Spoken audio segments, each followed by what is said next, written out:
just logically there has to be a way to undermine them.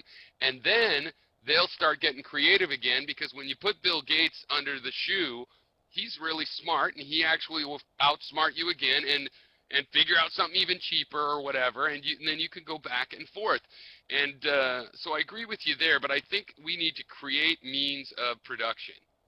We have to actually have very willing manufacturers who are like, we're not trying to choke anybody. We just want to hear your specification. We like building what you asked for. No manufacturers, okay? It doesn't take no Einstein to run a business. All you need is the capital to create it. So once you have the capital, it's really easy to set up a business, all right? You hire managers and you fucking hire employees and you build equipment. What's so complicated? It's not complicated. It's easy. I think it is easy.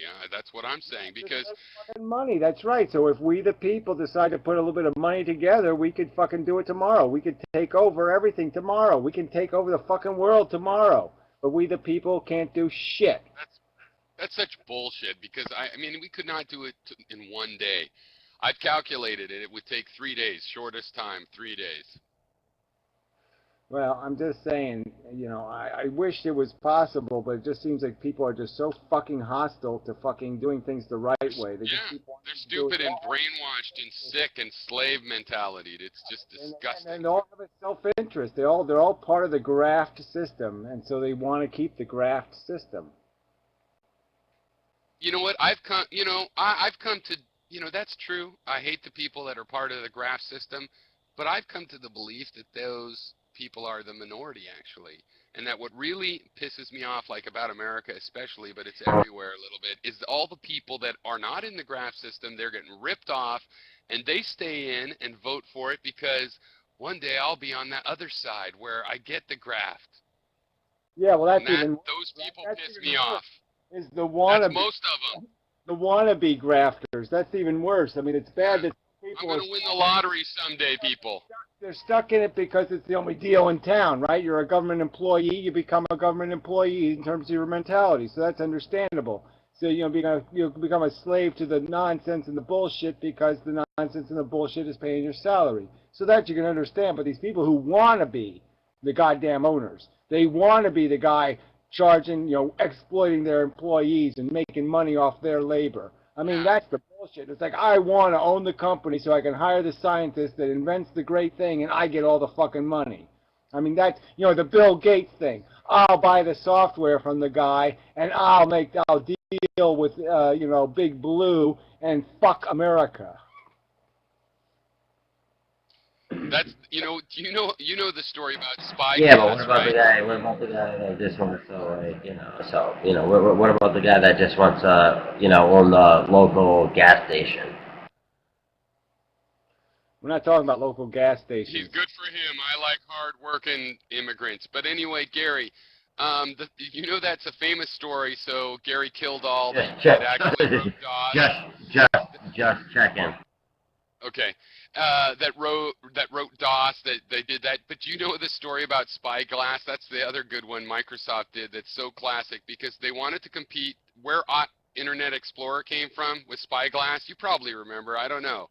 Let me tell you if you don't, or stop me, and then finish it, because anyway, so Netscape was coming along, and Netscape's a fucking rape anyway, because there was whatever it was, I forget, Mosaic, I think it was called, that was it was open public domain because it was made by a university doing research. Then they hired the guy that had wrote it, started the first big .com thing, and made it a private company, which I thought fuck them at the time, and that was Netscape. Microsoft got upset about that, and they had to, they were trying to rape Netscape, and they went to this company, Spyglass, that had made a little browser, and they made a deal with Spyglass where Spyglass got paid almost nothing. And mind you, of course, this is after Microsoft is already the biggest thing in personal computers, like Mega, right? And all the .com millionaires, they'd already had them all. And then they paid them almost nothing because they were going to pay royalties. And then they gave it away for free with Windows. I mean, these guys were already hundred billionaires. The company was already worth just shitloads of money, and still they're like, hey, let's rape these guys that made software that we need to buy because we're too stupid with all our money to already have written it ourselves. And then Spyglass eventually sued them and got some money, but Yeah, I know, but I know, the game is that they want to own every aspect of your interactions with computers, and that's the disgusting part, is that they're not satisfied with the control they have. They want even more control, and that's what Google's doing now. I mean, Google's getting up your and ass in every way Apple. possible. I mean, it's disgusting. Yeah, and Apple, exactly. I mean, these companies have, Apple's you know, the worst, except for that it's limited to its own machines, but it has the worst attitude of all of them. It really does. well, I don't think it can get any worse than Google. Google's about as bad as it can get. Well, no, I think you're multiplying by like the influence of their power, because every time you go online, you're going through this Well, Google. the point though is that they're showing you a different internet than they're showing me. Doesn't that, I mean, that should bother people. When you get different search results and you get different advertising and you get different shit on your websites because of how they have scoped you out, that's, to me, that's really irritating. When two different people are getting a Yeah. different version of the fucking internet, that's fucked up. That's a good point.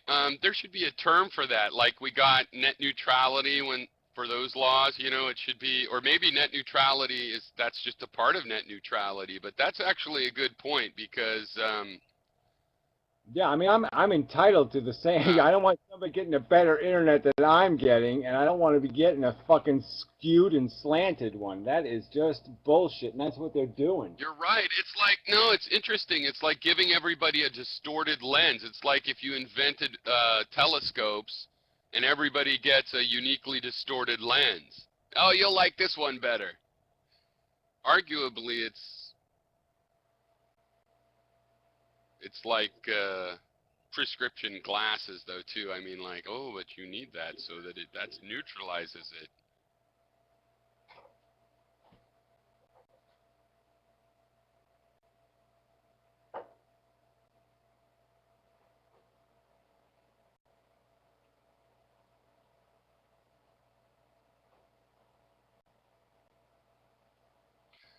That's funny, but China, because of all the empire of China and all the countries that they invaded and turned into coolies.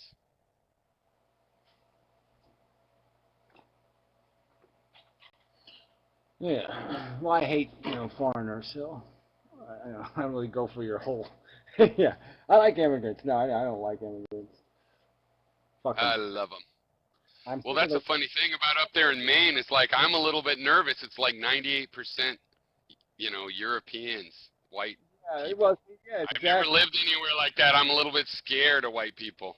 Yeah, well, I wish you'd move to some place that had some of these fucking immigrants. They're never going to learn to speak English. They're never going to learn. Right. I lived in California, so that's where I Yeah, grew up, I in a mean, place isn't like that. that doesn't bother you at all? I mean, it bugs the fuck out of me. I'm Yeah, gonna but go. mostly because it means that how are they going to get a decent job, and how I can't hire them as a programmer even if they know how to program. It's sad. Yeah, well, it's not sad. It's pitiful. It's just pitiful to have a country where people come to your country and they have so little respect for your fucking civilization they won't even learn how to speak your language. I mean, that's pretty fucking insulting. Yeah, but historically it's proven to not, I mean, other than the hate that people generate, it's not the worst thing. Over time, people's languages meld and Well, I don't they think so. learn I enough don't to see get too much along. melding. I don't see too much melding in history. I see a bunch of fucking people shooting each other. Is what I see. But what are you talking about? You're up in New Jersey. Like, what do you have? Somalis there? What are you talking about? You got everything here. What do you mean? What do you got here? You got everything here. You got In fucking your all. little country town? Well, that's not in this town, no, but every other poor town, you got fucking, yeah, every neighborhood's full of, you can't walk down, like you can't even in this rich town because all the fucking, you got all these immigrants are working as maids and everything, so they'll be pushing strollers down the sidewalk, and you can't tell what the fuck is. Somebody speaking Romanian, somebody Oh, speaking yeah. Ukrainian, somebody speaking I hadn't Polish. thought about it, no. I hadn't thought about it. I see what you're saying. I mean, that you have to watch, immigrant slaves of your elitist robber baron neighbors. That would get to me too. Well, I'm just, look, you don't get the point, but that's fine with me. I'm just saying there is a certain thing to No, I civilization. do. I mean, I Have a hate little you. bit- You're a have a little bit racist. of continuity. It's got to have something that ties people together, and there ain't nothing tying me to an awful lot of these fucking people. They don't have any decent habits. They drive on your fucking yard. They can't park their damn cars straight. I mean, there's so many fucking irritating aspects Right, of this. but I like them better than their employers, so it's a relative thing to me. I mean, I like them better than their employers generally, so... It's fine with me if you use the rich people as dirt to bury the fucking scum immigrants. So yeah, when we bury the immigrants, if we dump the rich on top of them as fucking topsoil, that's okay with me. Grind them all up. Anybody who But doesn't... shouldn't you just move somewhere more remote? Yeah, well, whatever. I just want to live in a thing called a civilization, and it should have some fucking basic rules. I mean, fuck, this isn't that complicated. Civilization. Yeah, let's have one Well, of those. I think one of the rules should be that people can go wherever they want on the earth. It should be a Bill of Rights, an Earth Bill of Rights. Don't go someplace and not speak the fucking language. I think that's just bogus. I don't go to China. They learn the language over time. I don't go to China and expect that I'm going to walk around like a dirty, smelly American. I'm going to ignore their habits. I'm going to have gestures, and I'm going to do shit that's going to fucking piss them off and offend the fuck out of their culture. I don't have any expectation that I would goddamn do that I would drive on the wrong side of the road, that I'd piss in the goddamn sidewalks, that I'd chew my gun and spit it on their windows. I mean, fuck you, Piero. These fucking immigrants aren't coming here respecting us. They're dissing us. So there's a lot of these maids that are pissing in the street. They're fucking dirty, stinking, sloppy, messy, pig shit people. They live in fucking 25 people. Let's all go hate on the Jews. There's not one of those great German philosophers that was anti-Semitic, except for that fucking Nazi Heidegger. Well, I don't want to go down the list of everybody's credentials. He wasn't great. Well, let's not talk about Nietzsche, right? Nietzsche's kind of in a you know, well, the rest of them just didn't talk about it really. Kant and Schopenhauer, they just avoided it. It wasn't an issue. I mean, they probably knew it was an issue, but they avoided it like they avoided theism. As Jew defenders or Jew haters, I brought them up as an example of a culture that accepted diversity, not only in philosophical thought, but in artistic expression and in a lot of things. Germany was not a regressive, closed society. It was kind of it was almost gay, okay? It wasn't as gay as France, but it was fucking gay. Well, what I think it looks like is all of those countries have this kind of schizophrenic in the old sense where, you know, the bipolar kind of tendencies. So the part of Germany that was intellectual is not the same part that was, you know, the Third Reich. I'm just saying, we know Germany got fucked in World War I. Are we not going to concede that the Germans got totally reamed, and then they got pissed off and said, we're better than this. We're better than you fuckers. Okay, you're going to treat us like shit? No, we're going to shove the shit up your ass. And so they got an attitude, and I don't blame them for getting an attitude. I just blame them for being ignorant racists. It was stupid. They turned their fight for their credibility into a race thing, and that was retarded. Okay, what they should have fought was fucking imperial money instead of fighting people. I mean, they should have just fought the goddamn owners, the owner mentality.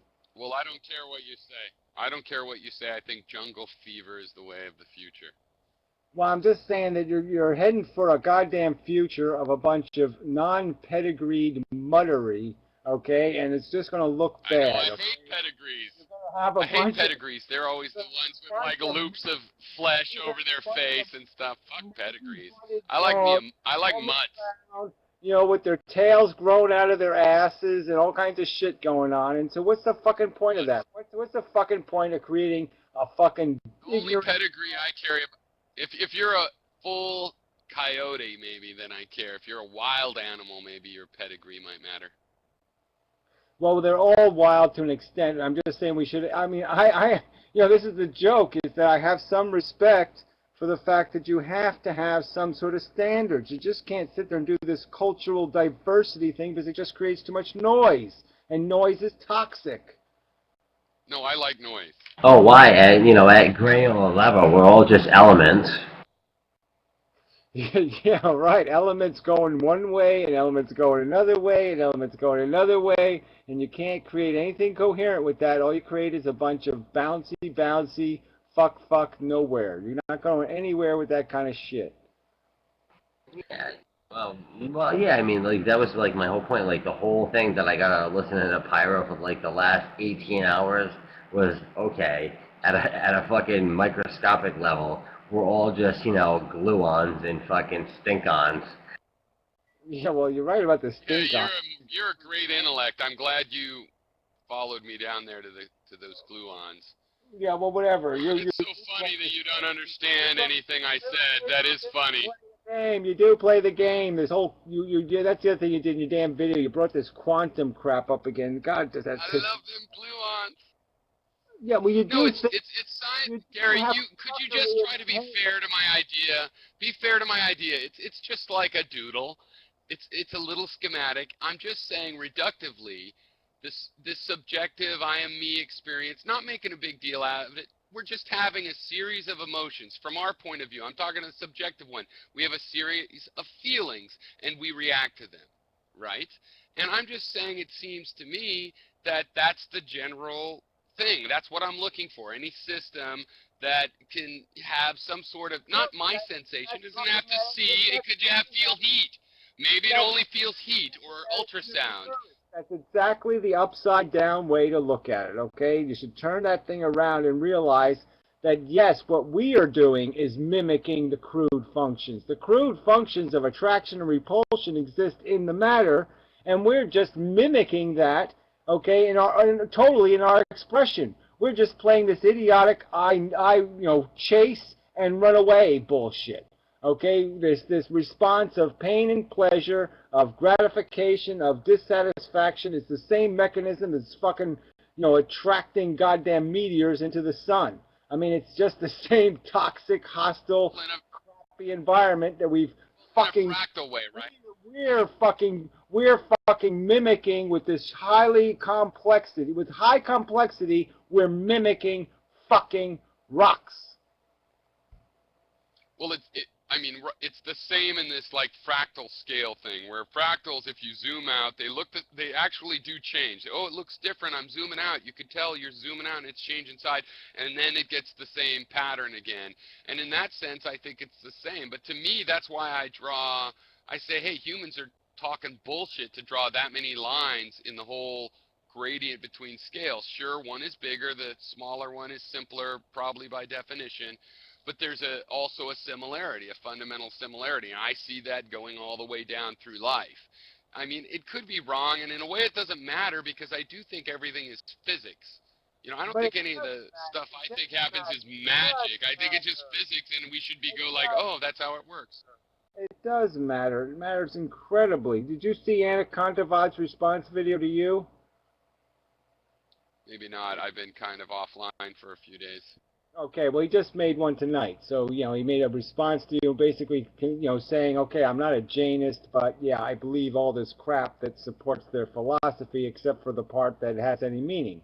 So he just eviscerated he's just saying, okay, these are all tools. So I'll use these Jainist tools of perception, which basically mean that I can just say everything's maybe, everything's wishy-washy, but I'll take none of it seriously. So and I'll mock the Jainists for actually taking it seriously, actually taking the implications of the philosophy seriously, and he's mocking them for that. That's their failure. Their failure is they took it seriously. They looked at the system, said the system's broken, and because they took it seriously, broken means something, they're assholes. And that's that's the joke of it, is that this does matter because people keep whitewashing the game we're playing. We're not playing some game that doesn't matter. This fucking shit matters. And Anaconda even said, he said, all these things, They're saying the universe is going to keep on universing. The universe is going to keep doing this. No, there's no evidence the universe keeps doing this. If I save 1 trillion people from burning to death in a fire, you don't sit there and argue to me, well, there's still going to be fires. You don't say that. You just say, yeah, good job. You saved 1 trillion people from burning in a fire. Great job.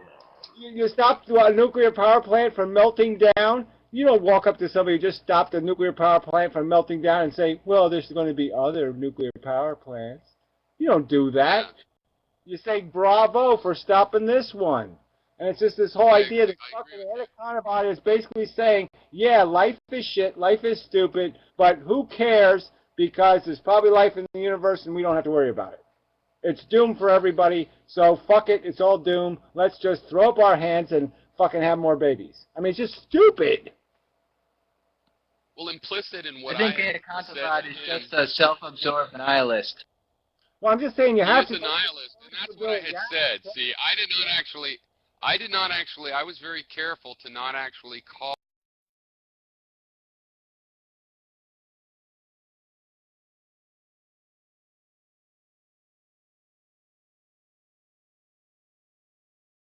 Gianist or something. But anyway, I didn't actually call him that. That's just what Anakatavada is. So I said that Jainism sounds a lot like Pyrrhonism, which is not surprising because guess what? Pyrrho went with Alexander the Great over to Pakistan where the gymnosophists were pretty much Jainists. And so... he got that philosophy and he westernized it. It's different. It's definitely different. It's less mystical. It's more mathematical. He kind of logicked it up in a particular way, but it's similar. And so I said, they sound like me. And I said, you're a nihilist. That's what I said all along. And he is a nihilist, and that's the whole point. He'll take skepticism but say, oh, I forget about the part where it does matter if you save 1 million people from a fire. Oh, but I deny the part where it does matter that since everything is worthwhile to some degree, you should try to help it out to whatever degree that is. He's going to reject anything because he is the definition of a nihilist, a nothingist, which, you can't have nothing. So what does that mean? It means you're oscillating, right? You're trying to oscillate around nothing. You have a little view, and then you go, somebody points it out, and you go, And then you have the opposite view, and somebody points out that's a view, and you just bounce around. It's over time. Yeah, well, Pyrrho's trying to start his own religion. He's just a maybeist. He's kind of self-described himself. He's just a maybeist. He just wants to not... I'm over that. But what do you think someone's motivation is for endorsing that? I mean, are they trying to defend something they do that's wouldn't be acceptable? So. He has this incredibly bizarre hard-on for the word guilt. So obviously he's feeling guilt-ridden, and he doesn't like it. He doesn't like the responsibility of life on Earth. He wants to be irresponsible because it's more fucking fun. It's not more complicated than that. It's more fun to be a selfish fuck than to be a responsible shithead. So yeah, I'll be a selfish fuck instead of a responsible shithead because it's more fun. But here's that's interesting. I have an answer I'll give real quick, but I want to say something about what Gary just said. But I think one reason, because I have similar views, because I'm a skeptic that sounds similar to people, but I think the difference is that he's hiding. He doesn't want to say what he thinks. He doesn't want to say, really, he wants to, and if he does say what he thinks, he wants to have a shield that it doesn't really count. But what Gary said was interesting because, what? Somebody said something. I didn't hear anything. Go ahead. I didn't hear anybody. Well, anyway, I think he was just hiding behind that, right? And mostly, but anyway, with the guilt thing, what that Gary said was that, I told him I don't think guilt is I believe in like a feeling of responsibility that's more like in the Greek myths where then you had to go help that person, or at least give yourself to penance, like if you killed somebody and couldn't help them and serve somebody else or something. You had to try to fix it. Even though it was too late to fix, you did some weird thing that was hard and did some good or something, right? You could make a difference. And so I'm saying guilt is no good, because guilt isn't really what Hercules felt that made him go do his 10 deeds. It's more that a feeling of responsibility, and it's so guilt. You know, I don't like guilt. And, you know, and he rejects that. He likes guilt. He says, I like guilt. I like guilt. He's not trying to get out of guilt. He says guilt is great. Guilt, we need guilt. No, you got to have guilt. And I'm going, no, you can feel responsible and be a good person with these other feelings, because I think guilt is an excuse to keep doing shit. Everybody I know that feels super guilty keeps doing it. And it's, you know, if you feel responsible, then you go apologize, and it's a world of difference as far as I'm concerned. He likes guilt. I don't think there's any world of difference, frankly. I think that's just bullshit. I don't think people could possibly feel guilty and just keep doing the same thing. So I think that's not guilt. It's something else. It's disappointment that they didn't get away with it. So that's the difference. You know, not getting away with a crime and feeling repentant or guilty is two different things. Feeling bad because you got caught. Well, he still says you. That's not guilt. The point stands that he says he likes guilt. So yeah, I don't know what he means by that. I don't know what you mean by that. He doesn't say that. He says exactly the opposite. He thinks guilt is the most horrible, awful thing on the planet. He thinks you don't guilt. read the comments. Well, I mean, what's the point? I'm just. Yeah, that's right. I don't read all the comments because he says bullshit. He's fucking full of shit half the time. Gary, I'm just saying. Well, you and me, we could put our heads together and triangulate what he's about by the fact that in the comments, I then, in the video, he's making the point you're talking about. Fine enough. And I say, well, yeah, but fuck guilt. There's other ways to feel responsible. Guilt is just this, I say it's a complex emotion that was built up by religions and stuff. And how humans feel responsible is different. There's no fucking point in saying the word responsible, because he doesn't see any difference between the words accountability, responsibility, and guilt. He considers them all the same thing. But what I see is that he wants to have some sort of ticket to ride and do whatever, and yet he won't say guilt. I mean, I expected him to go, yeah, guilt, we should get over it, and he didn't. He defended the concept of guilt somehow. It's bizarre. I think little paradoxes like that explain people once you figure them out. There's some simple reason that he's defending guilt while he's saying it's bad. He only concedes it's a pragmatism. He knows it's necessary for there to be some guilt in the world, or everybody will be a raping motherfucking cunt, fucking motherfucking bastard fucker. So he knows there has to be guilt. Okay, when I say guilt, he wants to make it a minimum amount of guilt. So he wants to be able to rape some women some of the time. He wants to be able to, molest and exploit and extort and pervert and whatever. Well, here's what I think. Get away with it. Tell you what I think possible. He wants to be as gluttonous and piggery in human behavior as possible. Okay, let's make it as bad as possible. He's moral in his behavior. You don't think he's probably moral in his day-to-day behavior, or you just mean philosophically? I think not a well-intentioned nihilist. Yeah. I think he's got to have some kind of goddamn skeleton, one motherfucking hairy motherfucking skeleton in his closet to be this aggressive in completely demonizing guilt.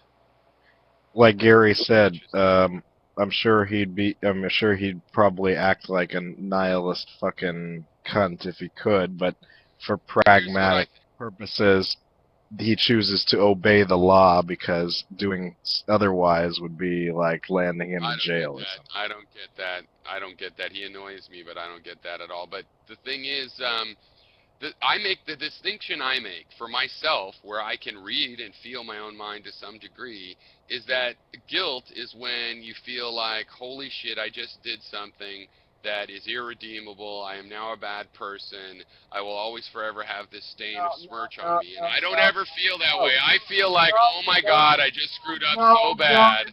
No, quit doing this, okay? This is not what he's advocating. What he's saying is, No. Gary, forget Anaconda for him for a second. If I inform Let somebody him. that it's wrong to drink and drive, he'll call me a guilt mongerer. Okay, it's not about feeling guilty. It's about imposing responsibility. He thinks if I suggest to somebody they're going to be an asshole for doing something, I have violated them. I have committed a crime against them if I say, don't molest that child. If I tell somebody, don't be a child molester, he says I'm guilt mongering. Yeah, fuck him. I'm sorry, my bad. I should have had a segue. The segue is, okay, fuck Anaconavod for a second and his definitions of, well, not fuck him, but screw his definitions. I'm saying the reason I say guilt is a bad thing, but I'm for what something you would still call guilt. It's sort of semantic. Is Right, exactly. the part I think is I bad. don't need to say it. I've said it in a million videos already. I think the emotion of guilt is useless shit. No one should feel guilt. They should think responsibility. That's it. Right. You learn from your experiences. You learn you did something stupid, then you do what you can to fix it. You don't fucking waste your time going, woe is me, I fucked up. That's useless. Fix it or don't do it. Okay, it's about doing, Right, so not do the fucking Yoda thing. Okay, do. Yeah. All right, don't think or wish or all this other bullshit. Right, so I see him sort of as a justification of my theory on how that works, because he's in support of guilt in the comments, where I need that concept to keep doing what I'm doing. And the word guilt, whether, you know, and what he's arguing for is what you're talking about, like, I don't have to worry about it, and yet he needs guilt in the comments to have that attitude. When I said, okay, try that without guilt, he's like, no, I instinctively realize I still need this concept as I understand it. So it's just kind of a funny thing. And I on the other hand, I just think it's a philosophy. I wouldn't, everybody might have a skeleton, but I don't know, it's interesting. It's hard to read people like what they might be in their everyday lives, but I don't see him as amoral.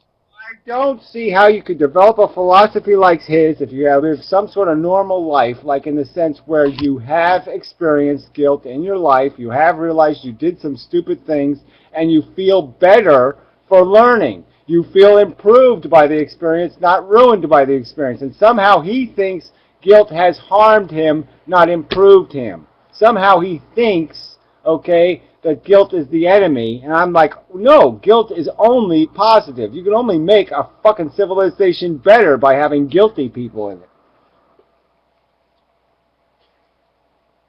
Somehow he can't make a distinction between guilt, responsibility, and moral indoctrination or something. I mean, he keeps going back to his Catholic roots, and I think it's just psychologically ruined him in some way. I don't know what it is, but there's something about that whole Catholic thing. Yeah. Well, Catholicism, they have a huge guilt thing, like Jewish people have. There's the Jewish guilt. They have a huge concept, a well-refined concept of guilt that they pass on. The Catholics don't feel any real guilt, right? They do these silly, they do a little song and dance to get around everything they do, so they can fuck somebody over, say a couple of Hail Marys, and pretend they fixed it. They didn't fix anything. They didn't undo anything. That's what guilt is for. Well, I'm just saying, but no, guilt is for repent. Guilt is not. There's so many other words besides guilt. Whitewash isn't guilt. No, guilt is all about bullshit. No, it is. Guilt is all about the whitewash. Guilt is about I feel bad. We'll say 100 Hail Marys and give $1 to the church. Thank you. Well, I'm just saying that's not my understanding of guilt at all. That's not my life experience with guilt at all. So I can't I can't find anything to cling to there whatsoever. If all he's talking about is he thinks everybody who's ever felt guilty has been a liar, well, that's fine. But I've never felt guilt out of bullshit. No one's ever guilted me, okay, out of my independence or out of my voice or out of anything. I mean, I've been intimidated by people, but I haven't been guilted out of being me. Well, in Catholicism, you collect your guilt in a bucket, a week's worth or whatever, and you take it to your priest, and then you are absolved of it, and you don't feel guilty. You're like, oh, good, and for the day, maybe you think, I will never do that again. And, and you get to have a nice feeling like you aren't that kind of person, even though you are, because every time it's the same thing. 5 hours, right? And it wears off, and you go right back to being a raper and a pillager. And that's Because you how learn. it works. So that version of guilt, I mean, that's one of the things that makes me think that's I the know, purpose but of what I'm that saying is particular. that's not guilt, right? That's not guilt. So to call that guilt is bullshit because obviously it's not guilt. It is. I call what you're thinking about regret. Now, it's semantics. We can choose what word sound to use with the I know, concept, but I call that regret regret, is Gary. a crime. Regret. It's a good word. Regret. Guilt sucks. Regret. No, Good word. no. It's like the regret of some guy in prison. He regrets being caught. He doesn't regret the crime. You're not getting it. You can't No, call it guilt. And if he doesn't regret the crime, these people just regret no, that's getting not. caught. Well, I think guilt is supposed to mean regretting the crime, but it also means regretting the crime in a way that I'll flog myself. I think guilt is self-flogging like they do in the Judeo-Christian, the Muslim and Christian sects that self-flog. That's what I think it is. Coherent sense out of a sense of guilt that is not imposed by your own conscious realization of wrongdoing. If you are not consciously cognizant of the fact that you failed and you suck, then it's not guilt. It's something else. It's a whitewash. Well, now, I see the other thing is the words just aren't that good, because I do believe there is a feeling that you're describing that's like, you just feel this basic, oh my God, I'm an asshole, oh, how could I stepped on the baby chick, or whatever, and for whatever, even if it was an accident, and you feel this kind of pain of responsibility, and if that's what you're calling guilt, again, yeah, I would say that exists, but it just becomes semantic. We don't have enough words for all the shades of these things. That's my only rational understanding of the word. I can't imagine the word having any other meaning than me becoming aware of a failure of mine. That's what I would feel guilty about. I failed somehow. I feel guilty for my failure. That's the only way I can cognize the word. So yeah, let's throw the word. Let me try some on you then. Let me try some other things. Let me try some other characteristics that make it guilt as opposed to a kind of genuine regret of a particular thing, which is that people want to hide it. Guilty people always, 99%, very few guilty people confess. I know this because when I felt that way, I confess, and it's, I've seen most people not confess their guilt. Well, I don't think you need to confess guilt to have guilt. So I don't think confessing has anything to do with your self-recognition that you suck or you failed or you want to do better. So the value of taking responsibility and accountability doesn't mean you have to confess, in my opinion. So You'd I still mean, call it guilt when people do confess, in other words. learn from the experience without the confession. I think like I said, the more onerous definition of this guilt is the idea of the person who claims it is guilt when the only thing they're pissed off about is the fact that they were forced to admit it. Okay, that's the only thing they're pissed off We've broken it down here. They got caught. Again, this is the guilt that doesn't mean anything. This is the Catholic guilt. Right. They get caught, and they don't want to get caught, and that's all it's about. It's not about being a better person. It's about not getting caught. Well, Anakanava is almost like talking about, hey, I figured out a way to skip confession. But the thing is, what you're saying, we've broken this down a little lower then, because really, okay, there's this feeling of, fuck me, oh my God, how did I let that happen? Why did I do that on purpose? The various shades of that. That's a feeling that is really what we're trying to describe in this phenomena, right? And whether that's important or not, whether that's real, whether you should listen to that feeling and say, yeah, things matter. That's how I feel in that situation. I'm going to take it seriously. And this is what I get. When I try to pin him down to anything, he won't pin down because that's the point. He doesn't want to commit to something because he wants to be able to not violate and feel that feeling. But according to my theory, he'll feel it anyway. It's just a matter of he has a system to he quickly can sweep it aside, if that's true at all. He might feel a lot of guilt and he's just talking philosophy. People often have a philosophy that isn't how they actually live. Philosophy. I think it's psychology, and so I think the point is like some of my criticisms with your philosophy is there's this huge concession to human welfare and what's in your best interest as an individual human, or even as a culture or something else. It's all about this self-interest bullshit, and then somehow the truth should be molded to make it feel good. And that's all this is about, is this guy is basically saying in the Nietzschean, purely Nietzschean mode of thinking, yeah, the game sucks. Fuck you. Nietzsche didn't think The that. only game in town. It's the only game in town, so play it all the way. Play it hard. And that's all he's doing. He's just conceding, I'm a bug. I can accept being a bug. I'll be a bug. So he's just saying, go with what I feel. Don't let my fucking brain or my intelligence get in the way. Don't worry about global warming. Don't worry about this. Don't worry about that. Don't worry about anything that you don't naturally worry about. Just worry about you. Right, except for Nietzsche didn't actually say anything like that. Well, he said pretty much exactly that. That's what his Mega Man was all about. You just heard he said that. No, you heard he said that. You read he said that, but he never said that. No, he ragged hard on anybody who would waste their time being a do-gooder, being a give-a-dammer. I mean, he ragged on them hard, and then he walked right into Ubermensch. That's right. That's the next paragraph was, be the fucking monster. If we're going to be bugs, be the kick motherfucking ass bug. No, that's not true. Yes, it is. Unfortunately, Hitler and Ayn Rand saw themselves as the embodiment of the Ubermensch. So even if Nietzsche didn't intend for that, you know, that theory of his was very vulnerable to getting hijacked by crazy fascists. Oh, fuck you, vulnerable. Yeah, I know, it's like fire. It's like Prometheus brought an idea. You know, fuck that bullshit. He did not think that. He even praised the Jews directly. So how did Hitler miss that little part? Well, I don't know. Maybe Hitler's a fucking liar? No, he praised exceptionalism in anybody. So anybody who had any aspect of exceptionalism, he praised. He praised exceptionalism. He praised winners. That's what he praised, clearly.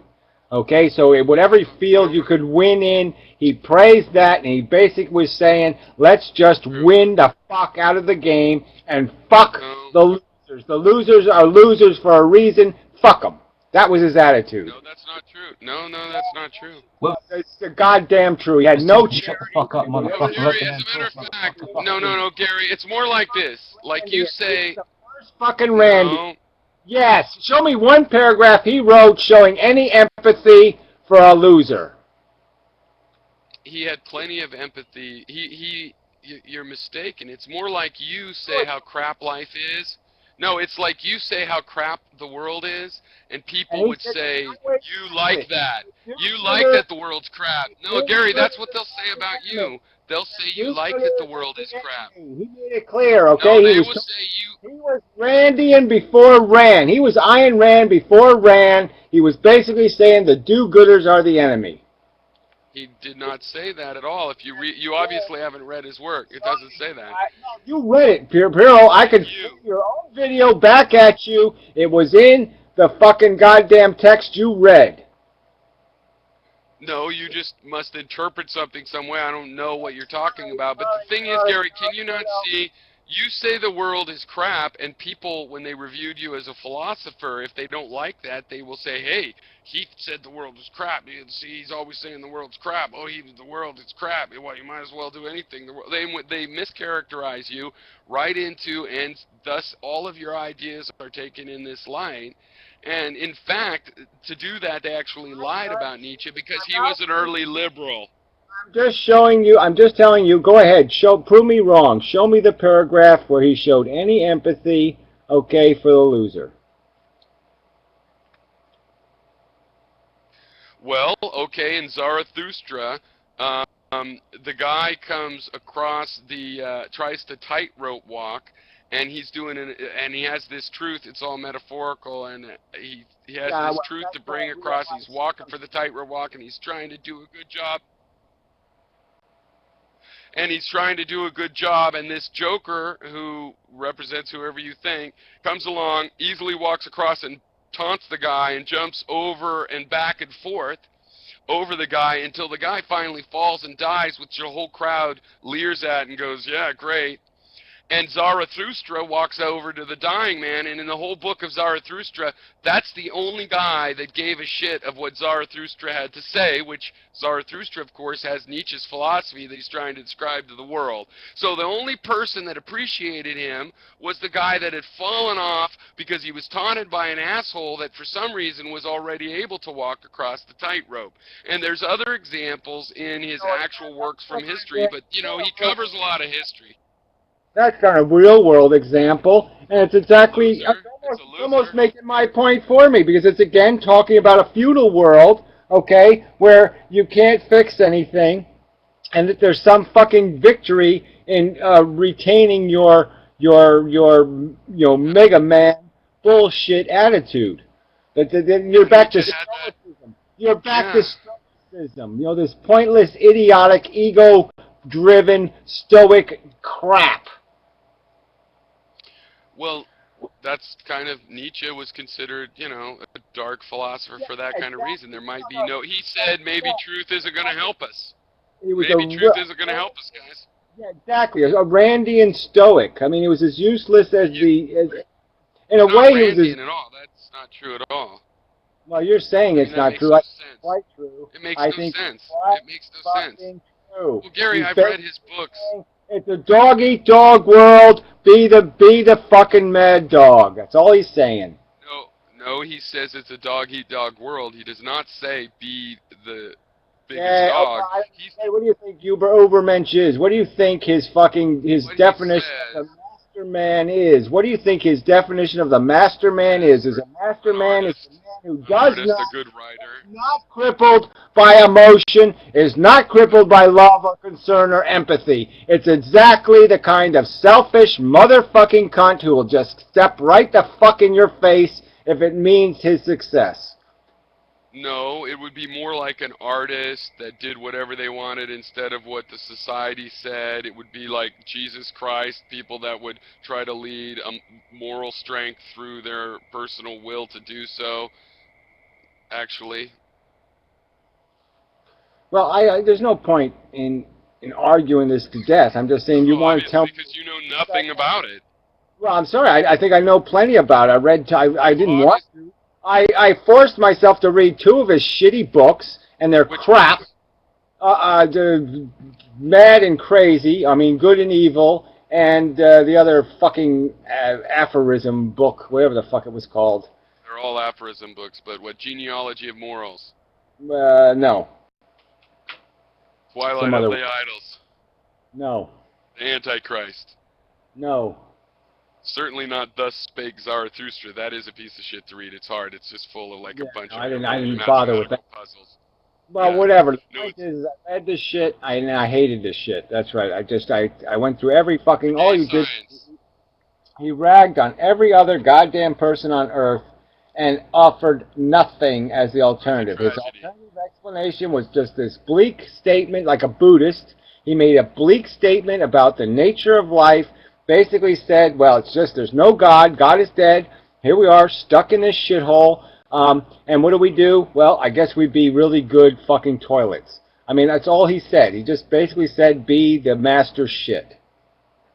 That's not true, and he wasn't that successful. He said he didn't try to like be real popular, and he thought he was the greatest thing. It was fine, just have a little house in the mountains and walk around and write books that are the greatest books ever. He felt you should. You just don't understand, because he's endorsing being yourself is mostly what comes through. And you think, well, that means being an asshole. No, he bad talks the assholes. The assholes are weak and afraid. What is that? Assholes that are... nothing. Okay, I'll tell you what Nietzsche really is. He says that you can... The question is, should you live? And you can either answer yes or no, and the problem is that the people that have answered no go on living and fuck up life and try to pollute it because they just want to make shit storms. And that actually, if you say yes to life, you won't be that way. You keep talking like he didn't rag hard on people who try to fix the world, and he did rag hard on them. He didn't. Name one quote where he did that. The one right in Good and Evil. It's in there like 5 times. It's like in there as much as the eye of the needle things in the goddamn Bible. Okay, I could probably find it, but don't use the word ragging. What did he say? Like, what Samaritans? He said basically in a Randian way that their good intentions are useless because the machinery won't allow their good intentions to have any fruit. It will not bear fruit. Okay? It will just enslave and subjugate and make people weaker. He basically was saying all you're doing is feeding the weakness in people. All right? By doing good. So stop being a do-gooder, because you're only creating idiocracy. He would love the idea of idiocracy, because yeah, that's basically, he's just saying it's an evolution game. We have to play the evolution game, and that's what he was arguing for. He basically said, look, there's no other game. He said it pretty clearly. There's no other game in town. All there is the natural game, and you have to play the natural game to win. Okay, and the winners are the fucking lions, the tigers, the goddamn cheetahs. Those are the winners. All right? There's prey animals, there's goddamn predator animals, and you got to be a predator. So do the idiots beat out the geniuses? That's where we are. Among humans, it seems like the idiots are beating out the geniuses. In nature, no. In nature, the smartest lions. It is elitist, and like I said, he had this fucking hard-on for this exceptionalism crap, like there was such a thing as an exceptional. And the exceptional had to do with being a good cheetah, a good lion, a good fucking killer whale, a good fucking shark. That's what he said exceptionalism was. It was by this natural definition. He clearly said it's the only game in town. The only game to win is this goddamn definition of a fucking master of your destiny. Taking full charge of your destiny. Taking full charge of securing your victory. No, in Twilight of the Idols, he uses an example of what exceptionalism is acceptable. It's like, he says, if you're going to run a tiny chat room, somebody has to be the host. They have to be able to kick people. Other people have to not be the one yelling. And I mean, it just seems to parallel what I'm trying to say. Well, I don't know. In fact, the fact that me and Nietzsche would agree on chat rooms, and we would agree on even we might even agree on our critique of the do-gooder who shows up with a big box of Band-Aids. We might even agree that a guy carrying Band-Aids isn't who you want. You want somebody who's going to carry a fucking medical book and figure out how to cure the disease. That's the guy you want. So me and Nietzsche might agree on something like that. Nietzsche might even agree that maybe it isn't do-gooding that sucks. Maybe human beings have just done do-gooding badly. Maybe they've done it emotionally rather than logically. Okay, here's what he says. He says it like in no uncertain terms. He makes a lot of this stuff clear, even if you don't agree with him. But it's kind of like, I think, my take on him, maybe I'm projecting this, but I don't think so. I've read a lot, like more than once all the books. But anyway, that, like, the do-gooders, what he says, his realism about things are shitty is that, first of all, if the do-gooders are going to win, they're going to have to kick ass. The meek are going to have to learn how to kick ass with their velvet pillows are going to have to work, or they're going to, somehow, they'll have to be stronger. That's like going to be a law of nature. Two, unlike a lot of philosophers that agree with that, he doesn't think that's a foregone conclusion. That the truth, for example, in philosophers, the stand-in for good is truth. And the truth, philosophers like to assume the truth is, you know, of course the truth wins with us, and the truth, but maybe the truth is dangerous. Maybe the truth will kill the species.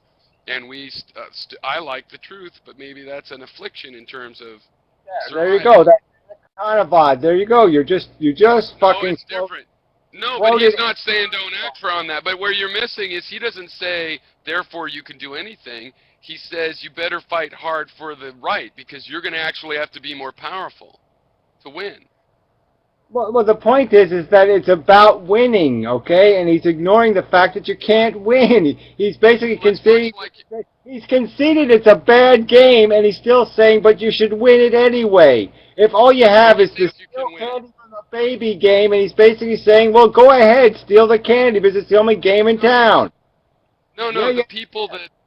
No, because, no, he thinks there is a chance that the people... And this is where my view on this comes from. Maybe myself, and I projected it in, but that there is a chance, we can't assume, but there is a chance that, you know, the good attitude will win out. The attitude that we're going to save those million people and think that matters could win out. And it hasn't yet, and he's a very scathing critic of everything that's gone on in human history, really. A scathing critic of fucking making concessions to people's weaknesses. So there's no point. He's not going to show any empathy. His whole thing is criticizing weakness and praising strength, and he means strength of character. He means strength of character. Strength of opportunity, strength of circumstance. Okay? Yes, he does. He has no fucking sympathy for the weak, no matter how they became weak. That's not true. Well, it is true. So he has sympathy for Jewish people that were in a weak position. He thinks they're better than Germans. So what about that? I don't know what you're talking about there, so you have to show me a quote where he said something like that. But obviously, when Nietzsche was writing, Jews were in a strong position.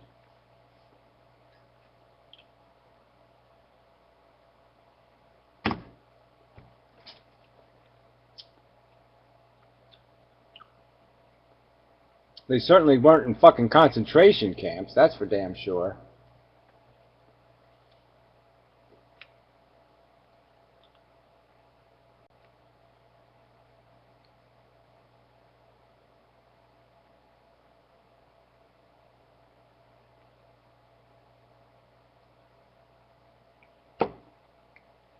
No, whatever. I don't want to argue Nietzsche to death. I don't know why this guy, I don't know why he owns any part of conversation.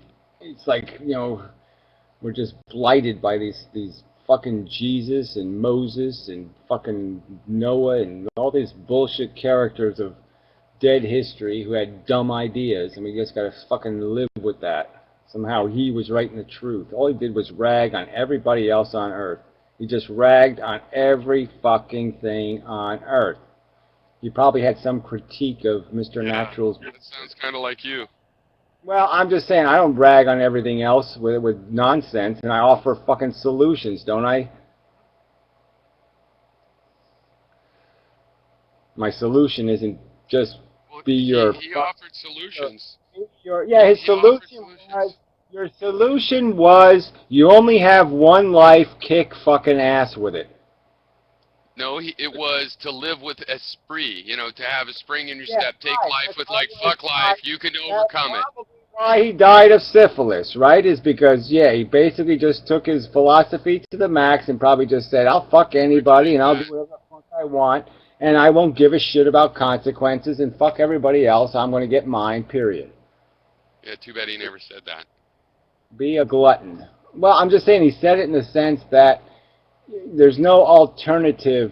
His argument basically was, you either earn it, you fight for it, or you should get nothing.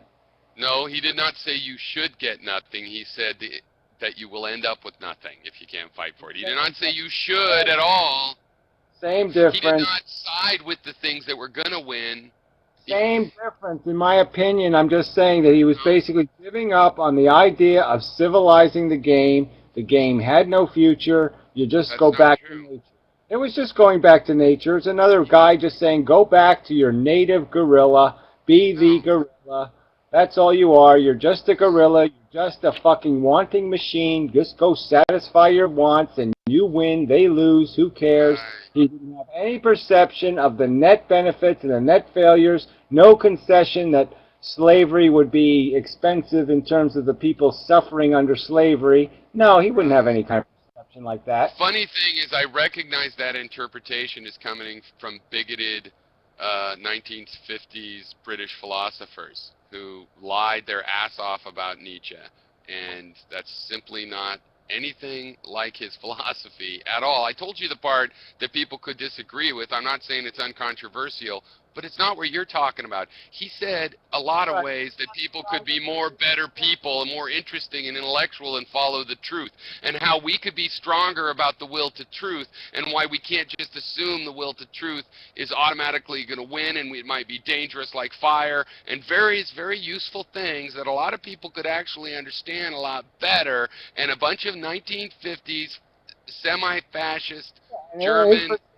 His perception of a danger of knowledge was the danger of empathy. So let's not be That's fooled not true. He was that all the things he was talking about, like in terms of knowledge, was some sort of advancement of science or advancement of our civilization. Part of what he said, the crippling effects of knowledge, was this idea of recognizing or accepting other people's welfare as being somehow relevant to you. What really happened is he wrote a book called The Antichrist, and he talked about being an atheist early on, and so a bunch of people said, he lacks empathy. Look, he described the world as not going for the people that are the bestest and the empatheticest. He says that doesn't necessarily mean you win. We all know everybody wins when they're the best person. That's why our president is the winner.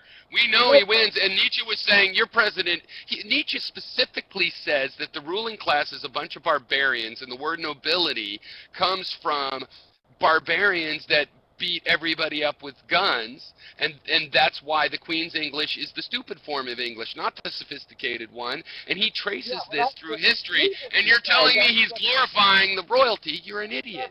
That's just his elitism showing, okay? He basically saw it as, he already saw himself as one of the elites, one of the betters, okay? And him and these rest of these German philosophers, they all accept it. Look at the way he talks. He talks like, we, the people who've already accepted determinism, the absence of free will, we're recognizing that. This is how the world runs. It's a mechanical system. He was accepting all of that, basically saying, yeah, God is fucking nonsense. Okay, there's no justice. He was basically saying there's no justice, there's no police, there's no accounting in the end. Okay, all there is your life, and whether you're going to live as a fucking tiger or whether you're going to live as a mouse. No, Gary, he was talking straight to people that want to do good, not the people that are going to be made to do good. And he talked, so for example, he said empathy is a weakness, which is what you're talking about theoretically, except for, he also said that strong people accept burdens and even parasites, sometimes ones they shouldn't, because they feel it's like a show of their strength of character, that they can handle this burden and take up the slack and carry that weight on their shoulders for someone else. And so he said both of those things. So, and if you think about it, empathy is a weakness. My experience is I have been fucked over by being empathetic, and because of Nietzsche, I know why I keep being empathetic anyway. Well, I'm just saying, if you're saying because of Nietzsche, then I'm just saying that is your projection, because there's nothing in Nietzsche that, in my opinion, has anything good to say about having any fucking understanding of big picture mechanics of your existence. Quite obviously, Nietzsche did not see us as being janitors, as having a role to play in the world. He saw individuals as having an obligation to strengthen their mission statement, as if like a giraffe stretching its neck. He had this perception that this is how we progress, is by becoming stronger and less debilitated by these these degrading social. But that's not true. He specifically said it wasn't getting better. He's the guy that started this whole postmodern thing of like evolution's not necessarily better. It's just rolling along. The boulder's further down the hill. The way it gets better is you have to go back to the natural model. That's my whole point. He's saying if you want to continue to evolve, you got to go back to evolution. That was his whole fucking point. Your fucking empathy is breaking evolution. That was his point. Empathy is bad because it breaks evolution. That's his fucking point. You're fucking coddling your weaknesses, okay? And you have to destroy your weaknesses. No, his point was that if you want to have an empathetic society, then you should make one happen. Oh, that's bullshit. Show me anything close to that. Show me anything close to that. All the things I've talked about. Well, I'm just saying, Anything no close, way, like no way, that's hard to no way, no decide. way. I think I'll do what you did. Okay, no, I think I'll take your fucking reading of Good and Evil, and I'll just sit there and do response videos to it, and just point out, well, how do you explain this, Piero? How do you Well, I explain would that? love that because there's two things. Another thing I read in Nietzsche is about this hero worship and how much bullshit it is, and how he didn't want to be hero worshipped, and fuck people that don't realize that he's probably moved on from there, and also he's stuck in this previous age and he wants to talk to the future, so don't look back to him except for, to talk, to listen, to read. Don't like worship and stuff. So it's like I don't have to defend him in that sense, but I can defend why I don't have the same view of his philosophy, and I could tell you what crimes I think are in there. Um, there's various ones, and he's had certain heroes, but then again, there's also places where he says, I'm from this age I'm talking about the end of. We have this age of war, and I'm talking about the end of it, and a kind of coming enlightenment where art and truth is important. It could be strong and overcome. I mean, look, how did Christianity overcome these people just with guilt and stuff? They didn't even have a sword. Surely there's something that can be done, and it's possible, and that's the reading that I take out of his works. And he seemed to be that kind of person. The people he liked better and didn't like worse, and he broke up with people because they became all fascist and power worshipping. Wagner was power worshipping, and he's like, and worshipped the idiot actually in Parsifal, and wrote the thing about Parsifal and the opera with a blonde idiot as the hero. And Nietzsche found that so disgusting he was never friends with Wagner again. So, I mean, I see just a whole different trend, and I would love if you went over that, because even though, I don't remember if oh, you mean when I was reading? Yeah, it would be quotes of him. Yeah, that'd be great. That'd make it worth continuing. Yeah, well, I'm just saying, because it's there. I'm just saying, you didn't read the whole thing. I wish you would have finished. I think you copped out, one Well, quarter. I want to keep going. It's the kind of thing I can keep going. I just, Yeah, energy. Good and Evil is kind of this whole story, right? I mean, he spells it out in that book at the end, is where he just basically gets to this whole Ubermensch bullshit. So that's where the Ubermensch is, right? It's in the Good and Evil. I forget how much he mentions it, but it starts to make this increasing kind. I forget if the actual word was in there. Well, I like that because I haven't been able to make videos. Maybe I should just... It's a lot of work in one sense to fit them in if I'm making videos, but when I'm not making any videos, reading becomes easier. Just to... Yeah, well, I'm just saying, you read it and I'll fucking critique it. And you can do your critique of what he's saying, but I found your critiques to be you're just way too generous, okay? I mean, some of this stuff you gotta take a little bit literally once in a while, and he literally says some shit, and you gotta pay attention to it. Well, anyway, I made you over talk on Nietzsche, but thanks. You said it, about a half an hour ago. It's like, well, I don't want to talk about Nietzsche, but Yeah, I don't want to talk about any of this shit I have to talk about. That's the thing that's irritating, right? I just want to talk about the my main thing victory. I want to talk about is how we could save a million people from a fire. Talk about my victory party, okay? Yeah. I would like to talk about this, like, for example, the oceans are going to go up. So let's just face fact, there's no more Florida, and there's no more Manhattan. What do we do with the people? Shoot them. Make a new island out of them. Tie them all together, make an island Let's out just of them. build a city. I've got a better idea. Let's just build a city further inland. Let's build a seawall out of them. Let's build a city further inland. That's my idea. That's the save a million people version. I think we ought to just level some state. Let's go to the middle of the country and we'll just level it. And yeah, let's start all over making really logical cities. Like, the Chinese way, where like you have all the shops in the middle and all the houses on the outside of the periphery, and everybody can just walk to work and walk to the store. You don't need cars anymore. We're going to have greenhouses on our goddamn houses. We can live this really efficient, really clean life, and if somebody's, a pig or a slob, you can just, shoot their... Oh, wow. I'd move to a place like that. Like I'm moving now. If people had these little pre-planned communities that weren't gated communities with that version, and actually were little, whatever they call geo gnomes or whatever, I would try it. I would try it, especially if it was a reasonable price. But even if it was the same kind of price, or a little more if I could afford it. I mean, I think that's where I agree, like you were saying earlier, that we don't need the government to wise up necessarily to do some of these things or to have our own kind of economic system. That's an example. If somehow someone could start one of those, we could just show the kind of system we want to have. You know, Yeah, you just have a lot of freedom in a gated community to do things really, how you want to do it, so it's the same. you know, all that really green technology, and make all the houses earth houses, you know, and the domes and all that bullshit, and they're all earthquake proof and tornado proof, That's what my wife and wants to do. you know, I mean, That's it's what so my wife, she wants to make an Earth house city, an Earth ship city.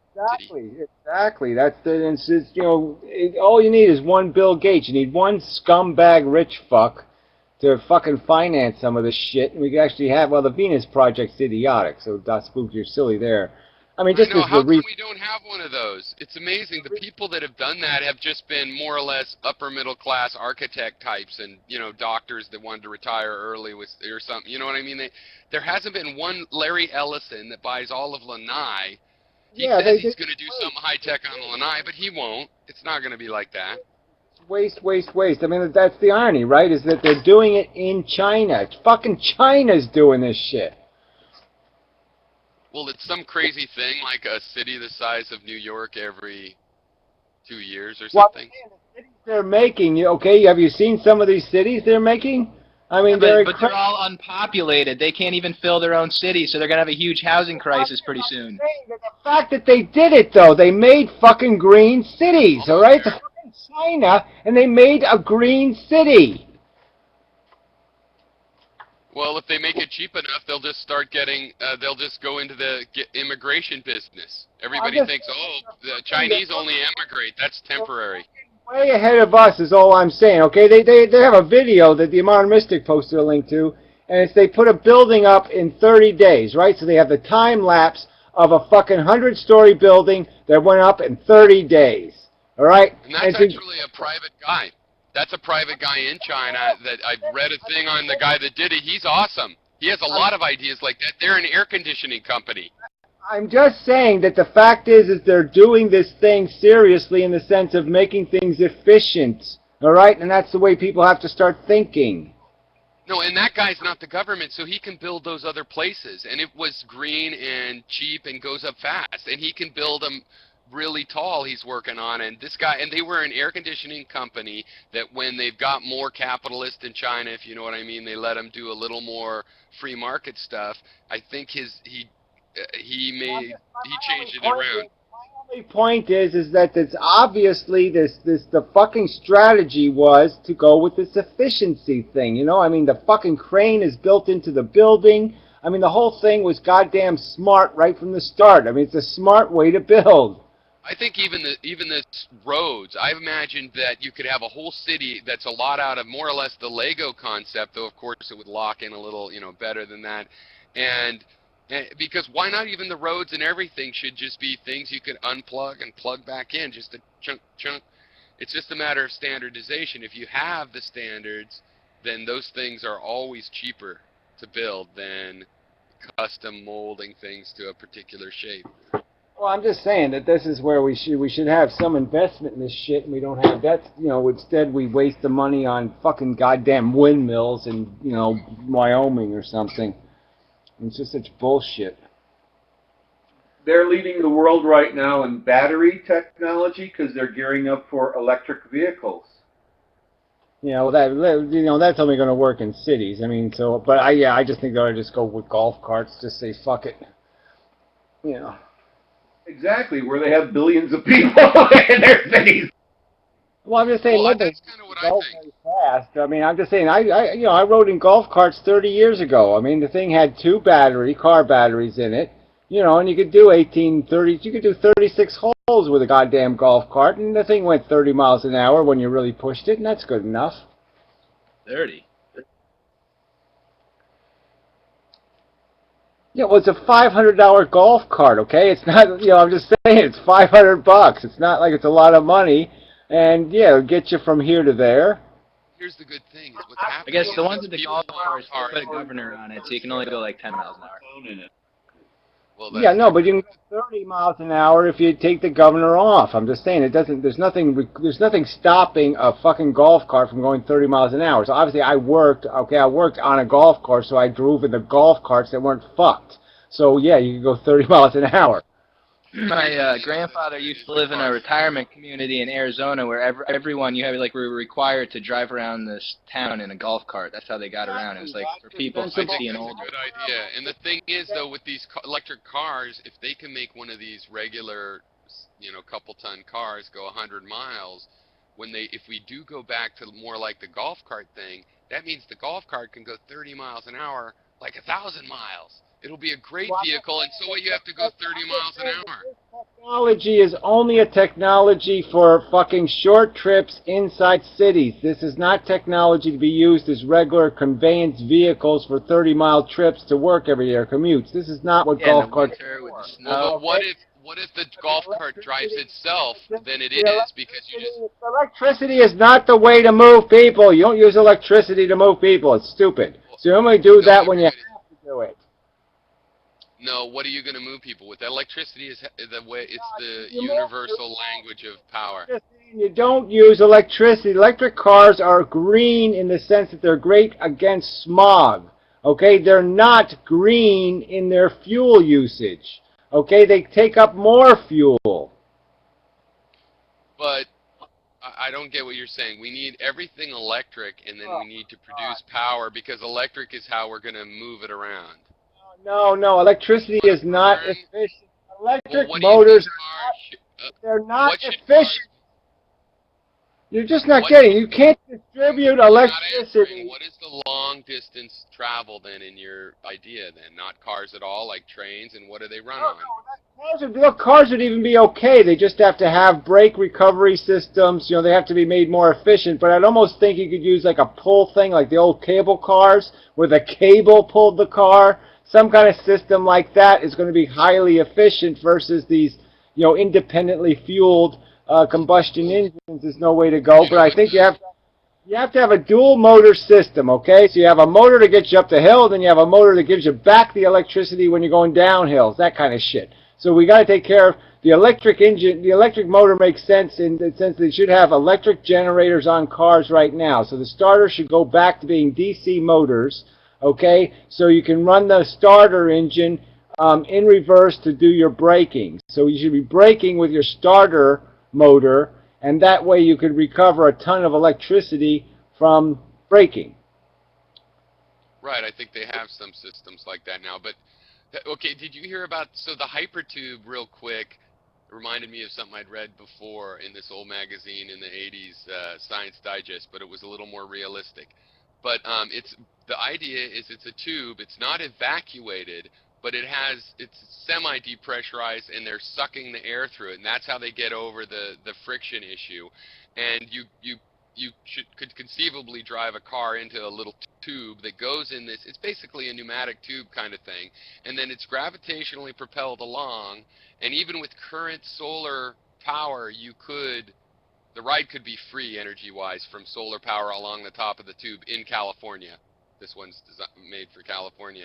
And that's his idea. And then you could have electric vehicles that drive 50 miles to one of these if you're going to go to LA or across country. I think it'd be a lot easier just to put the people in the tubes, okay? And it's just fuck the cars, moving the cars. So just put the people in the damn tube. Well, his vision is that they're electric cars. So, I mean, they could even be the golf cart kind of thing. Then you have something to drive when you get there. Well, I'm just saying you can already have a car there to drive. So I'm just saying we shouldn't have to worry about owning cars. You just like rent a car. You just rent a golf cart. It doesn't matter what's in the tubes. This thing is designed to run the tube. There's two tubes, so well, each one's one saying, way. But obviously it's not dirt cheap. Obviously it's not dirt cheap, but all this infrastructure stuff, like I said, we should go back to trains. We should go back to a lot of the old technology. But it has to be, like I said, this is stuff you do as a civilization because it's efficient in the long term. So obviously you do these long-term investments, not short-term investments, and you do socially constructive investments, not individually meaningful investments. So again, we have to get away from this individualism and get more to, goddamn, you got to make concessions to like where the bulk of it comes from. So I mean, even the idea of the the auto train. the auto train is still running, and it's a brilliant idea, right? You drive your car onto the train in Washington, D.C., you get in there in Florida, and your car's with you. Oh, cool. No, I didn't know they did that. Yeah, that's one option. The general thing is it doesn't matter what goes in the tube, but I agree with that kind of model. And infrastructure, and I don't know why the rich people aren't doing it, because it's kind of fun and it makes them famous. And for a while, even the asshole rich people were competing with each other to sort of do stuff that's cool on this level. You know what I mean? The Edisons, animal murdering jerks. They got a little happiness about, well, my light bulb really is Well, I know, more but efficient, like the obviously, opposite of ripping people off. obviously invention was a lot easier back then, so it was a lot harder to come up with something, infrastructure I changes don't know. that are I that know some of this radical. stuff has gotten easier. They're that radical and worth that much money, okay? You're not going to discover the Well, look, next natural gas. You're not going to, but so I'm just saying there's no point in comparison to Edison, okay? Because it's a different world than Edison lived in, all right? It's a okay, lot, well, I read a this. lot like, Yeah, it's a lot harder to do the real deal now, and the real deal has to be done on a big scale, okay? You want to make a tunnel through a mountain now, you know what I mean? You buy one of these big giant tunnel digging machines. It's a lot of fucking money, but in the long run, yeah, that's the way to go because that machine can do 10 tunnels. well, right, but I mean, I think we're at a threshold where some of this stuff, the technology is caught up with ideas that people aren't taking seriously, and so in a way, for an electrical engineer or something, it's not. You have to be clever, but like with the tube thing, I read in like 1984 in my Science Digest magazine, it was like a more popular mechanic version of Omni, or something, and they had this idea, and it was a coast-to-coast evacuated tube with a magnetically levitated train in it. And it could go, for sure, it could go really fast if it's evacuated. Well, the problem with that is keeping a seal like that is even with material science now. But Elon Musk's is just like, yeah, well, you don't need that. You just need a pump to lower the pressure enough that you can use blowers and stuff to keep the air moving at the same 600 miles an hour as the cars. And it has to lower the pressure a little, or else there'll be too much turbulence, at regular pressure. But it's even like, so it doesn't have to be perfectly sealed. It can power itself, and if something happens, it just will naturally come to a stop. It's pretty fail-safe, and it's just like the technology is caught up, but it's not that complicated. It's a little bit clever, but it obviously would work. His idea would obviously work. It's cheap It's not stuff. even that. Yeah, you can do it cheap or you can do it really expensive. So obviously the cheaper way to do it is to do it in segments, you know what I'm saying? So each segment turns, basically you create a wall for every like 500 feet or every quarter mile, let's say. And that section closes off behind you. Then you have blowers on the train itself, and the blowers on the train create the back pressure behind the train, and that pushes it to the next seal, and then that seal seals, and then you blower again. And so, yeah, the only problem is that sometimes your speed goes up and down a little bit, but it's going to do that anyway because of curves and all that Yeah. kind of crap. But Well, when whatever. it I mean, comes to stations, obviously these technologies aren't going to get done on any other scale than a huge scale because they're like Hoover Dam projects or something else. They take, well, but the funny thing, it has to be a real initiative and a real willingness to invest in the future because it won't pay for itself for 20 years. In 20 years, it'll be free. The government actually did invest in Tesla.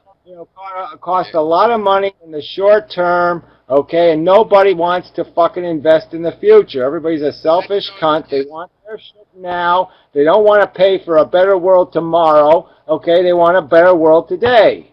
well, and they want their cousins to get the money, because here's the thing: in California, they have finally, after years of wrangling, where we have no rail except for old cargo stuff that is used, but no rail to speak of for people. And they're going to finally build a high-speed rail that's like 160 miles an hour or something like this. One of the slower in the world high-speed rails at one of the higher price tags. That's, according to Tesla, take his word or not, is probably 50 times more expensive than what he's suggesting. I mean, if what he's suggesting to build would work, it's fairly straightforward materials and fail-safes. And they don't want to do it. They're going to give the money to some contractor that wants to make some kind of rail that's probably designed in the 60s in Of course, Japan or it's always whatever. going They to be. just want to get the contract. Donald Douglas or whatever the company is, yeah, they'll have connections, and the political connections will win the day, and they'll do it the less than perfect way because more people who can put more money in their pockets. So yeah, that graft is always, complicated. They like everything's it always complicated. They like to say, hey, it's dangerous, this kind of speed. It's dangerous, very dangerous, and so therefore pay us more money for the safety procedures we're also going to build. Yeah, I think we ought to just make giant catapults. We just catapult people from San Francisco to L.A. I know his Elon Musk, the Tesla automobile has been highly successful. Like I was reading Consumer Reports, and they gave it the highest rating, a 99 out of any car they tested this year. So I think they're trying to mass produce it sometime in the next five years or so.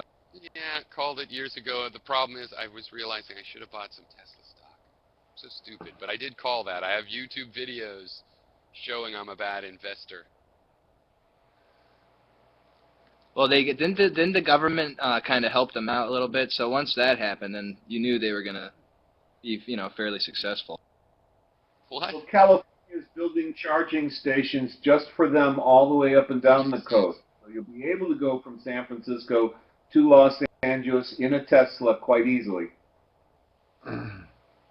Yeah, well, I'm just saying, but electric is I just find it still idiotic because this is not the way to convey hardware and people using electricity. It's just not. It is, Gary. It's cheaper per mile. These Teslas run cheaper per mile than similar cars. They don't. I'm they sorry, don't. less money per mile off of the current gas-powered electricity. It's not true. I'm just saying it's not true. It is true. So I'm sorry, it's not. Pyro, okay, but it is. It's not. We're still using cable cars in San Francisco. We've been using them for 150 years. I think we've gotten our money's worth out of them by now, okay? So you could build an entire system like that, and it would be dirt cheap and last forever. We're talking about basic machines.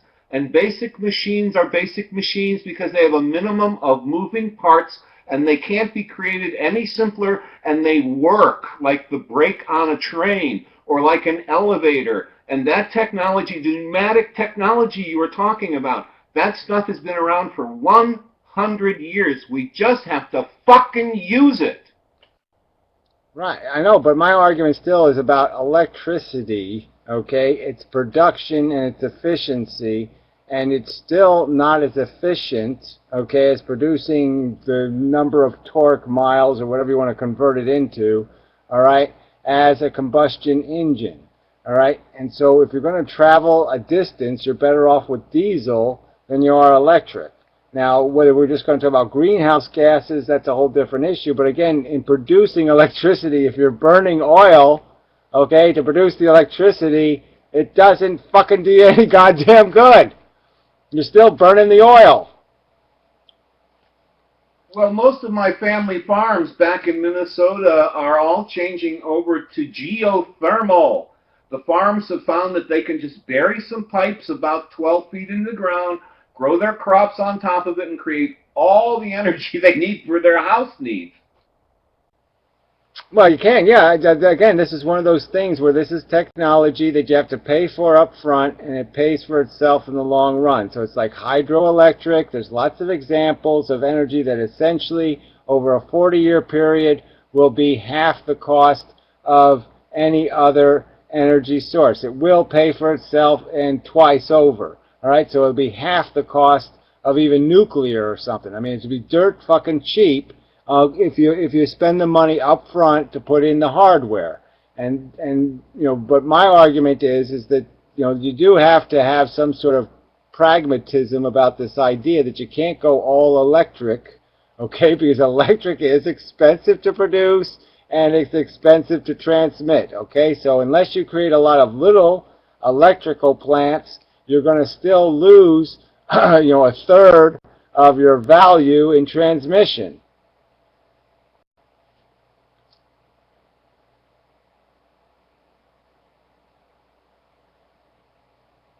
Oh, not thorium again. Jesus Christ. You can't let some things go, can you? I mean, they're never going to prove that shit. All right? Why would They keep. why would I let it go? It's getting big. In a couple years, it'll be just like the Yeah. electric car Okay, here. I'll What do you call mean? you The on that Chinese are one. making it. Indians are making it. It's I already 10 will times. call you on that one. All right? I will call you on that one. So we'll see in 2 years. We'll have to make some kind of bet about whether thorium is going to be further in the what a wacky idea this was hole, or whether it's going to be on the successfully working. Because every fucking demo, every time they try to make it work, they can't make it work. This is one of those things where you're thinking of something else. There are thorium reactors. They're just not the liquid kind that I think they should build. Yeah, That well, I'm I know you think, okay, but you think a lot of shit that isn't figure out what practical. you're talking about. I Are you don't think I'm think talking about fusion or something? your low-yield thorium plants are going to work, okay? I don't think they're going to work. What do you mean there is no? It's not controversial if they work. If they work is the key word here. If they work. Do you believe Yeah, that uranium? Working doesn't mean that you can power a flashlight, okay? Working means that you got to produce whatever 500 million megawatts, okay, per half acre of hardware. Gary, they've made thorium reactors like in Russia that were full on to power cities with. It's just a known nuclear fuel. That's not controversial. Yeah, it's a known nuclear fuel. Liquid thorium reactor is an idea of a design. As any other nuclear power plant in production. So yeah, you keep telling me that that's a winner. I'm going to keep saying it's not going to win. It's not going to beat General Electric. Efficient. Why do you say it's half as efficient? What do you mean efficient? Half as efficient in terms of how much electricity it's going to produce for how much it costs to build. No, they don't cost any more than uranium plants. Yes, they do. No, they don't. Yeah, what they do in terms of it's maintenance, nuclear technology, Gary. It's the same thing. They're less catastrophically dirtier, but they're more little dirtier. So they're higher maintenance. Okay, there's more parts that'll have to be replaced. There's more. Well, I'm just saying this is the design problem they've run into, Piero. So let's see if somebody can build one. Your conspiracy theory is just like the tire that lasts forever or whatever it is. You say they're all bigoted against thorium. No, they're not bigoted against it. No one's been able to create a demo model of a thorium plant that actually creates electricity at a competitive price. I don't know why you say that, but it's like the conspiracy theory. No, it hasn't dawned on people. There's a history. I don't think the Germans wanted it to work. The Germans wanted it to work, and they had to give up on nuclear power because they couldn't make that work either. Gary, it's a known fact that you can make a liquid core nuclear reactor. They have been made, for example, at Oak Ridge in the U.S., and it's a known fact you can make thorium reactors, and all I'm saying is that a liquid core thorium reactor has a lot of positive specifications that it would satisfy. And the problems are mainly that this corrosive salts, how long is the metals? What's the best alloy? Which is just simple engineering research. So I don't see why that's a big conspiracy theory. Exactly. Okay? I'm just saying it's not the savior, okay? I like the idea that it's more fail-safe, so I'll vote for it over uranium plants, but I'm just telling you it's not going to work commercially. It's not competitive in the commercial market, and that's where it has to compete. It has to compete in the real world, and in the real world it fails. Well, if the liquid thorium reactors, which you could have uranium in. It doesn't really matter what reactant thing you have. The liquid part is the most important part. Let me make a point to you. What if you had $1 billion to spend? Let's say you had $10 billion and you had control over it. And I gave you the two choices. Thorium research or research into clean coal. Okay? Which one would you spend the money on?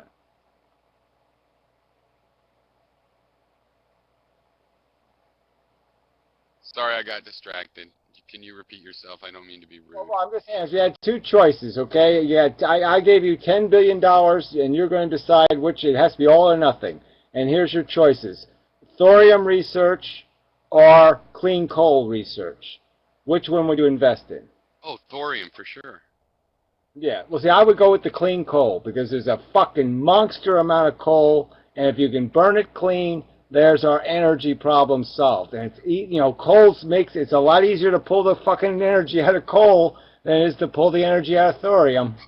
Being the good Democrat and compromiser, I would go 80-20 with you. I'd be like, okay, you can have 80% because coal is well known. Coal's a great thing. I was Well, I'm just wondering, saying, are you allowed to heat your house with coal anywhere? the 10 Manhattan projects I'd like them to have, this is on my list of one of the things that they should Manhattan project is clean coal. Because damn, if they really did do clean coal, it's a hell of a fucking solution. The thing is, if the liquid reactors work at all, they will be cheaper because it's a lot easier to pump around fluids than it is to handle radioactive rods that have to go in tanks and be moved here and then stored there and then moved there. Liquids are actually easier to deal with. They can burn all of the material up. They have a lot of better, unless there's some total gotcha. The gotcha right now is that it's liquid salts, high temperature liquid salts, which, metal might as well be paper, and, a pipe is not going to last more than months at this point. So they need an alloy or they need to replace things, but it's easy to replace things.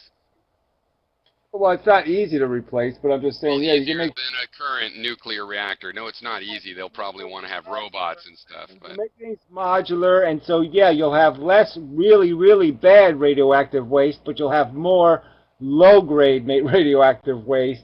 So unless you have some real incentive, unless they could do it if they did it on a mass scale, because then they could sit there and turn all that excess radiation into like hospital uses and all these other uses. So yeah, they could convert it into something.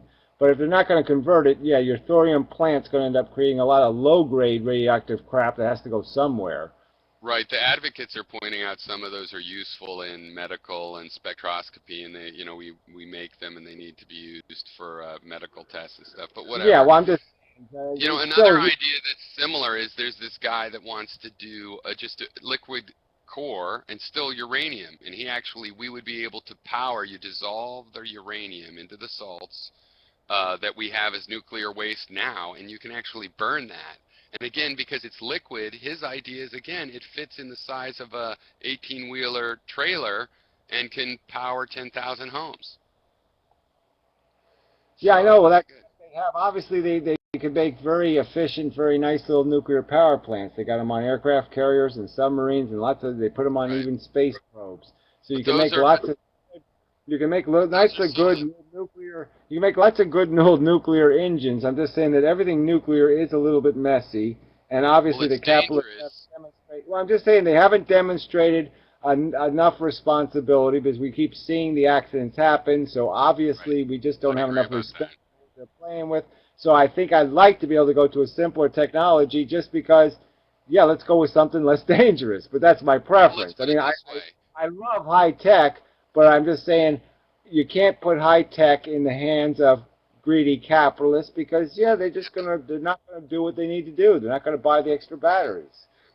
Well, I'm really happy about thorium. I don't want it to be jumped on and become a hyped-up fad type thing where Halliburton and the oil company said, yeah, we'll do it, and then they do their version because they'll figure out how to strangle us with it. I mean, that's their specialty. I don't think your dream of thorium is going to be realized in the next 2 years. I'm just saying I don't think they're going to have a plant. Well, it won't be realized, but in the next 2 years, we're going to see a lot more talk about it. It's just going to go up and up and up. And I know, but they already have thorium plants already working, and they're not working well enough. Well, no, that we'll have those in the next, I think, 10 years or so, because there's a couple, China and I think India are working on liquid thorium plants. So I know they're working on it, and I'm just saying I don't think old technology. They have not really developed a lot of new nuclear reactor. They're all the same style that is used on the nuclear subs, just bigger. It's the same. Yeah. So, well, there's a lot of room to do some quick improvement if you're the Chinese and you don't have to follow environmental regulations or anything. I have a feeling they'll get really it done. Smart. I think the Chinese are smart, and even the Iranians are smart because they've gone to hydroelectric, and that to me that's one of those the cleanest, safest. I mean, it's obviously not the most environmentally, like in terms of salmon and shit. Yeah, it's not too salmon friendly. But beyond what it does to fish, it's fucking kick-ass as an energy source. Well, I had this idea with the Iranians. Let's make them use thorium because you can't make weapon-grade material out of it. And if it turns out it doesn't burn hot enough, well, it's just Iranians. That's their problem. Let's just make them. They say they don't want to make weapons. Okay, hey, thorium then. And then we'll see if it works. Yeah, If it well, why does, don't we? then Yeah, we'll go into a 50-50 deal with them, so we get oil for half the price if it works. yes, sounds good. Well, because that's one thing, too, is nothing's immediate. And it's like, I actually think oil in the form of plastic was always the cool thing, and it's like, that's cheap. Let's save the oil so we have cheap plastic forever. So I don't want to burn it forever, but we obviously have to for a while. I mean, I think it'd be good if it was 50 or 60 years and no more. Yeah, well, I mean, they got a lot of natural gas yet too, so we got some cushions. But I'm just saying the real. Well, I don't mean just gas. Yeah, it would include that, but I mean combustion power. I think has to die off. Come on, I mean we can't be burning things. I'm just saying for per BTU, okay, coal. There's just so much fucking coal. Well, I'm not. Yeah, I don't pass judgment on which of those, but I mean, even burning anything, even if you're burning, biodiesel, I think that has to stop because of the carbon and whatnot and toxins in the atmosphere. That's the reason. You just look at what hydroelectric is doing, right? I mean, how much of New York is powered by Niagara Falls? I mean, these are huge. This is the way to do it. I mean, the Hoover Dam. I mean, come on, this is the way to do No, it. because you rape those biosystems, and you don't need to. Maybe off of the ocean, like tides. I'd like tides as hydroelectric. I don't think these biosystems are doing anybody any fucking goddamn good, and I'm just saying you can rape them. This is a good time for me to go before. You can rape them without doing too much damage. I mean, I love my idea of you don't make reservoirs, you just make pipes, okay? So you just run the water down the mountain in a pipe. Yeah, good night to whoever's leaving. Yeah, that would be a good idea. Well, I'm leaving, but that would actually be a good way to do it that would not be as environmentally damaging, but it's going to be damaging if you take the water and do something else with it. Reservoirs are always tricky, but I'm just saying there are ways to do it. It's not as bad as a reservoir. I hate those. They are disgusting blights if you ever go boating on them and stuff, because they have them in California. You end up going boating. My aunt has a boat, and it's just like, oh my God. I went to the Hoover Dam twice, and I liked it. I can attest to that, Pure. The water's dirty. There's nothing living on the side. Well, anyway, I'm going to go. I'll talk to you guys later. Bye, Gary. Until next time, fuckhead. Such. Evil, nasty, bastardy, fucker bastard. Yeah, that's enough. Thomas Jefferson was the coolest president in the world. Ha ha, Piro's not here, so I can talk all kinds of good stuff about Thomas Jefferson. He was the man, he was so cool, he dressed really good, and he lived really nice, and blah blah blah, and he didn't call his slaves nigra.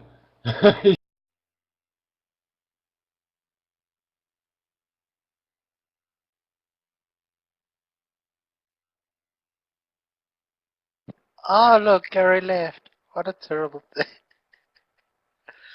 I'm sorry. I think Gray, do me a favor. Like, kick this guy as soon as possible, please. I don't feel like listening to his annoying British accent all night. I think he just got an internet drop. That's all. I like the South old... African, my bad. You're also horrible to me. It's unnecessary to treat me this way. Right. I'm not trolling.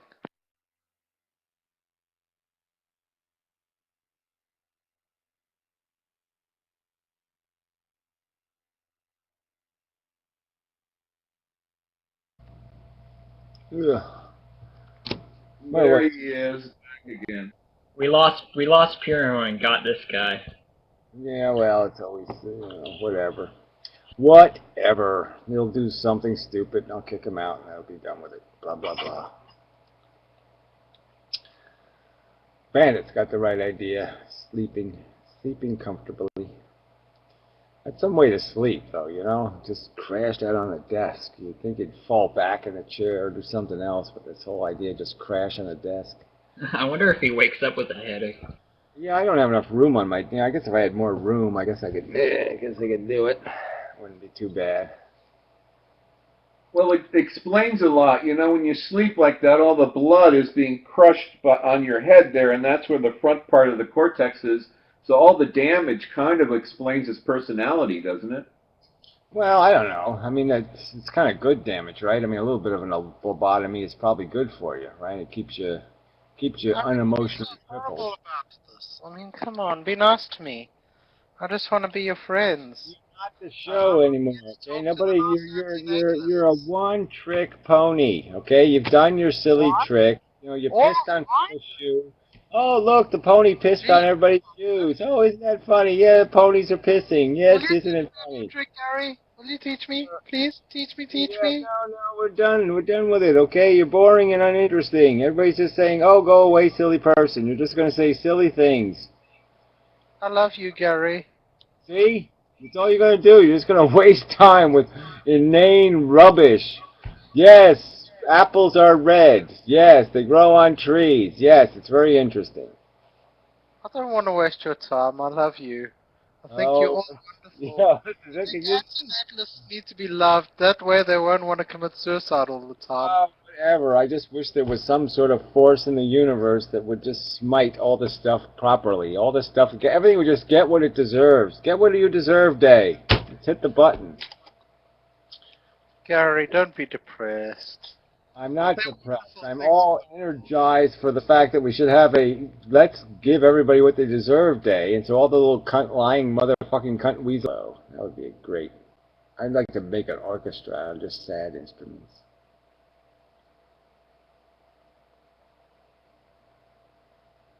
God, I can't get this thing. You can't what? There it goes. I'm having a lot of hard time pushing this talk button. Sometimes it works and sometimes it don't. Yeah. Anyway, yeah. Problem with the violin is it's too small for my fingers. I have to kind of crowd them together. I got to get them out of the way. So I just went out and looked up and down this wall and found something that fit my hand. You know what I mean? And as soon as I found something where there was a little room between my fingers, I just bought the damn thing. Yeah, well, that's good. I wish I could play, but, you know, I like playing around, but, you know, too lazy to learn how to play. Too old to learn new tricks and such. I have to stick with the old ones. What happened to the chick? Damn it. I didn't even get to say hello and such. We get some replacement called Crab. That's no good. Fuck. Oh, my bad. There she is. Yay, she's back. Ooh, that's some. Happened to the convention. Yeah, there she's back again. Yeah, okay. I'm liking it. Yeah, she's got a look, don't she? She got that wild woman look going. It's a little skanky. I like that. Yeah, but you might be a crack whore, so that'd be bad. So yeah, I don't want no crack whores. But anyway, a lot of beautiful women in such. I noticed them today anyway. I was just noticing women today. That Rena Webb made a new video. I'm just like, damn. Yeah, damn, that's a good woman. Fuck. I wish the Ukraine was in my backyard. I wish I could just, you know, go to the old Ukraine for the day. Yeah, banjo. Well, that's a good instrument. Beats the hell out of that fucking xylophone thing you fucking play. Whatever, the harpsichord, whatever. What's that thing called? Xylophone? No. What's that called? That big giant accordion thing. Yeah, that's it. That's like, I don't want to goof on you, but that's like the perfect goof instrument, right? I mean, the accordion. You just like, you know, you've definitely somehow taken the fail road in life somewhere if you ended up playing the accordion. It's just like, oh yeah, let's find a fail instrument of all time.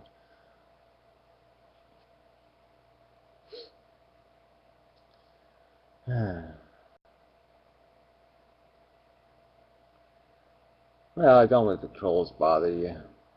Just ignore them. Oh, I saw your little fish video. I like the little fish video. I mean, I hate the idea of those whole, those marine places and everything, but it is, I love, I obviously like underwater stuff, so I like fish and such. I like watching them swim and all that shit. It calms me somehow. I used to have fish when I was a kid. I had a lot of fish, so I used to just spend hours watching fish. I just do. Watch the fish. What's that fish up to? What's he doing? Crazy little fucker. So.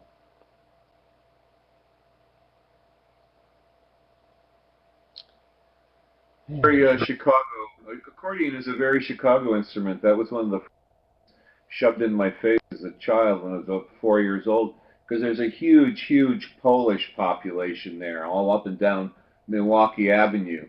So, and here in San Francisco is where they used to build or manufacture the accordions.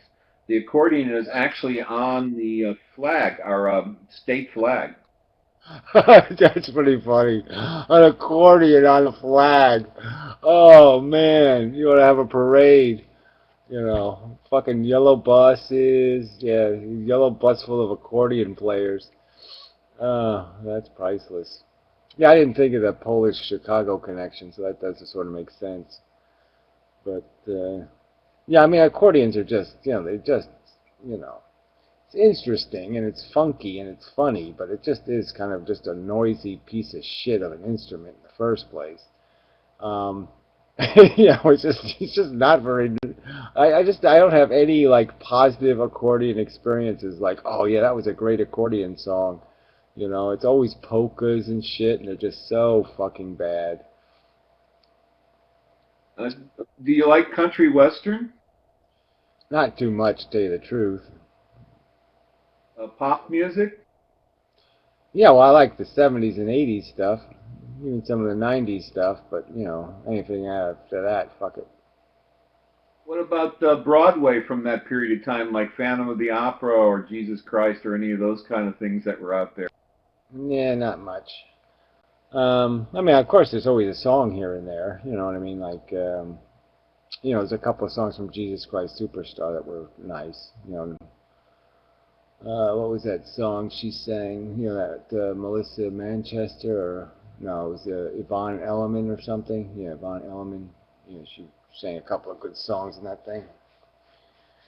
Yeah, I'm kind of in the chick music thing. I do have that. I was listening to like Blondie today, and what else? But yeah, I was going back to all the 80s kind of stuff.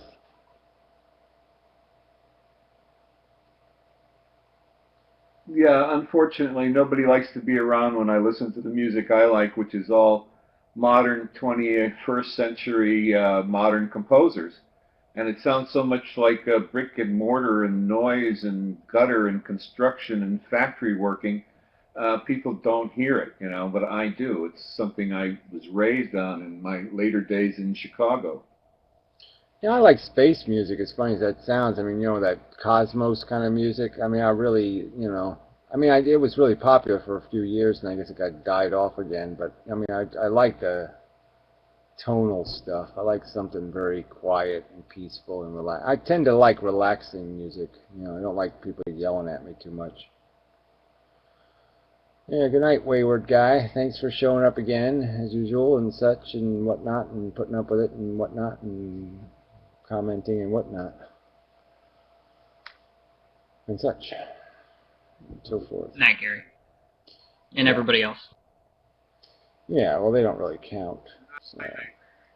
It's interesting you should mention the electronic sounds, because the accordion was getting more types of reeds, and then it finally went over to electronic, and they started adding electronic sounds in it. But then as soon as the Moog synthesizer and a lot of the new sound developments happened on keyboards, the accordion died overnight, and a whole new kind of scenario was happening in sound on records, and people got used to electronic sounds.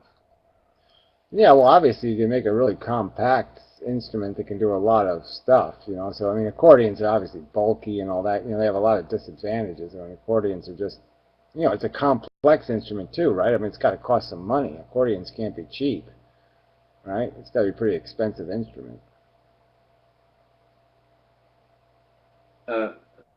Even back then, they cost about as much as a family car. Yeah, so, you know, I know that's a big disadvantage. No, no? They can be pretty cheap. What's pretty cheap?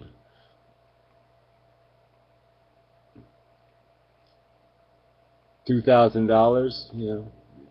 I mean, I guess now you could probably get one for 500, right? But, you know, there's still got to be some money.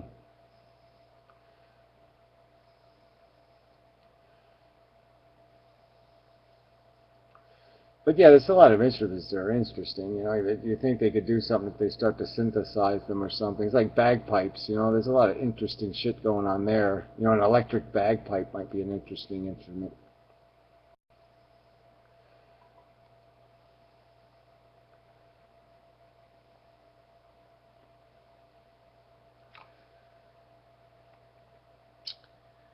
But there's so much you can do with all this new technology. I really want to do a couple of songs. I really have to work on it. You can just make almost any noise sound good with a computer, right? You can just make some noises, you know, break a plate or something, or, you know, make some, you know, bang a fork on something or whatever.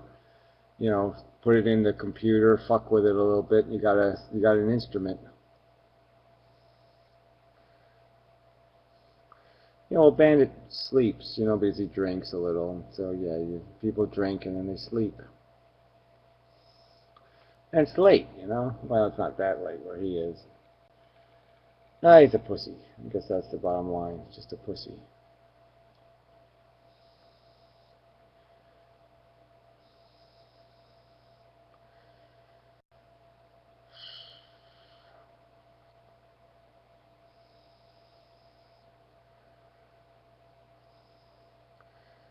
Yeah, there's a lot of shit I want to do.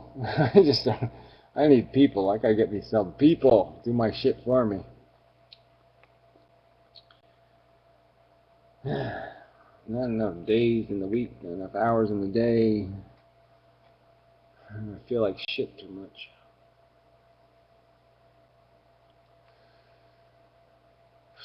Yeah, well, Fan, you did pretty well this year. Not bad.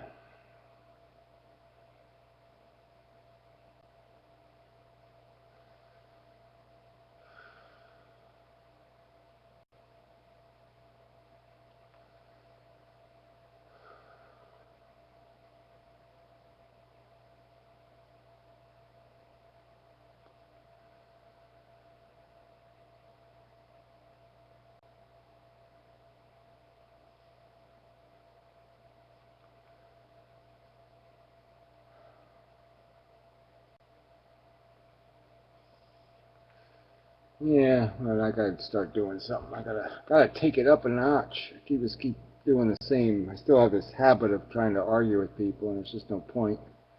You know, I gotta break that habit. But I don't know. I'm still feeling like I'm on the verge of something brilliant. So I don't want to give up on the. I mean, it's like the physics thing. I've still been thinking about it, and I think I got some angles on some of this stuff. I really should move on, but I'm just a little I'm stalled.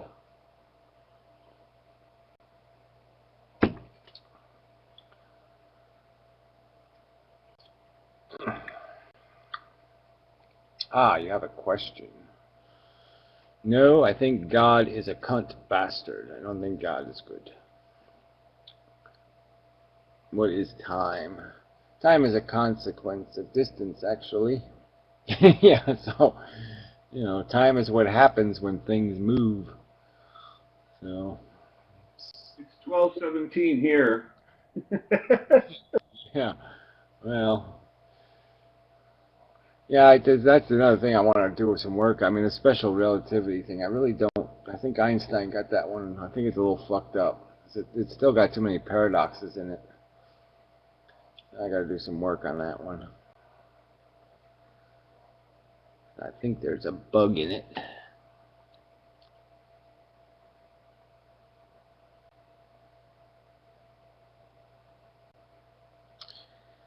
Yeah, well, I don't know. I don't like, yeah, I don't like the nature of anything, so, I don't know if I hate time, but yeah, I don't like what it's made out of, like, reality.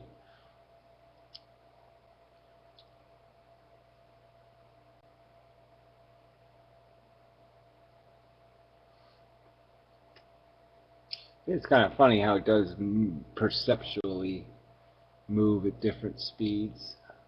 Different parts of the day go too fast and some parts go too slow, and it is an interesting phenomenon of mind that when you're most involved in something is when time passes too fast.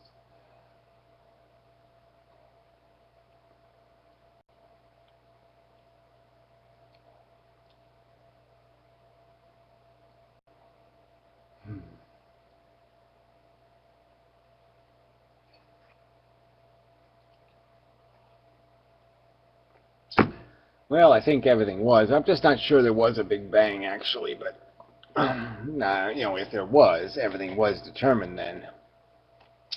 But there is some tricks to that whole, the physics of the,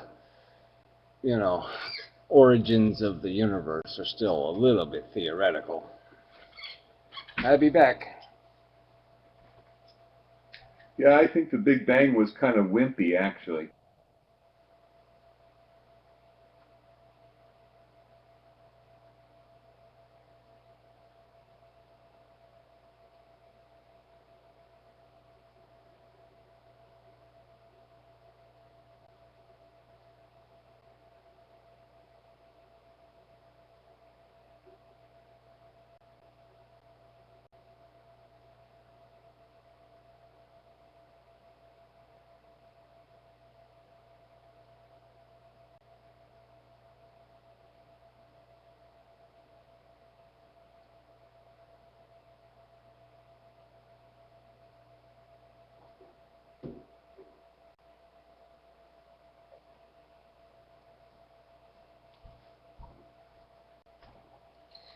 Oof.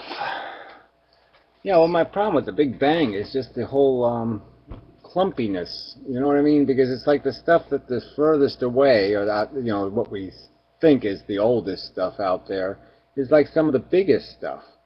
And you're saying, how does the big stuff get that far away, and how did it get big? Because if everything shot out as a plasma of light, how did it consolidate? Because it would all have individual trajectories that wouldn't collide with each other. So if everything's moving at the speed of light, let's say in the Big Bang explosion, how does it ever consolidate? I just think the physics is kind of weak on that one. So, I mean, the Big Bang had to be awful clumpy. There had to be an awful lot of big pieces in the Big Bang for this whole universe thing to happen. I mean, it just doesn't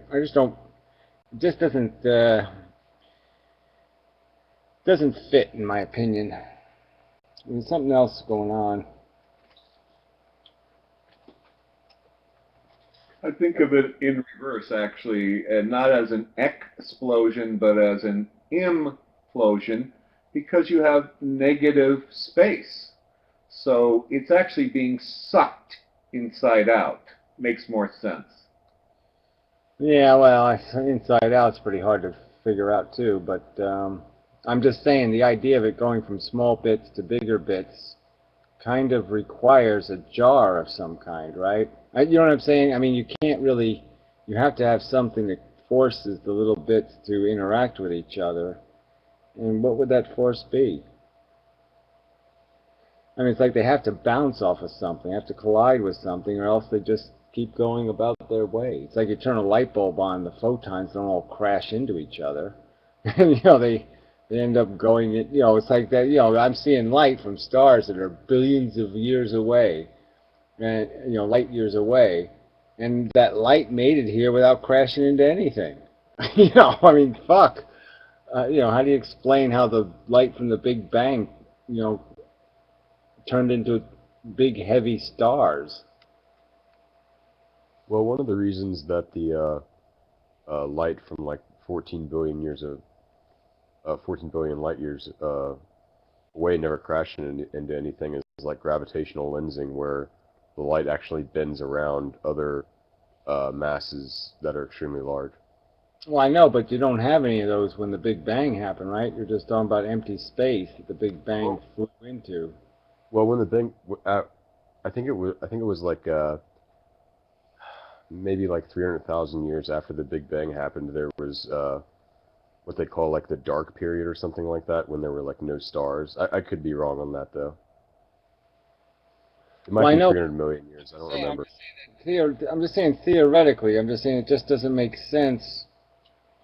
As a, if you have an explosion in space, if I explode something in space, the stuff I explode doesn't some way consolidate into something. It just goes all on its independent trajectory, and there's no way it'll interact with anything. So I'm just saying there's a flaw in the Big Bang, in the sense that there had to be something more than just quanta shooting out into space. There had to be a chunking mechanism. There had to be some. I'm just saying there had to be some big bits that got shot out, and the big bits, somehow had enough gravity to pull in the little bits, and I don't even know where they would get enough gravity to do that. I mean, just to me, it just doesn't.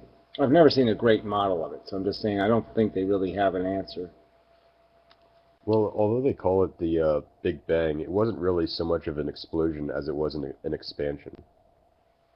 Well, I know, but it's still an expansion at a very high speed, so fast that the universe is still apparently, running away from everything's running away from everything, which doesn't make sense either, right? I mean, that whole, space getting bigger as an expansion, I mean, even that even fights against the idea of how then do you consolidate anything, because there's not enough gravity to pull things together.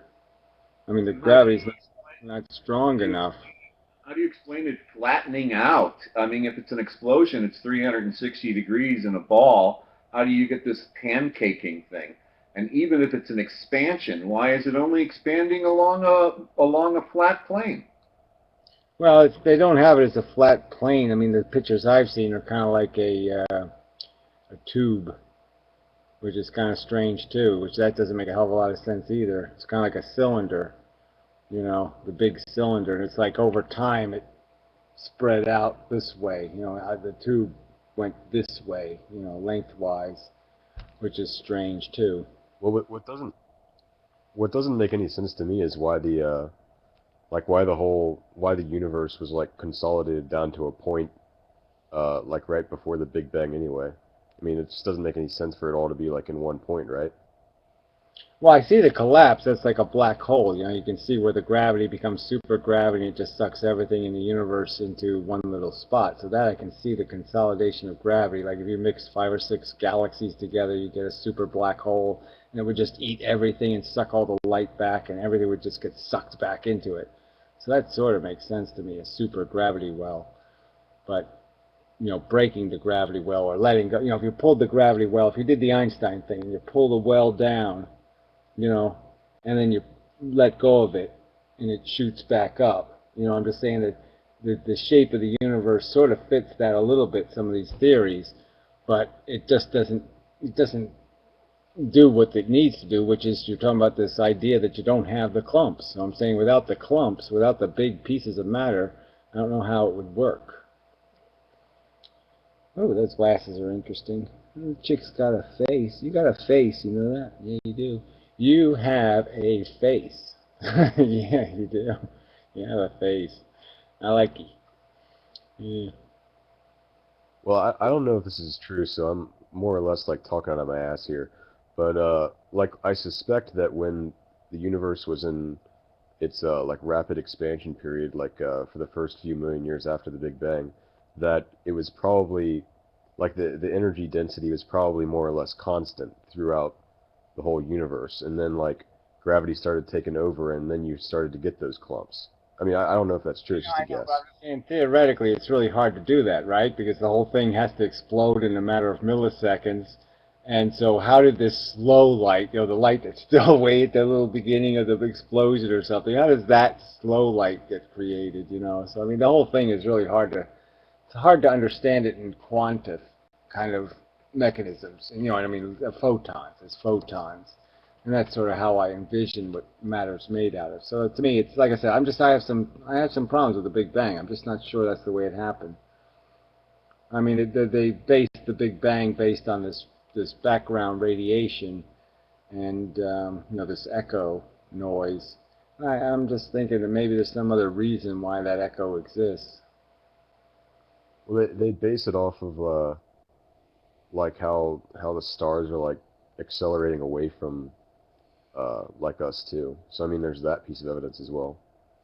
Well, they're not there, but that's part of the red shift problem. But that's the problem. What I'm saying is that, you know, according to that, everything's running away from us. So the problem is we can't even position ourselves very well in the universe.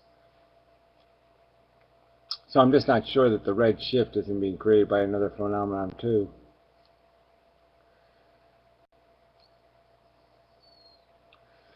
Well, whatever. I'm just saying it does. I'm just finding it unsatisfactory as an explanation for all the clumping. I mean, you got all these different mechanisms, and you got nebulas. You know, where you have billions of galaxies inside of a nebula, and really strange shit out there.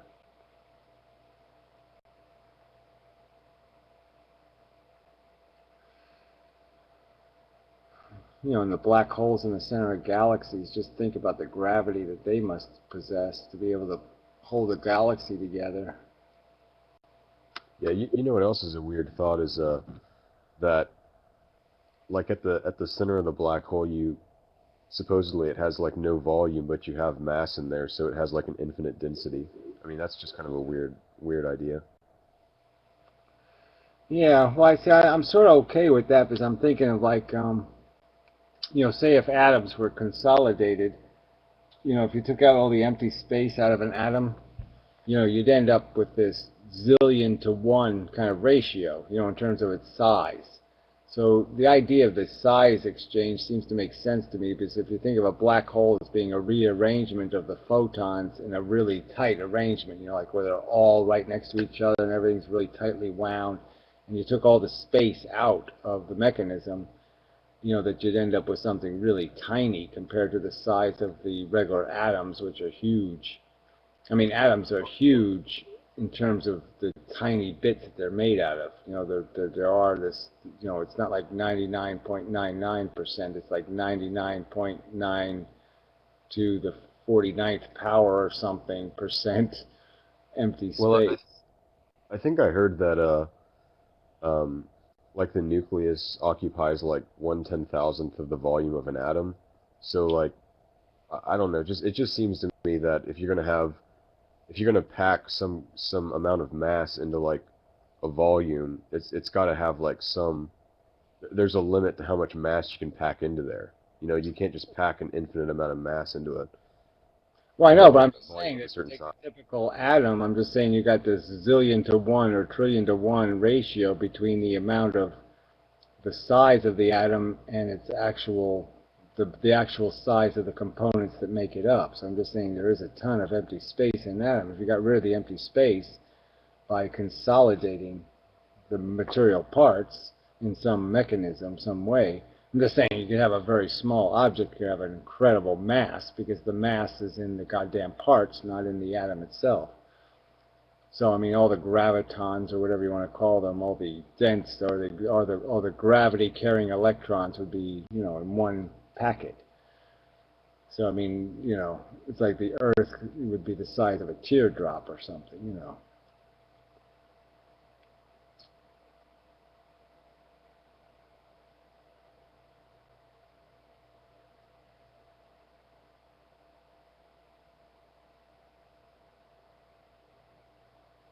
I praised you? Oh, that's silly of me.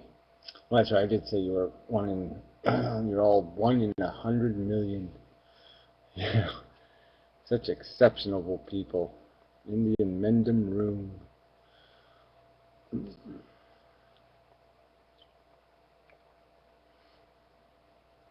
Yeah, well, dark matter is just, I think, you know, the stuff that isn't atoms. You know what I'm saying? It's just the energy that's loose in the universe. It's not really dark matter, it's dark energy.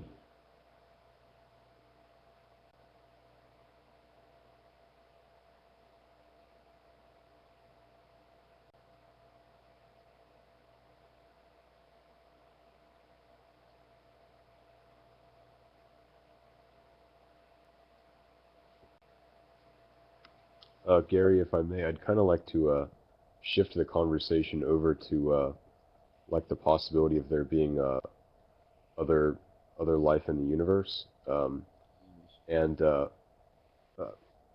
basically, I think all we know for certain is that well, the Earth's been around for like 4.5 billion years, and then probably in the first 500, after about 500 million years, like the first cell like formed through abiogenesis, and I mean that's more or less all we know.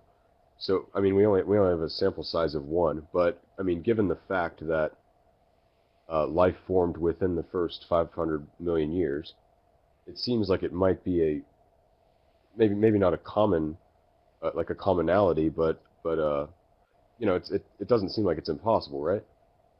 Well, theme is a tricky word here, so quite obviously you can't judge based on when something happens in a in a row of permutations. So I could roll dice and I could roll snake eyes the first time I roll the dice. Does that mean snake eyes are more likely? No, it just means that's how they turned out this time I rolled the dice. So it means nothing when you only have, like I said, we're stuck with the one sample problem, and one sample in a time-limited permutation doesn't tell you anything at all about what the real odds are of it happening. So it's mathematically useless information. I mean, it really annoys me that deGrasse Tyson uses it. Well, they all use it. They all say that like it means something. Like, look, it happened in the first 500 million years that the Earth existed, life happened. Like, it happened almost immediately, the first day. Well, even if it happened the first day, you can't draw any conclusion from one roll of the dice. Like I said, I could roll the dice and get boxcars. I could roll 5 dice and get a Yahtzee on my first roll. Does it mean that Yahtzees are common and happen all the time? Nope. So it doesn't mean it's mathematically irrelevant.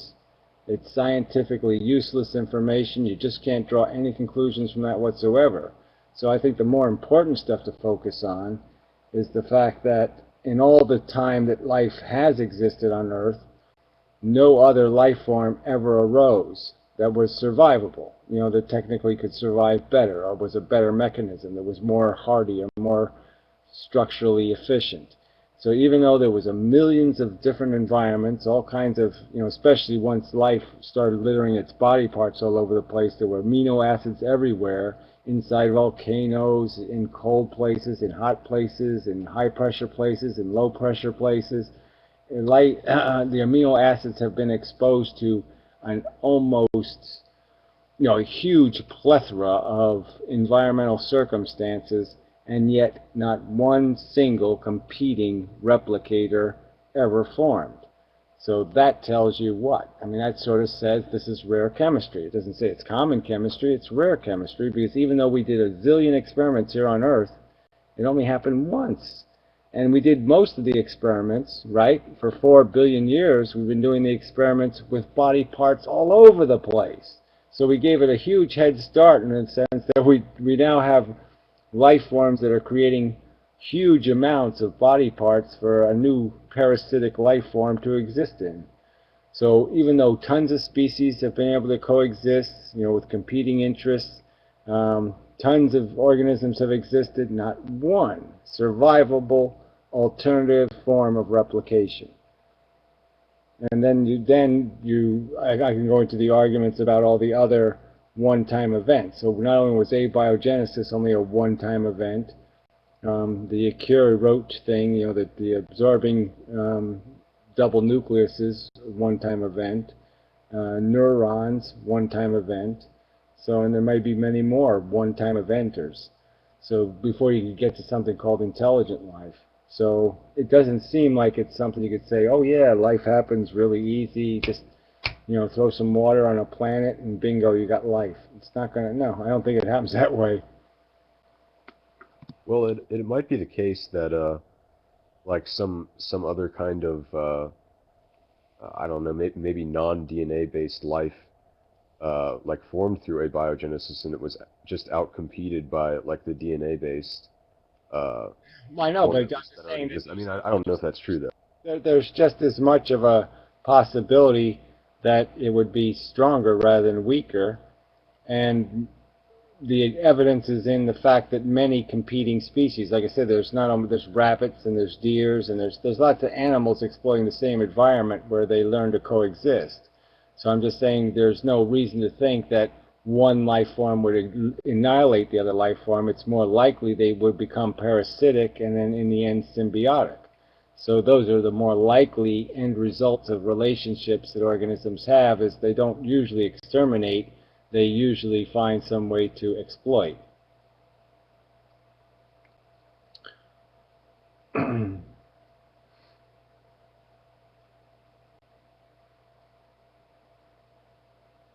So, I mean, my personal, I'm just saying that, when you look at the evidence, I'm just saying all we can say is that it's not common chemistry. It's not easy chemistry. It's obviously happening only one time in billions of years is evidence of not easy chemistry.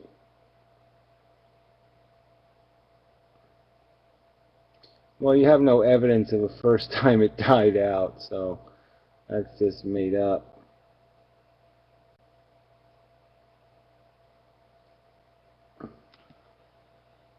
Well, I mean, I can agree with you that it seems to be, very very rare chemistry. But I mean, when you combine that with the fact that there are like what is it, 400 billion galaxies, each with like 100 billion stars.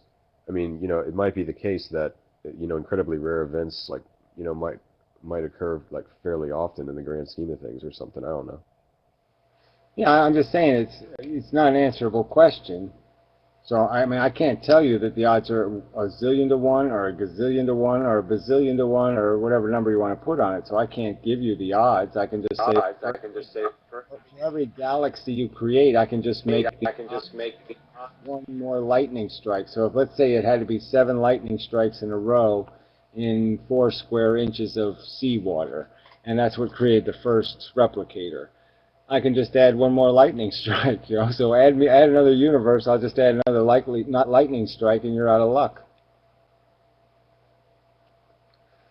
Yeah, I did miss the penis. Well, it happens.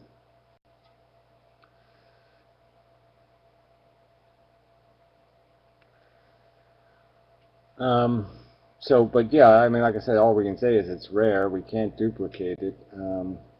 Replication is complicated. Obviously, it required a perfect storm mixture of different chemistry to come together, but you not only need a DNA molecule, but you need something that could turn it into a blueprint, which is a complex concept in itself.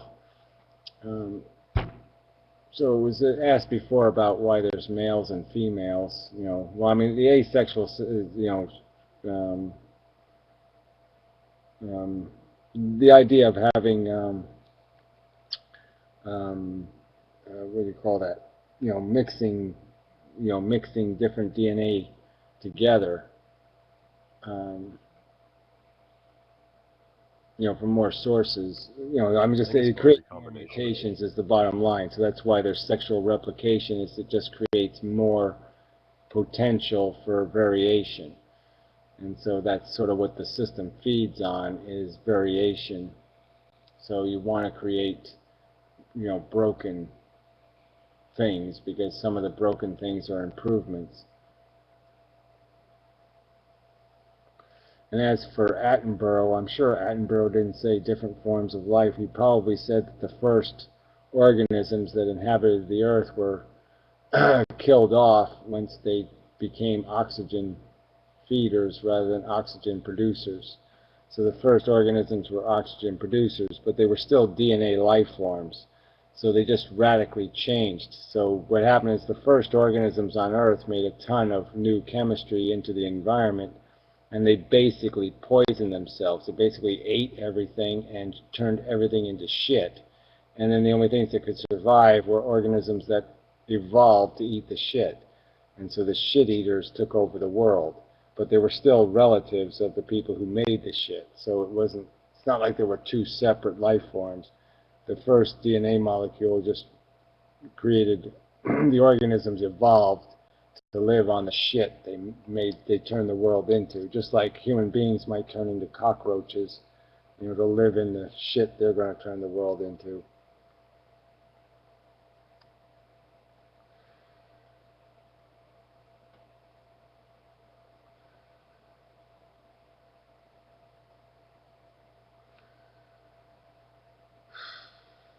you know, I don't even know what mental constipation, whatever.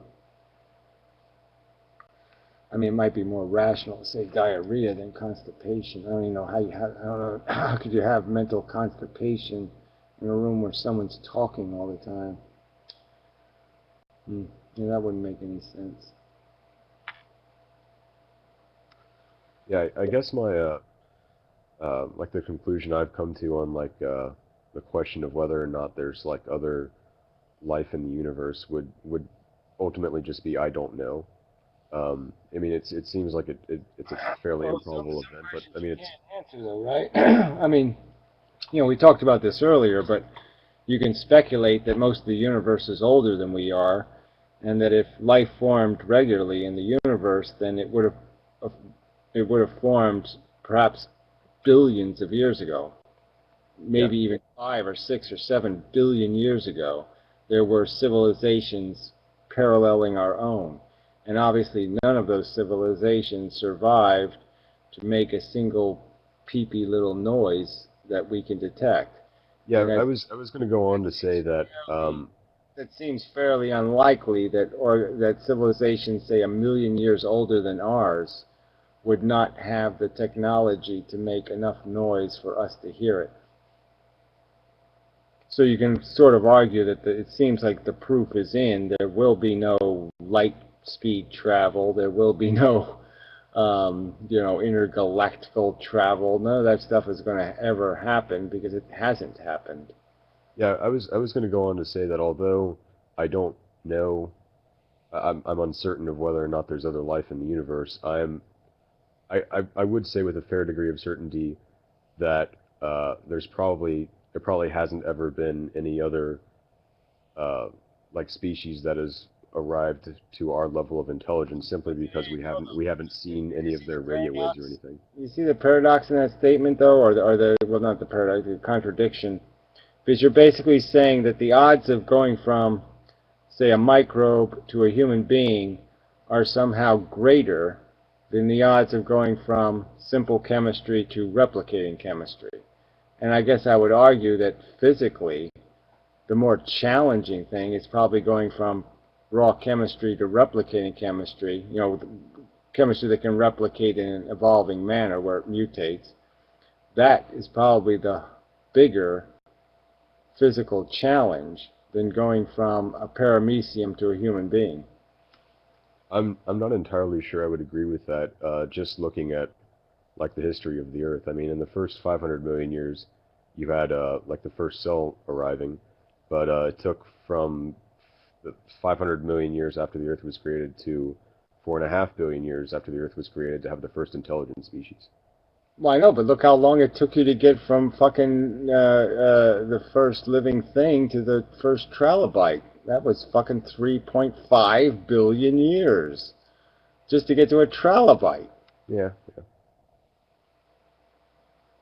And look at the senses. You had to create senses. You had to create neurons. Look at the obstacles you have, you know, on all these levels. But I'm just saying, you know, we have no idea, you know, about the chemistry of a replicating cell. I'm just saying people just say, oh, yeah, it's nothing. No, it's not nothing. It's something. Replication doesn't happen. It doesn't exist. We have no other example of it anywhere, you know, in terms of creating something that can evolve.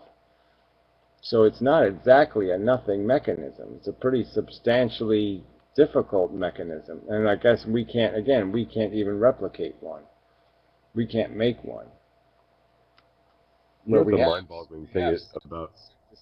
You know, we have synthesized elements of our, you know, we have computers, we have different machines that mimic some of the behaviors of you know, our physical structure. We made mechanical hearts, and we can make mechanical livers, and we can make mechanical organs, so we are catching on to some of the mechanics of our structure. Obviously, brains would be a really interesting feat, but well, I'm just saying, I guess I'm just arguing that I don't think you can make the judgment that, you know, if you're going to concede that there's no intelligent life, I don't think it's that much of a stretch to say, well, say that there's no life. I mean, I just don't. I see all being, very difficult hurdles. It's very hard to make a distinction between the hurdles that are insurmountably improbable and the hurdles that aren't insurmountably improbable.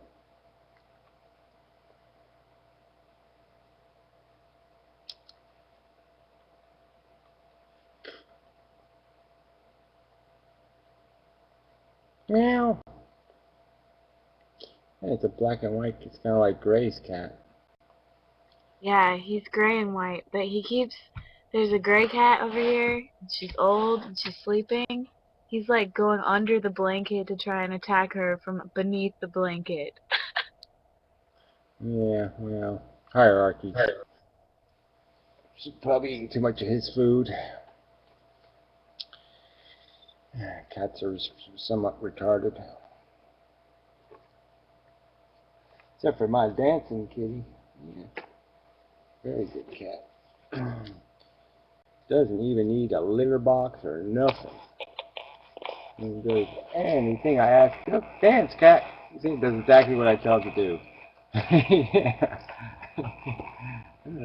Move around in a sporadic manner. Yes, move your head back and forth. Yes, just like that. Okay, now do it differently.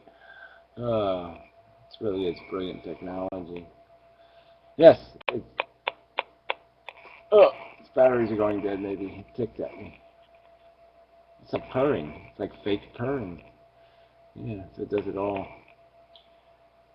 Meow. Meow, meow, meow, meow, meow, meow, meow, meow. Good. Smart motherfucker. Gary, I have another question for you, but it's on an entirely different subject. Okay.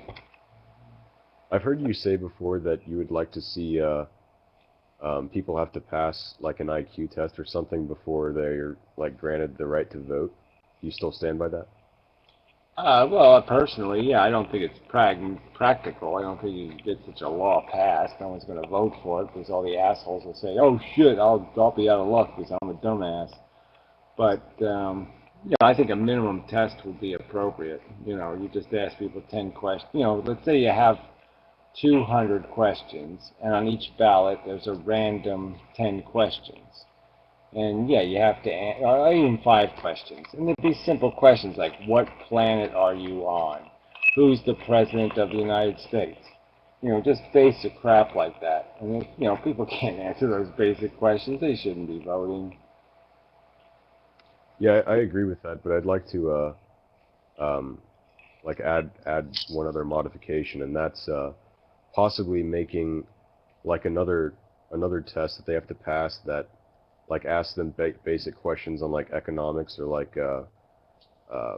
political affairs with like other nations. I mean things like supply and demand, and if they can't understand that, then I mean, say somebody gets like a 30% on a test like that, then maybe their vote is worth like 30% of what somebody who got 100% on that test gets. So like their vote would be weighted according to how well they perform on the IQ test and the economics and political science test or something like that. Yeah, well, like I'm certainly not opposed to it. But I'm just saying the test has to be relevant to some sort of, like, you have to make sure the questions are, really, really for sure answer kind of questions. You got to be a little careful when you start saying, let's give an economics test, because economic theory goes all over the place. Yeah, I just meant like, basic things like supply and demand and, all that crap.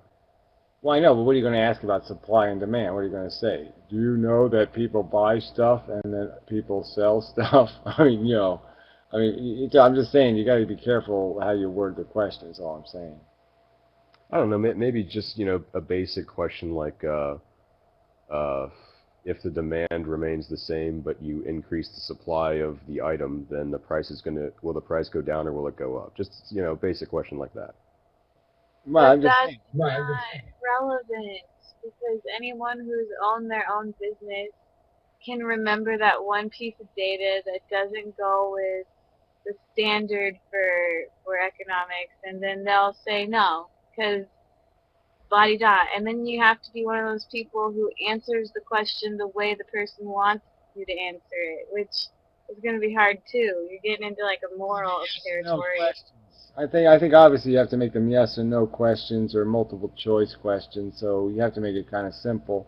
So, but I think if you're careful about how you word the questions, I think it is relevant in terms of people having, you know, some demonstrable, you know, more connected. Like I said, I mean, you should be able to name the president and the vice president, right? If you can't name who the current president and vice president is, you can't get them right on a multiple choice test. Yeah, maybe your vote shouldn't count for much because you're pretty much, you know, what the fuck are you voting on? Something you don't even pay attention to.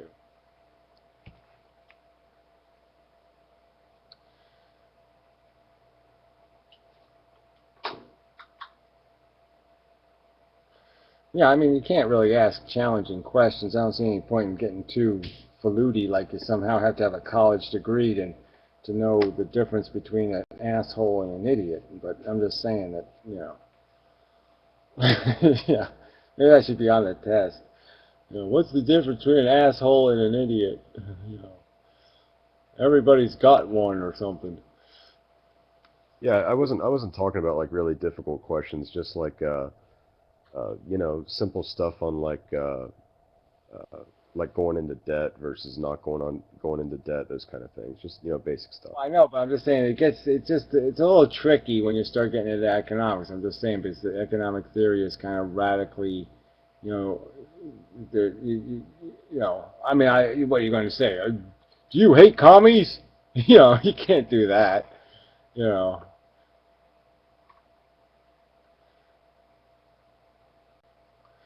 You know commies suck, right? You know. I mean, you don't even have standard definitions of what a free market is. You don't have, you know, there's a lot of non-standard rhetoric in economics. So I'm just saying it gets a little tricky to ask economic questions. I mean, if you ask somebody, you know, I don't know, let's see if there's some kind of relevant money question you could ask. Well, even just knowing how much debt the country's in, you know, you just give them a range and they can be wrong within $5 billion or something. But that might be a fair question, you know. How many bonds outstanding? How many U.S. bonds does the U.S. government have outstanding? Something like that.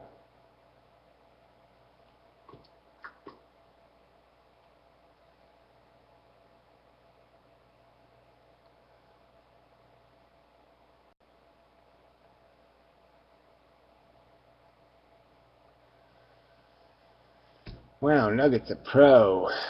Ooh, scary pro people. Pro. She's a pro. I don't pay. Yeah.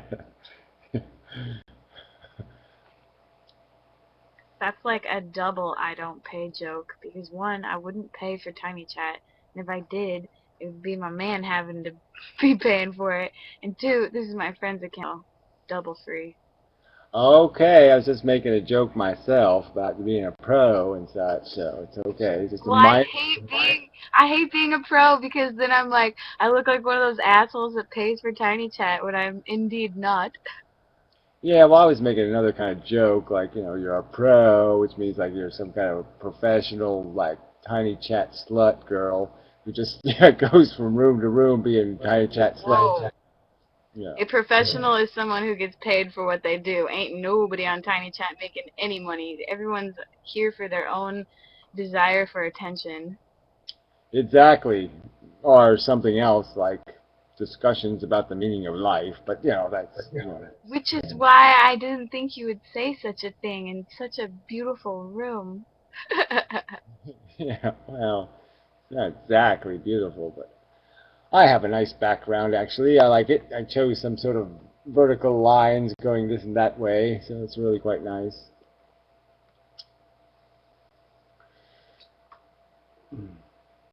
They do have backgrounds you can choose, right? I remember, I think they do.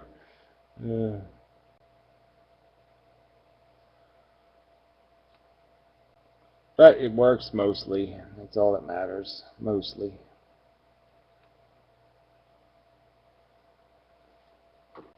This AI is on fire. Channeling. Yeah, well, whatever. Crazy is what that's called, but okay, channeling. Okay.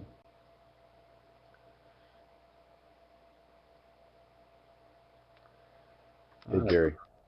You said something in one of your more recent videos that I didn't completely understand. It was on uh, what you said was the federal when God damn it, hold on a second. I have to remember it. Okay. Take your time. Hmm. I, of course, am always understandable, so I don't know how it's must just be you must have misheard me or something. I'm always so frickin' concise and perfect in my explanations. Oh yeah, you said that the Federal Reserve's bond buying program resulted in most of the money that was being printed going to the rich and then going into the stock market. I was wondering how like the bond buying program was resulting in that money going into the stock market. Well, the And you bond explained it in the video, but I didn't completely understand it. Yeah, well, the bond buying apparently isn't doing that just because they haven't really bought the bonds. They've just put them in the reserve account, so they haven't really made that money. They haven't paid for those yet. Um, they've just promised to pay for them, when the banks actually have to actually get their reserves out of the reserve accounts. But the idea of deficit spending is the point, right? So whenever you create new debt, it ends up in the stock market. The stock market's just a well for all debt money because the stock market is intrinsically and fundamentally, um, totally uncollateralized. Oh, that was a good bong hit. Um, Uncollateralized crap. It's just this penny on a dollar kind of crap. So anyway, I'm just saying that as soon as whenever you put money in the economy, where's it going to go? It's going to travel through the economy, and it'll go to people's wages, and what do they do with their wages? They buy stuff with their wages, so it goes to another company. And how does the money terminate when it goes into the economy? It only terminates when a rich person puts it in the stock market. That's where it goes to die. So it only terminates when it buys a debt note. It has to buy an IOU. And so I'm just saying that's where the money ends up, is in the stock market or in the oil commodity market. So you either ends up as a a purchase ticket for oil or wheat or corn, or it buys a stock certificate or a bond. But it has to terminate with the purchase of a commodity. And only the rich are doing that.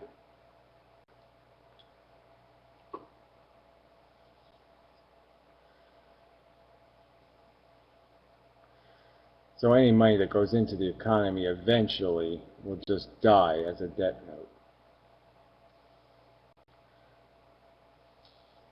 But it doesn't die. I mean, essentially it just makes a rich man richer. A rich man says, I own another piece of surplus. Another piece of debt is created that says a value on it, and stocks are obviously this idea where the more money you put in the stock market, the more value your stock has. So it's an automatic way of making your money worth more artificially. But it's all artificial because it's all just saying, I own more debt than you. So it's like this competition to create or to own IOUs that nobody could ever pay back. But they're good for cash in the current economy because we're respecting the stock market's definition of value. Do you think there's going to be a specific event that like triggers the next crash in the stock market? Yeah, I think there'll be something. There's always something. But yeah, all you need is a blip. You need a 20% drop or something, and then finally a couple of marginal companies will go under, and so that'll create some unemployment, and it'll just feed on itself. So once the unemployment starts, that's when things really get heavy. And then you'll have the combination of, like I said, all this unsecured crap that the Fed has gotten into. It's $3 trillion in cash it's short. And so, if they start printing cash and putting it directly in the economy, that's going to create inflation. And, you got all these bubble markets. If the housing bubble breaks again, that kind of thing but once everybody starts saying, I want something real, They want a real asset. That'll be the run on the bank, is when people have a run to a real asset, and they'll keep saying, I don't want a stock, I don't want a fucking future, I want to own something real, because everything else is turning into shit. And so everybody's going to run to something solid. But it'll be too late, because their money's going to start losing value as the market just dries up. So the market will just swing. Once the market starts to crash, they crash. Once they start going, they go all the way. I mean, I don't know. No, they don't go all the way. That's the wrong way to put it. I'm just saying that the 29 crash was basically 3 different crashes. It crashed in 3 steps. And so there'll probably be a stage like that where everybody will think it's going to bounce back, and it's not going to bounce back. It's just going to bounce down further.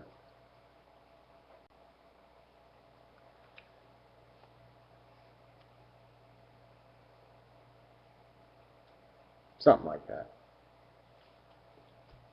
But the problem is, it's just that people are going to get priced out of their living. They're just not going to be able to pay the rent anymore. They're just not going to be able to pay the bills on their cruddy salaries. And we're already sort of I don't know how people have made it this long, but you can sort of see it around here, because there's all kinds of people that drive up and down the street trying to pick up scrap metal so they can sell the scrap metal.